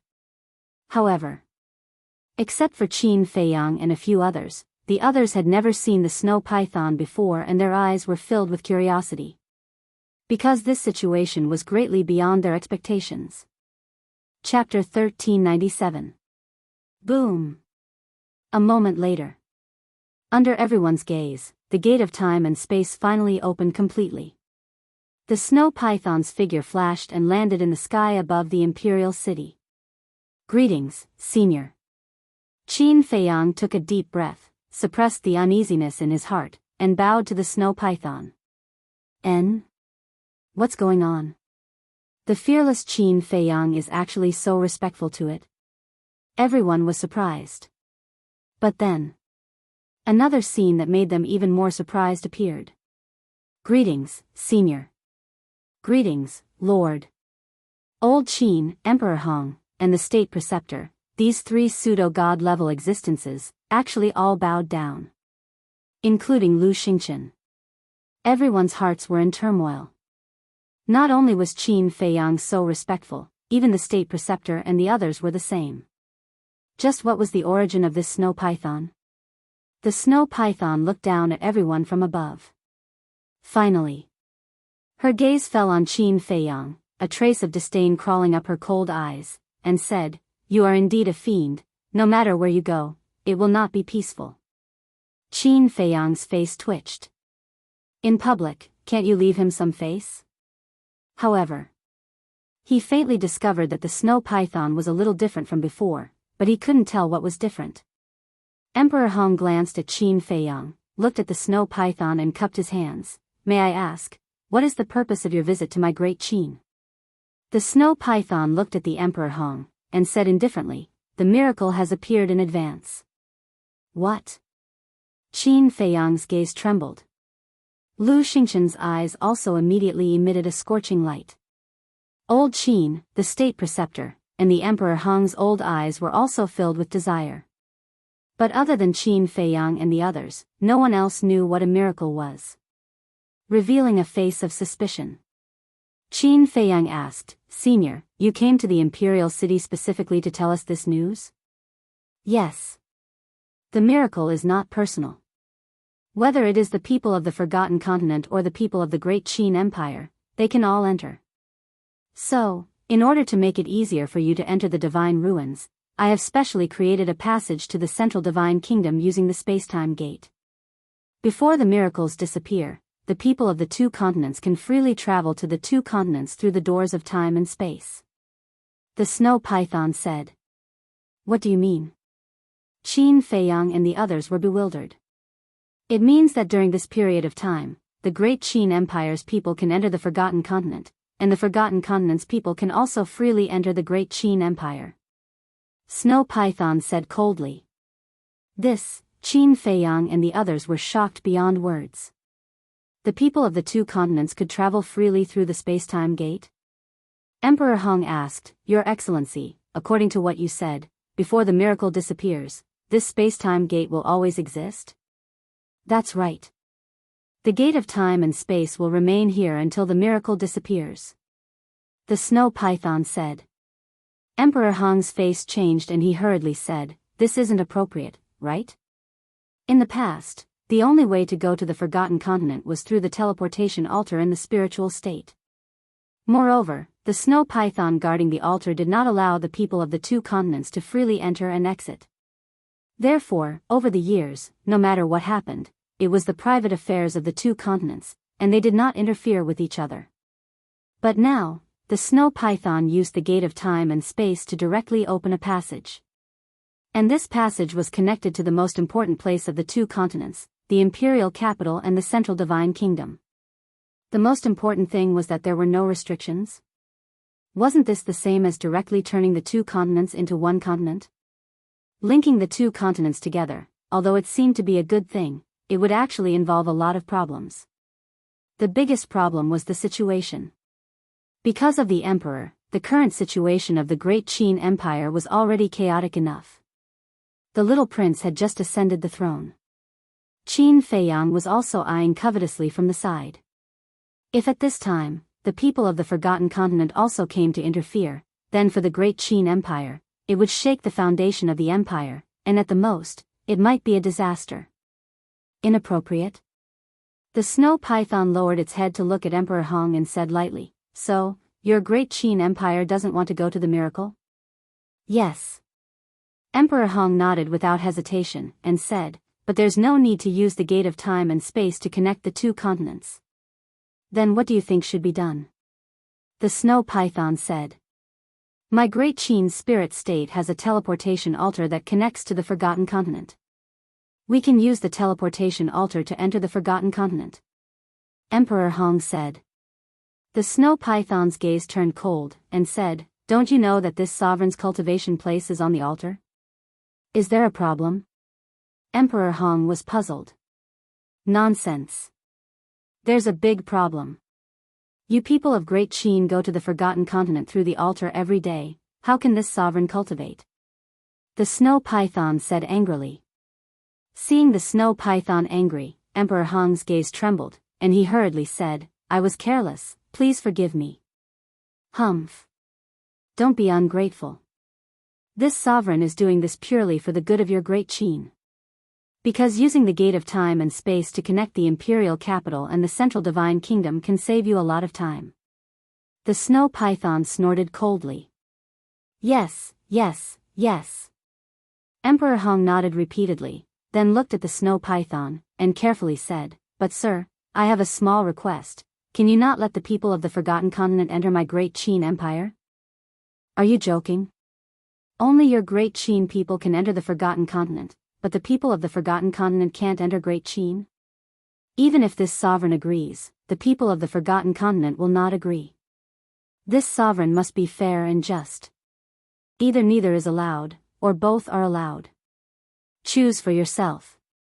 But you have to consider carefully, if the choice is not allowed, then this sovereign will not allow your great Qin people to step into the Forgotten Continent. To put it bluntly, your great Qin people can forget about entering the divine ruins." The snow python said. Emperor Hong fell silent, his heart incomparably bitter.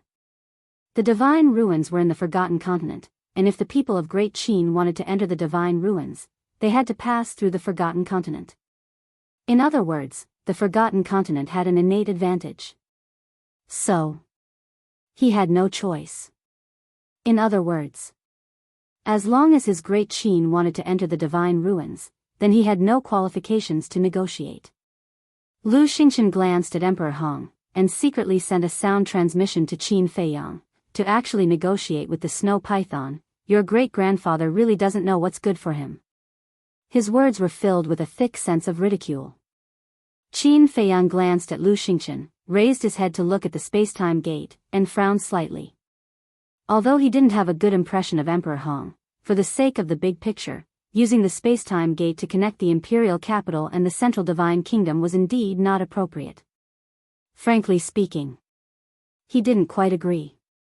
But facing the powerful snow python, he had no choice. In fact, endangering Great Qin, in Qin Feiyang's eyes, was only secondary. After all, the snow python had also said very clearly that the passage opened by the space-time gate was only temporary, and would close when the divine ruins disappeared. What worried Qin Feiyang the most was that after the two continents were connected, these people would most likely join forces to deal with him. Because the masters of the two continents were all his enemies. For example, the chief pagoda master, the Mu family, the imperial preceptor, Emperor Hong, and so on.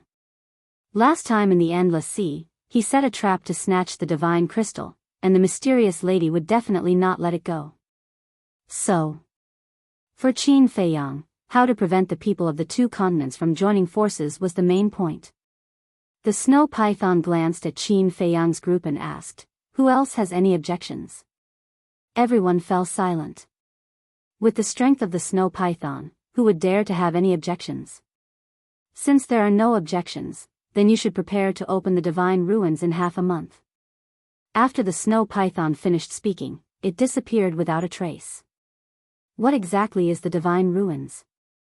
Even Emperor Hong is so eager. Could it be a treasure left behind by an ancient war god? Treasure? Does that mean that everyone can enter? If you can go in and get 1 or 2 divine objects if you're lucky, then you'll be rich. As soon as the snow python disappeared, the people in the imperial city were in an uproar. Qin Feiyang, Lu Xingchen, Old Qin, the state preceptor, Emperor Hong, and others looked at the spacetime gate, their eyes flickering. After a while, Lu Xingchen retracted his gaze and looked at Qin Feiyang with a smile. Brother Qin, your next situation may be very bad. Why don't you come with me to the Mujia? Although the Mujia may not be able to protect you, at least there's a way out. Go to the Mujia? Qin Feiyang was taken aback and glanced at Lu Xingchen. Looking at Lu Xingchen's sincerity, Qin Feiyang held back his laughter and said, "Forget it, I'm afraid I'll die faster if I go to the Mujia with you." Lu Xingchen was stunned and shook his head helplessly. It seems that Brother Qin still doesn't believe me. It's not that I don't believe you, it's because there are some things that you don't know yet. When you know, you'll definitely go crazy. Qin Feiyang smiled meaningfully. Go crazy? What kind of storm haven't I seen before? It can't be. Lu Xingchen frowned. When you go to the Mujia, you'll know. Qin Feiyang smiled faintly and immediately opened a portal, ready to leave. Qin Feiyang, come out and die for this old man. However, at this moment, an angry roar full of killing intent came from the Forgotten Continent. Following closely, an old man in white rushed out of the spacetime gate like lightning and landed in the sky above the city. You came just in time, Qin Feiyang murmured. Without looking up, just by listening to the voice, he knew that it was Wang Yu's grandfather, Wang Su. Qin Feiyang, if you have the guts, don't run away today. After Wang Su appeared, another old man appeared. He wore a mask and stood next to Wang Su. He glanced down at the imperial city, his killing intent soaring to the heavens. Another old acquaintance has come, Qin Feiyang murmured. This voice belonged to the Mujia's white-robed old man, Mu Changyun. What's going on? People looked at Wang Su and Mu Changyun, their faces full of surprise. The portal had just opened, and someone from the Forgotten Continent came to find trouble with Qin Feiyang? When did he go to the Forgotten Continent? There were many people in the imperial city, such as the civilians, in fact, didn't know that Qin Feiyang was in the Forgotten Continent a few years ago. Naturally, they didn't know what Qin Feiyang did in the Forgotten Continent. But the imperial tutor. He looked at Wang Su and Mu Changyun, his eyes couldn't help but flicker. As for Qin Feiyang, he didn't pay attention to Wang Su and Wang Yu and directly entered the teleportation gate. Don't even think about leaving. Chapter 1398. Old man Qin raised his eyebrows and looked at Mu Zhangyun, coldly snorting, "My great Qin will not allow you people from the Forgotten Continent to be presumptuous." Boom! Divine power surged out, roaring towards Mu Zhangyun. False god? Mu Zhangyun was stunned. But then, a hint of disdain climbed up the corner of his mouth. With a flick of his sleeve, the mighty divine power rolled in all directions, and old man Qin immediately spat out a mouthful of blood. What? Peak false god realm. Old man Qin exclaimed, his face pale.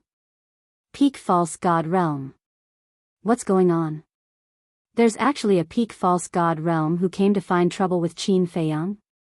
Hearing old man Qin's exclamation, everyone's faces were full of horror. Old man Qin, ignore them, follow me. Qin Feiyang's voice came from the teleportation gate. Old man Qin glanced at Mu Zhangyun gloomily, turned around, and rushed into the teleportation gate. Little bastard, I will make you pay the price today. Mu Zhangyun's face was ferocious, and his whole body was like a comet, crashing into the teleportation gate. Qin Feiyang, a man, don't be a coward. Wang Su also roared and rushed towards the teleportation gate. What do you want to do? However, at this moment, Lu Xingchen took a step forward, blocking in front of Mu Zhangyun. Get lost. Mu Zhangyun didn't even look and directly shouted. Lu Xingchen was taken aback. His face darkened as he asked, "Say that again?" His eyes were filled with a cold light. Mu Zhangyan was stunned, looking at Lu Xingchen. A trace of surprise climbed up on his face. "You are?" "Yes, it's me," Lu Xingchen said expressionlessly. Mu Zhangyan's body trembled, and he hurriedly bowed, "Greetings," but before he could finish his words, Lu Xingchen stretched out his hand to stop Mu Zhangyan. "Take me to the Forgotten Continent." But Mu Changyun was about to talk about how Qin Feiyang had gone to the Forgotten Continent to set up a trap for the Mu family, but Lu Xingchen's gaze turned cold as he shouted, "Do you need me to repeat myself?" Mu Changyun's neck shrank. He could only suppress the anger in his heart. He took Lu Xingchen and flew towards the space-time gate. Looking at the space-time gate, the anger in Mu Zhangyan's heart was uncontrollable. The gate of time and space originally belonged to the Mu family. But now, it was shared by everyone. He was unwilling to accept this. At the same time, Lu Xingchen looked at the gate of time and space as he passed through it. A hint of hostility flashed in his eyes. However, without any hesitation, he followed behind Mu Zhangyan and quickly disappeared in the direction of the Fire Phoenix mountain range. Although Mu Zhangyan left, Wang Su didn't. He stared at the disappearing portal and roared, "Qin Feiyang, are you still a man? If you are still a man, come back immediately and explain it to this old man face to face." "Old Wang, all these grievances are only between me and the Chief Tower Master. It has nothing to do with you. Why do you have to do this?" Qin Feiyang's sigh came from the portal. "What a joke. This old man is a member of the Chief Tower. The Chief Tower Master's business is naturally this old man's business. Ask yourself with your conscience, how did my Chief Tower treat you? How did I, Wang Su, treat you? Why do you repay kindness with ingratitude? The most excessive thing is that you actually deceived this old man's granddaughter's feelings. This is absolutely unforgivable." Wang Su roared. "What is the Chief Tower? Is it very powerful in the Forgotten Continent?" Everyone was suspicious. For many people present, today was the first time they heard the name of the Forgotten Continent, let alone the Chief Tower in the Forgotten Continent. But there was one point that they all understood. Qin Feiyang not only went to the Forgotten Continent, but also deceived this old man's granddaughter. This old man came to collect debts. However, Qin Feiyang's voice never sounded again. The portal also dissipated into the void. Wang Su stopped in the air above the plaza, looking at the place where the portal disappeared, his face ashen. The state preceptor and Emperor Hong looked at each other, flew in front of Wang Su, and cupped their hands. "May I ask who you are?" Wang Su turned a deaf ear. The state preceptor frowned and was about to speak. Wang Su finally retracted his gaze, looked at the two of them, and said indifferently, "I am Chief Tower Elder Wang Su, who are you?" Seeing Wang Su's arrogant attitude, the state preceptor was very unhappy in his heart and said, "This old man is the great Qin state preceptor, this is Lord Emperor Hong, the son of the Qin Emperor." "What? The son of the Qin Emperor?" Wang Su looked at Emperor Hong, his old face full of shock. Emperor Hong smiled and asked, "Elder Wang knows my late father?" "The name of the Qin Emperor shakes the four seas, I naturally know." Wang Su cupped his hands and said, his attitude rather polite. Emperor Hong smiled, and said, "May I ask Elder Wang, what has Qin Feiyang done in the Forgotten Continent all these years? To make you so angry?" "Humph. This bastard beast." Wang Su snorted coldly, looked at Emperor Hong and said, "Since you are the son of the Qin Emperor, then you should also be Qin Feiyang's elder. When you have time, discipline him properly, so as to not bring a calamity to your great Qin in the future." Finished. Wang Su then soared into the air, disappearing into the gate of time and space. The state preceptor sneered, "Lord Emperor Hong, did you see that? This is Qin Feiyang, no matter where he goes, he is a rat crossing the street, everyone wants to kill him." Emperor Hong glanced at the state preceptor, and also flew up into the sky, standing in front of the gate of time and space. The gate of time and space that was connected was like a large open door. Standing at the door, one could clearly see the situation on both sides. And opposite the gate of time and space was the main tower's Pill Tower Plaza. At this moment, the Pill Tower Plaza was also packed with people. There were people from the various super tribes, disciples of the main tower, and disciples of the Holy Tower and Holy Mountain. They also looked at the gate of time and space curiously, discussing animatedly. Among the crowd, a young man, about 25 or 26 years old, wearing a pair of big pants. His skin was slightly tanned, and his temperament was extraordinary. He looked at the gate of time and space and said, "Tell me, how is the young master doing in the great Qin Empire?" That's right. This person was Wang Zicheng. Next to Wang Zicheng, there were 7 young men and women. Their appearances were all different and uneven. But without exception, whether it was their aura or temperament, they were all very outstanding. Standing in the crowd, like a crane in a flock of chickens, it was hard not to notice. They were the Black Monkey, Dead Face, Big Barbarian Bull, Ice Queen, Ghost Queen, and the Shen Yi brothers. Hearing Wang Zicheng's words, the Black Monkey laughed and said, "Is there a need to say? As the descendant of the Qin Emperor, and also received the inheritance of the Qin Emperor, the young master will definitely be doing well in the great Qin Empire." That's not necessarily true. Back then, the young master said that his relationship with the great Qin Empire was not that good. Dead Face said with a straight face. That was back then. Now that the young master is so strong, even the Mu family dares to make trouble, let alone the great Qin Empire? The Black Monkey immediately retorted. Speaking of the Mu family, I really admire the young master. Not only did he kill all the Mu family's war emperors, even Yiglao died in the Endless Sea. This method is really not something that the few of us can compare to. Big Barbarian Bull exclaimed. The Ice Queen, Ghost Queen, and the Shen Yi brothers also nodded, their faces full of admiration. Wang Zicheng rolled his eyes and said to himself, "Now, as long as we pass through the spacetime gate, we can directly enter the great Qin Empire's imperial capital. Should we go and take a look?" The Black Monkey and the others looked at each other and were a little tempted. Shen Yi frowned and said, "That's not good, we are now disciples of the main pagoda.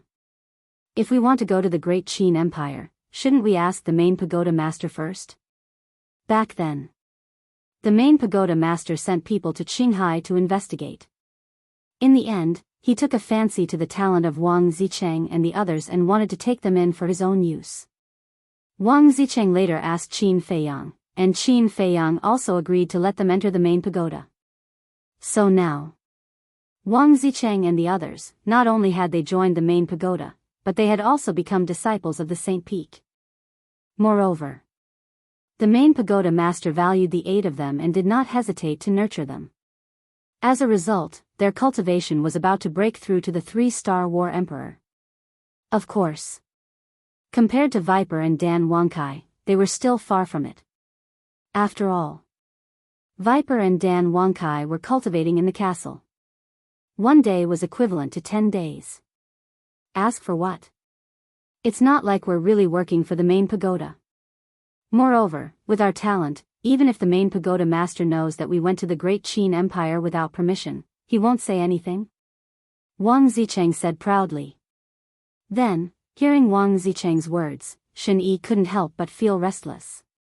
Let's go. The Black Monkey secretly yelled, and the group of 8 immediately flew toward the dimensional gate in a grandiose manner. What are you going to do? Seeing this, the other main pagoda disciples immediately looked at the 8 of them and asked. The 8 of them completely ignored them and turned into streams of light, directly passing through the spacetime gate. Stop. Emperor Hong was standing at the side, watching the 8 of them enter the imperial capital openly. He frowned slightly and shouted. Who are you? What qualifications do you have to control us? Wang Zicheng looked at Emperor Hong proudly. Emperor Hong was stunned.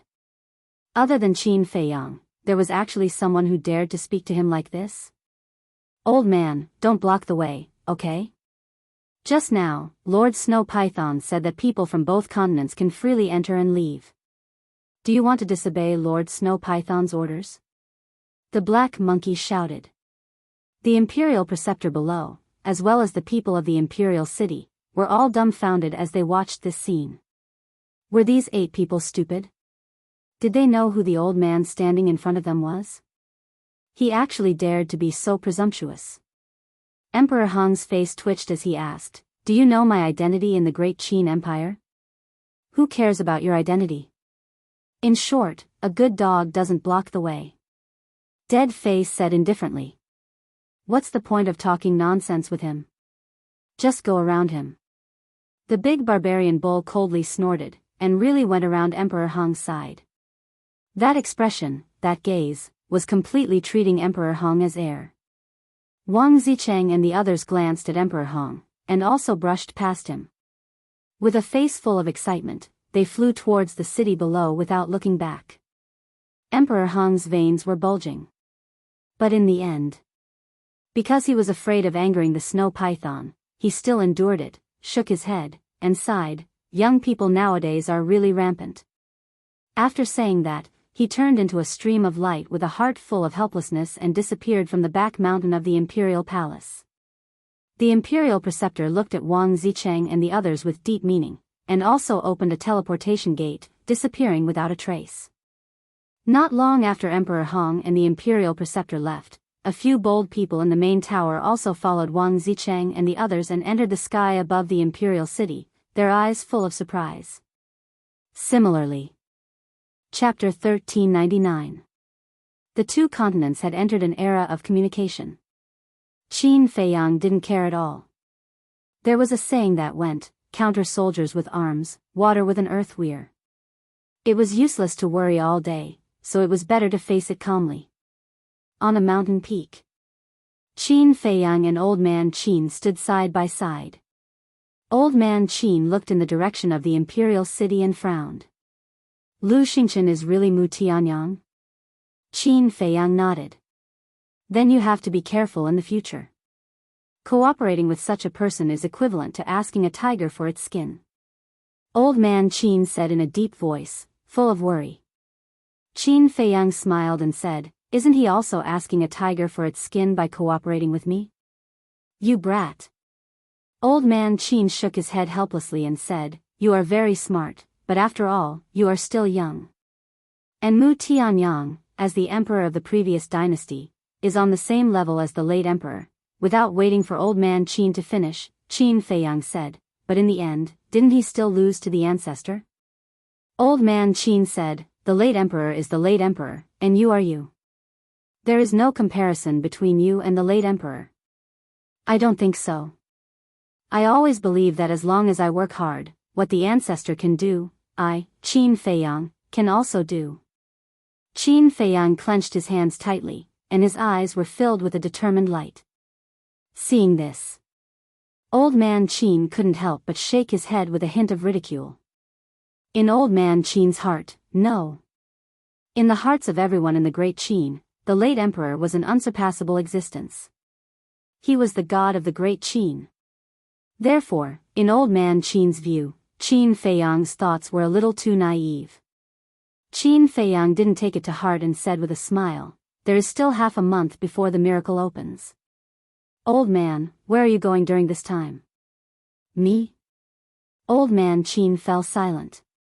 A moment later, he laughed self-deprecatingly and said, "Now this old man is already a traitor, where else can I go?" Qin Feiyang sighed deeply and said with a smile, "I do have a place, but I don't know if you are willing to go." "Where?" Old Man Qin. "Ancient pagoda," Qin Feiyang said. Now that he was lacking false gods, if Old Man Qin was willing to enter the ancient pagoda, it would be like adding wings to a tiger. But that was only secondary.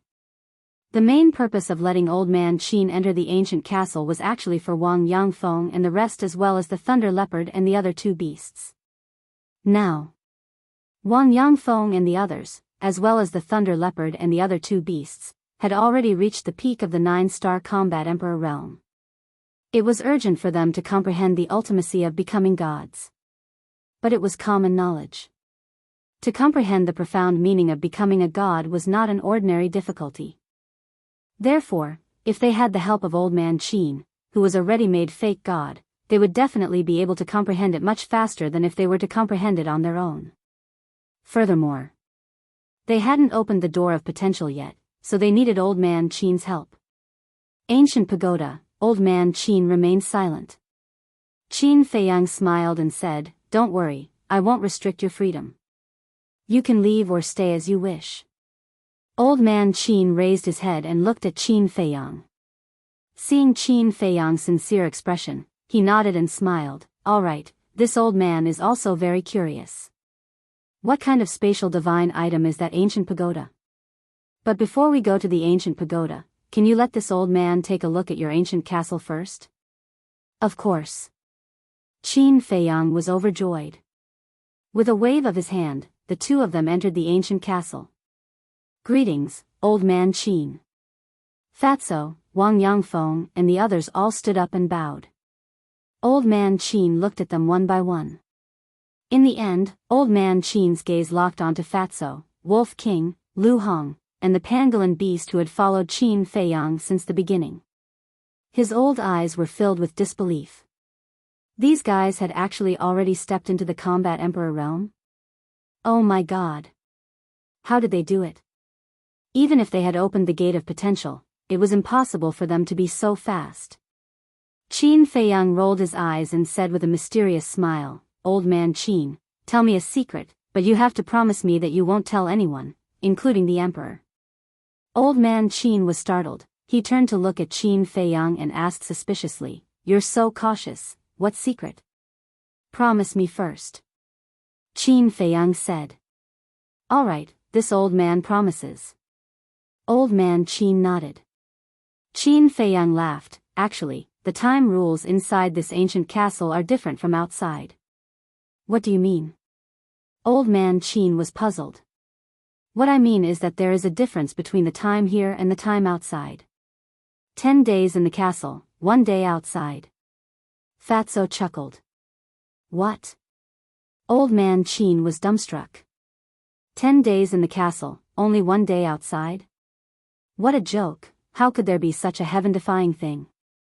However, when he looked at the others, he found that they were all serious and didn't seem to be joking at all. Old Man Qin swallowed his saliva, looked at Qin Feiyang and asked, "Really?" Qin Feiyang nodded. Old Man Qin's expression became dull again. He really couldn't accept it. This was simply too ridiculous. After a long time, Old Man Qin finally calmed down the shock in his heart and scanned the crowd. It turned out that this was the reason why everyone had improved so quickly. Phew. He let out a long sigh of relief, looked at Qin Feiyang and said, "Let's go to the ancient pagoda to take a look." "All right." Qin Feiyang nodded. Suddenly, he seemed to have thought of something, looked at Thunder Leopard, Wang Yangfeng and the others, and said, "You guys accompany Old Man Qin to the ancient pagoda." "What about you?" Thunder Leopard asked. "I suddenly remembered that I still have something to deal with." After Qin Feiyang finished speaking, he sent a sound transmission. "Make good use of it, because if you want to open the gate of potential, you will need Old Man Qin's help." As soon as they heard about the gate of potential, Thunder Leopard, Wang Yangfeng and the others couldn't help but become excited. Thunder Leopard thought to himself, "Don't worry, I will definitely take good care of him." Qin Feiyang smiled faintly, waved his hand, and the group immediately disappeared. Qin Feiyang also took an illusory form pill and turned into a middle-aged man. Then, he left the ancient castle, opened the teleportation gate, and directly entered the inner city. At the same time, Mu family. In the Great Council Hall. Lu Xingchen sat on the main seat, staring at Mu Changyun and Mu Changfeng who were standing opposite him, his face as gloomy as water. At the side, Mu Qing's hands were tightly clenched together, his eyes were bloodshot, and his entire body was filled with an astonishing amount of hostility. And opposite him, Mu Changyun and Mu Changfeng stood respectfully, their heads lowered, not daring to look at Lu Xingchen. The two supreme existences at the peak of the false god realm were like two children who had done something wrong in front of Lu Xingchen, terrified and uneasy. Bang! Suddenly, Lu Xingchen slammed his palm on the table and stood up. Mu Changyun and Mu Changfeng's bodies trembled, and they directly knelt on the ground, their faces full of panic. Lu Xingchen looked at the two coldly and said, "When Mu Qing returned from the 9 nether yellow springs, did I ask him to tell you not to underestimate Qin Feiyang?" "Yes." The two nodded repeatedly. "Then tell me now, what exactly are you doing?" "The current patriarch has fallen into the hands of the main tower. The combat emperors in the family were all killed. Even Yiglao was buried in the endless ocean. Is this how you protect them?" Lu Xingchen roared, his hair standing on end. He never thought that the Mu family in the Forgotten Continent would be cheated so miserably by Qin Feiyang. Mu Changfeng hurriedly said, "Father, we know our mistakes." Mu Changyun also nodded repeatedly. "What's the use of knowing your mistakes now?" Lu Xingchen became even more furious. He took a step forward and slapped the two on the face. The two kneeled on the ground, covering their old faces and trembling. "You have disappointed me too much. When I asked you to bring your family to the Forgotten Continent, I wanted you to hide your strength and recuperate to prepare for the revival of the Heavenly Sun Empire. But now? Apart from the two of you, what is left of the Mu family? What are you standing there for? Answer me." Lu Xingchen roared. Mu Changfeng's body trembled, and he said in a low voice, "The strongest people left now are combat saints." "I can't hear you, speak louder." Lu Xingchen shouted. Mu Changfeng quivered and shouted, "Among the people left in the Mu family, the strongest is a 9-star combat saint." "The strongest is a 9-star combat saint," Lu Xingchen coldly looked at the two, and said, "Then tell me, with the strength of the Mu family now, how can we destroy the great Qin Empire?" The two lowered their heads, not daring to breathe loudly. Mu Qing glanced at Mu Changfeng and Mu Xingchen before walking to Lu Xingchen's side. He cupped his hands and said, "My lord, you can't blame the two ancestors for this. It's all because Qin Feiyang is too hateful." "Qin Feiyang," Lu Xingchen muttered to himself, his eyes filled with murderous intent. From the time the two ancestors said, when Qin Feiyang came to the Forgotten Continent, it just so happened that Shenmei was kidnapped by the imperial tutor. In my opinion, Shenmei being kidnapped by the imperial tutor was most likely a trick set up by this bastard. Mu Qing said again, his tone was quite gloomy. "You mean, Qin Feiyang used Shenmei to pin us down, so that we couldn't do anything else, and then took the opportunity to come to the Forgotten Continent to weaken the strength of the Mu family?" Lu Xingchen said. "That's right. While cooperating with us, he is also thinking of ways to deal with the Mu family. This bastard is really a despicable person." Mu Qing gnashed his teeth. "This debt, I will find him to settle it." Lu Xingchen coldly snorted, looking at the two, and said, "Mu Qing told me that the Mu family has given birth to many fake gods in these years. Where are they now?" Mu Changfeng respectfully said, "They are guarding second uncle's remnant soul." Lu Xingchen said, "Did anything happen to second uncle's remnant soul these years?" "No." The two said. "Fortunately, there were no accidents, otherwise the two of you will not be able to atone for your sins even if you die. Immediately take me to second uncle's remnant soul." Lu Xingchen said. "Yes." The two respectfully responded, then got up, ready to take Lu Xingchen away. Seeing this, Mu Qing hurriedly grabbed Lu Xingchen's arm and asked, "Lord, what about my father? When are we going to save him? The foundation of the main tower is not as simple as you think. Even if all the fake gods of the Mu family are dispatched, they may not be able to save your father. Unless we can catch them off guard. Moreover, now that Qin Feiyang has been eyeing us covetously, the other fake gods of the Mu family should not be exposed to the world too early." Lu Xingchen said expressionlessly. "Then are we just going to ignore it?" Mu Qing's face was full of anxiety. To achieve great things, someone must be sacrificed. Lu Xingchen said, his expression incomparably cold. Chapter 1400. Mu Changfeng glanced at Mu Qing and said to Lu Xingchen telepathically, "Mu Qing's all-seeing eye is very important to the Mu family, so I think we can't ignore his father." "That's what I think too.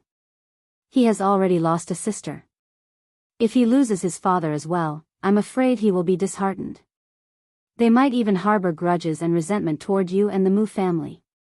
Mu Changyun thought to himself. Lu Xingchen raised his eyebrows and looked at Mu Qing. Well, for your sake, I'll try my best to save your father. Really? Mu Qing's spirit was lifted. Yes. Lu Xingchen nodded. Thank you, Lord.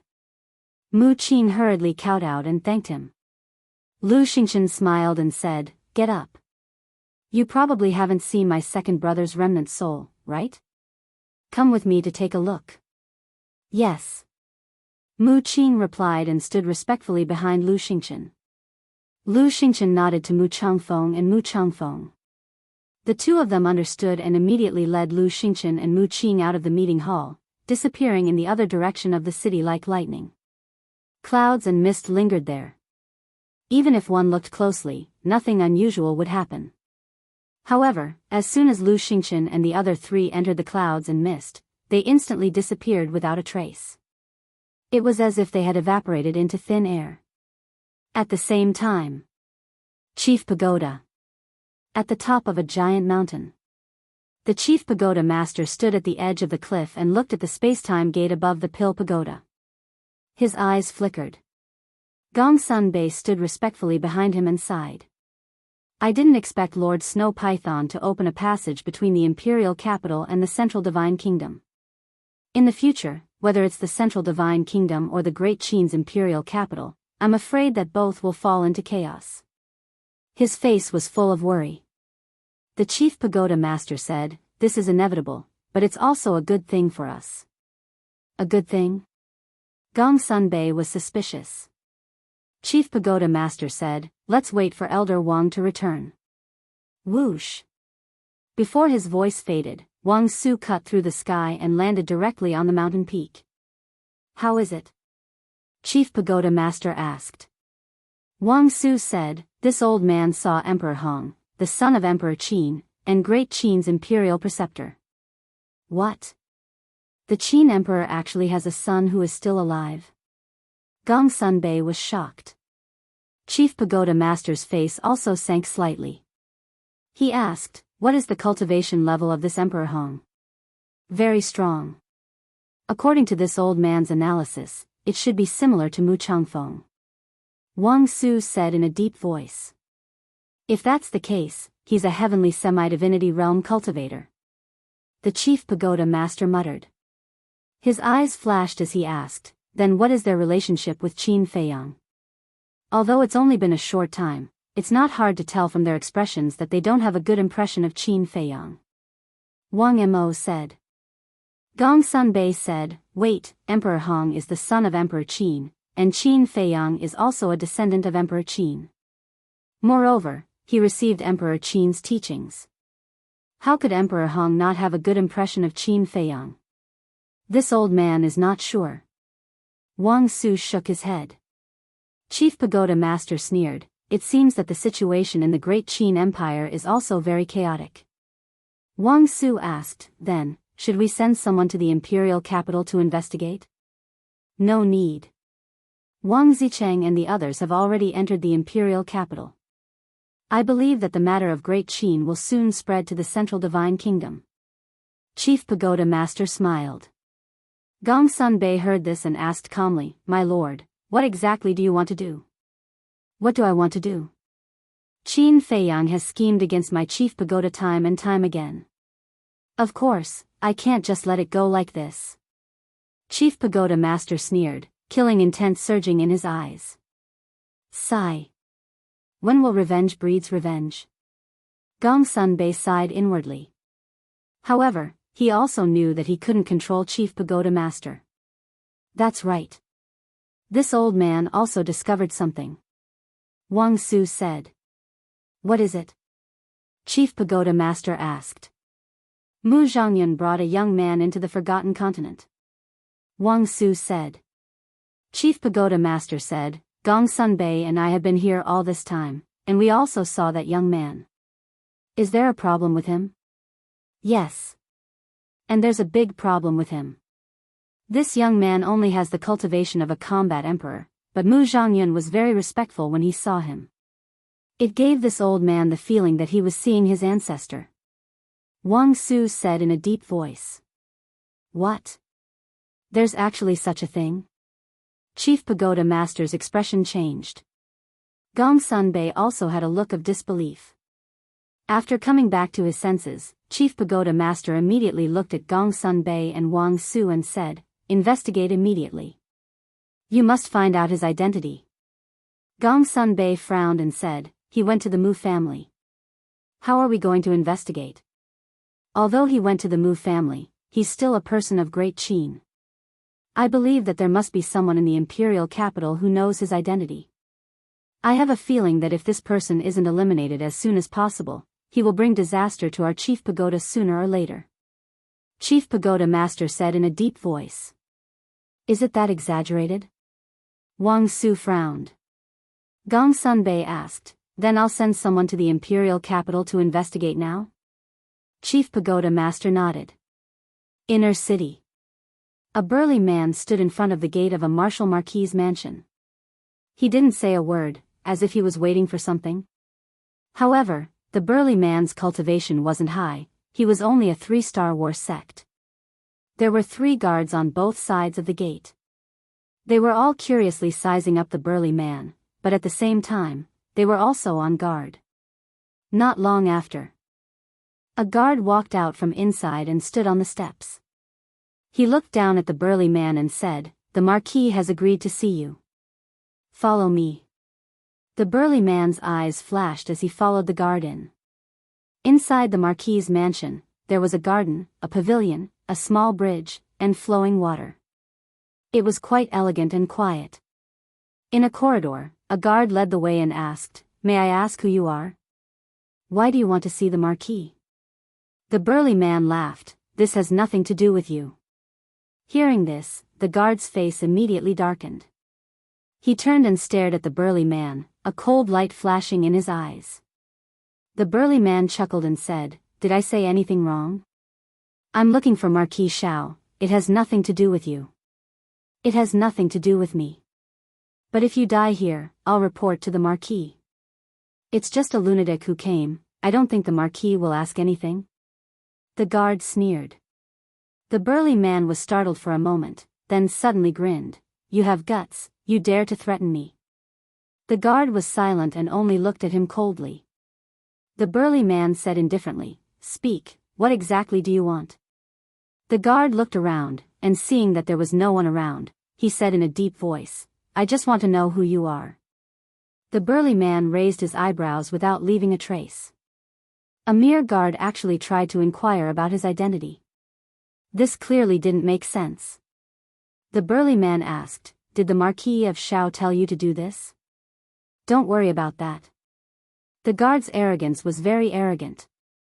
The burly man smiled helplessly and said, all right, my name is Nyeshan. I'm an ordinary citizen of the 3rd district. The guard said, why would an ordinary citizen come looking for the Marquis? The burly man said, I have some private matters to report to the Marquis of Shao. What private matter? The guard asked. Didn't you say you only wanted to know my identity? Now that I've told you my identity, why are you still asking so much? The burly man frowned, obviously losing his patience. The guard's gaze turned cold as he shouted, if I tell you to speak, then speak. What nonsense are you spouting? The burly man sized up the guard. The guard also stared at the burly man sinisterly, but gradually, the guard's expression became somewhat unnatural, as if he had done something wrong, giving people a feeling of guilt. The burly man's eyes flashed.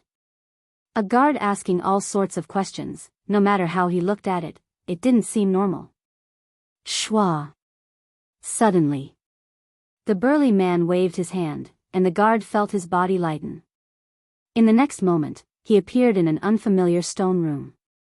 Moreover, this stone room was completely sealed off. Where is this? The guard looked around in bewilderment. Suddenly, he saw a group of people and berserk beasts in the stone room. Among them, the most eye-catching ones were a fatso and a wolf. How could it be you? The guard looked at Fatso and the wolf, his face full of panic. Fatso said, is it strange? This used to be our territory. Is this place, it's the castle. The guard's face changed greatly, turning his head to look at the burly man, his face full of fear, exclaiming, "You are Qin Feiyang." "Yes, it's me." The burly man nodded.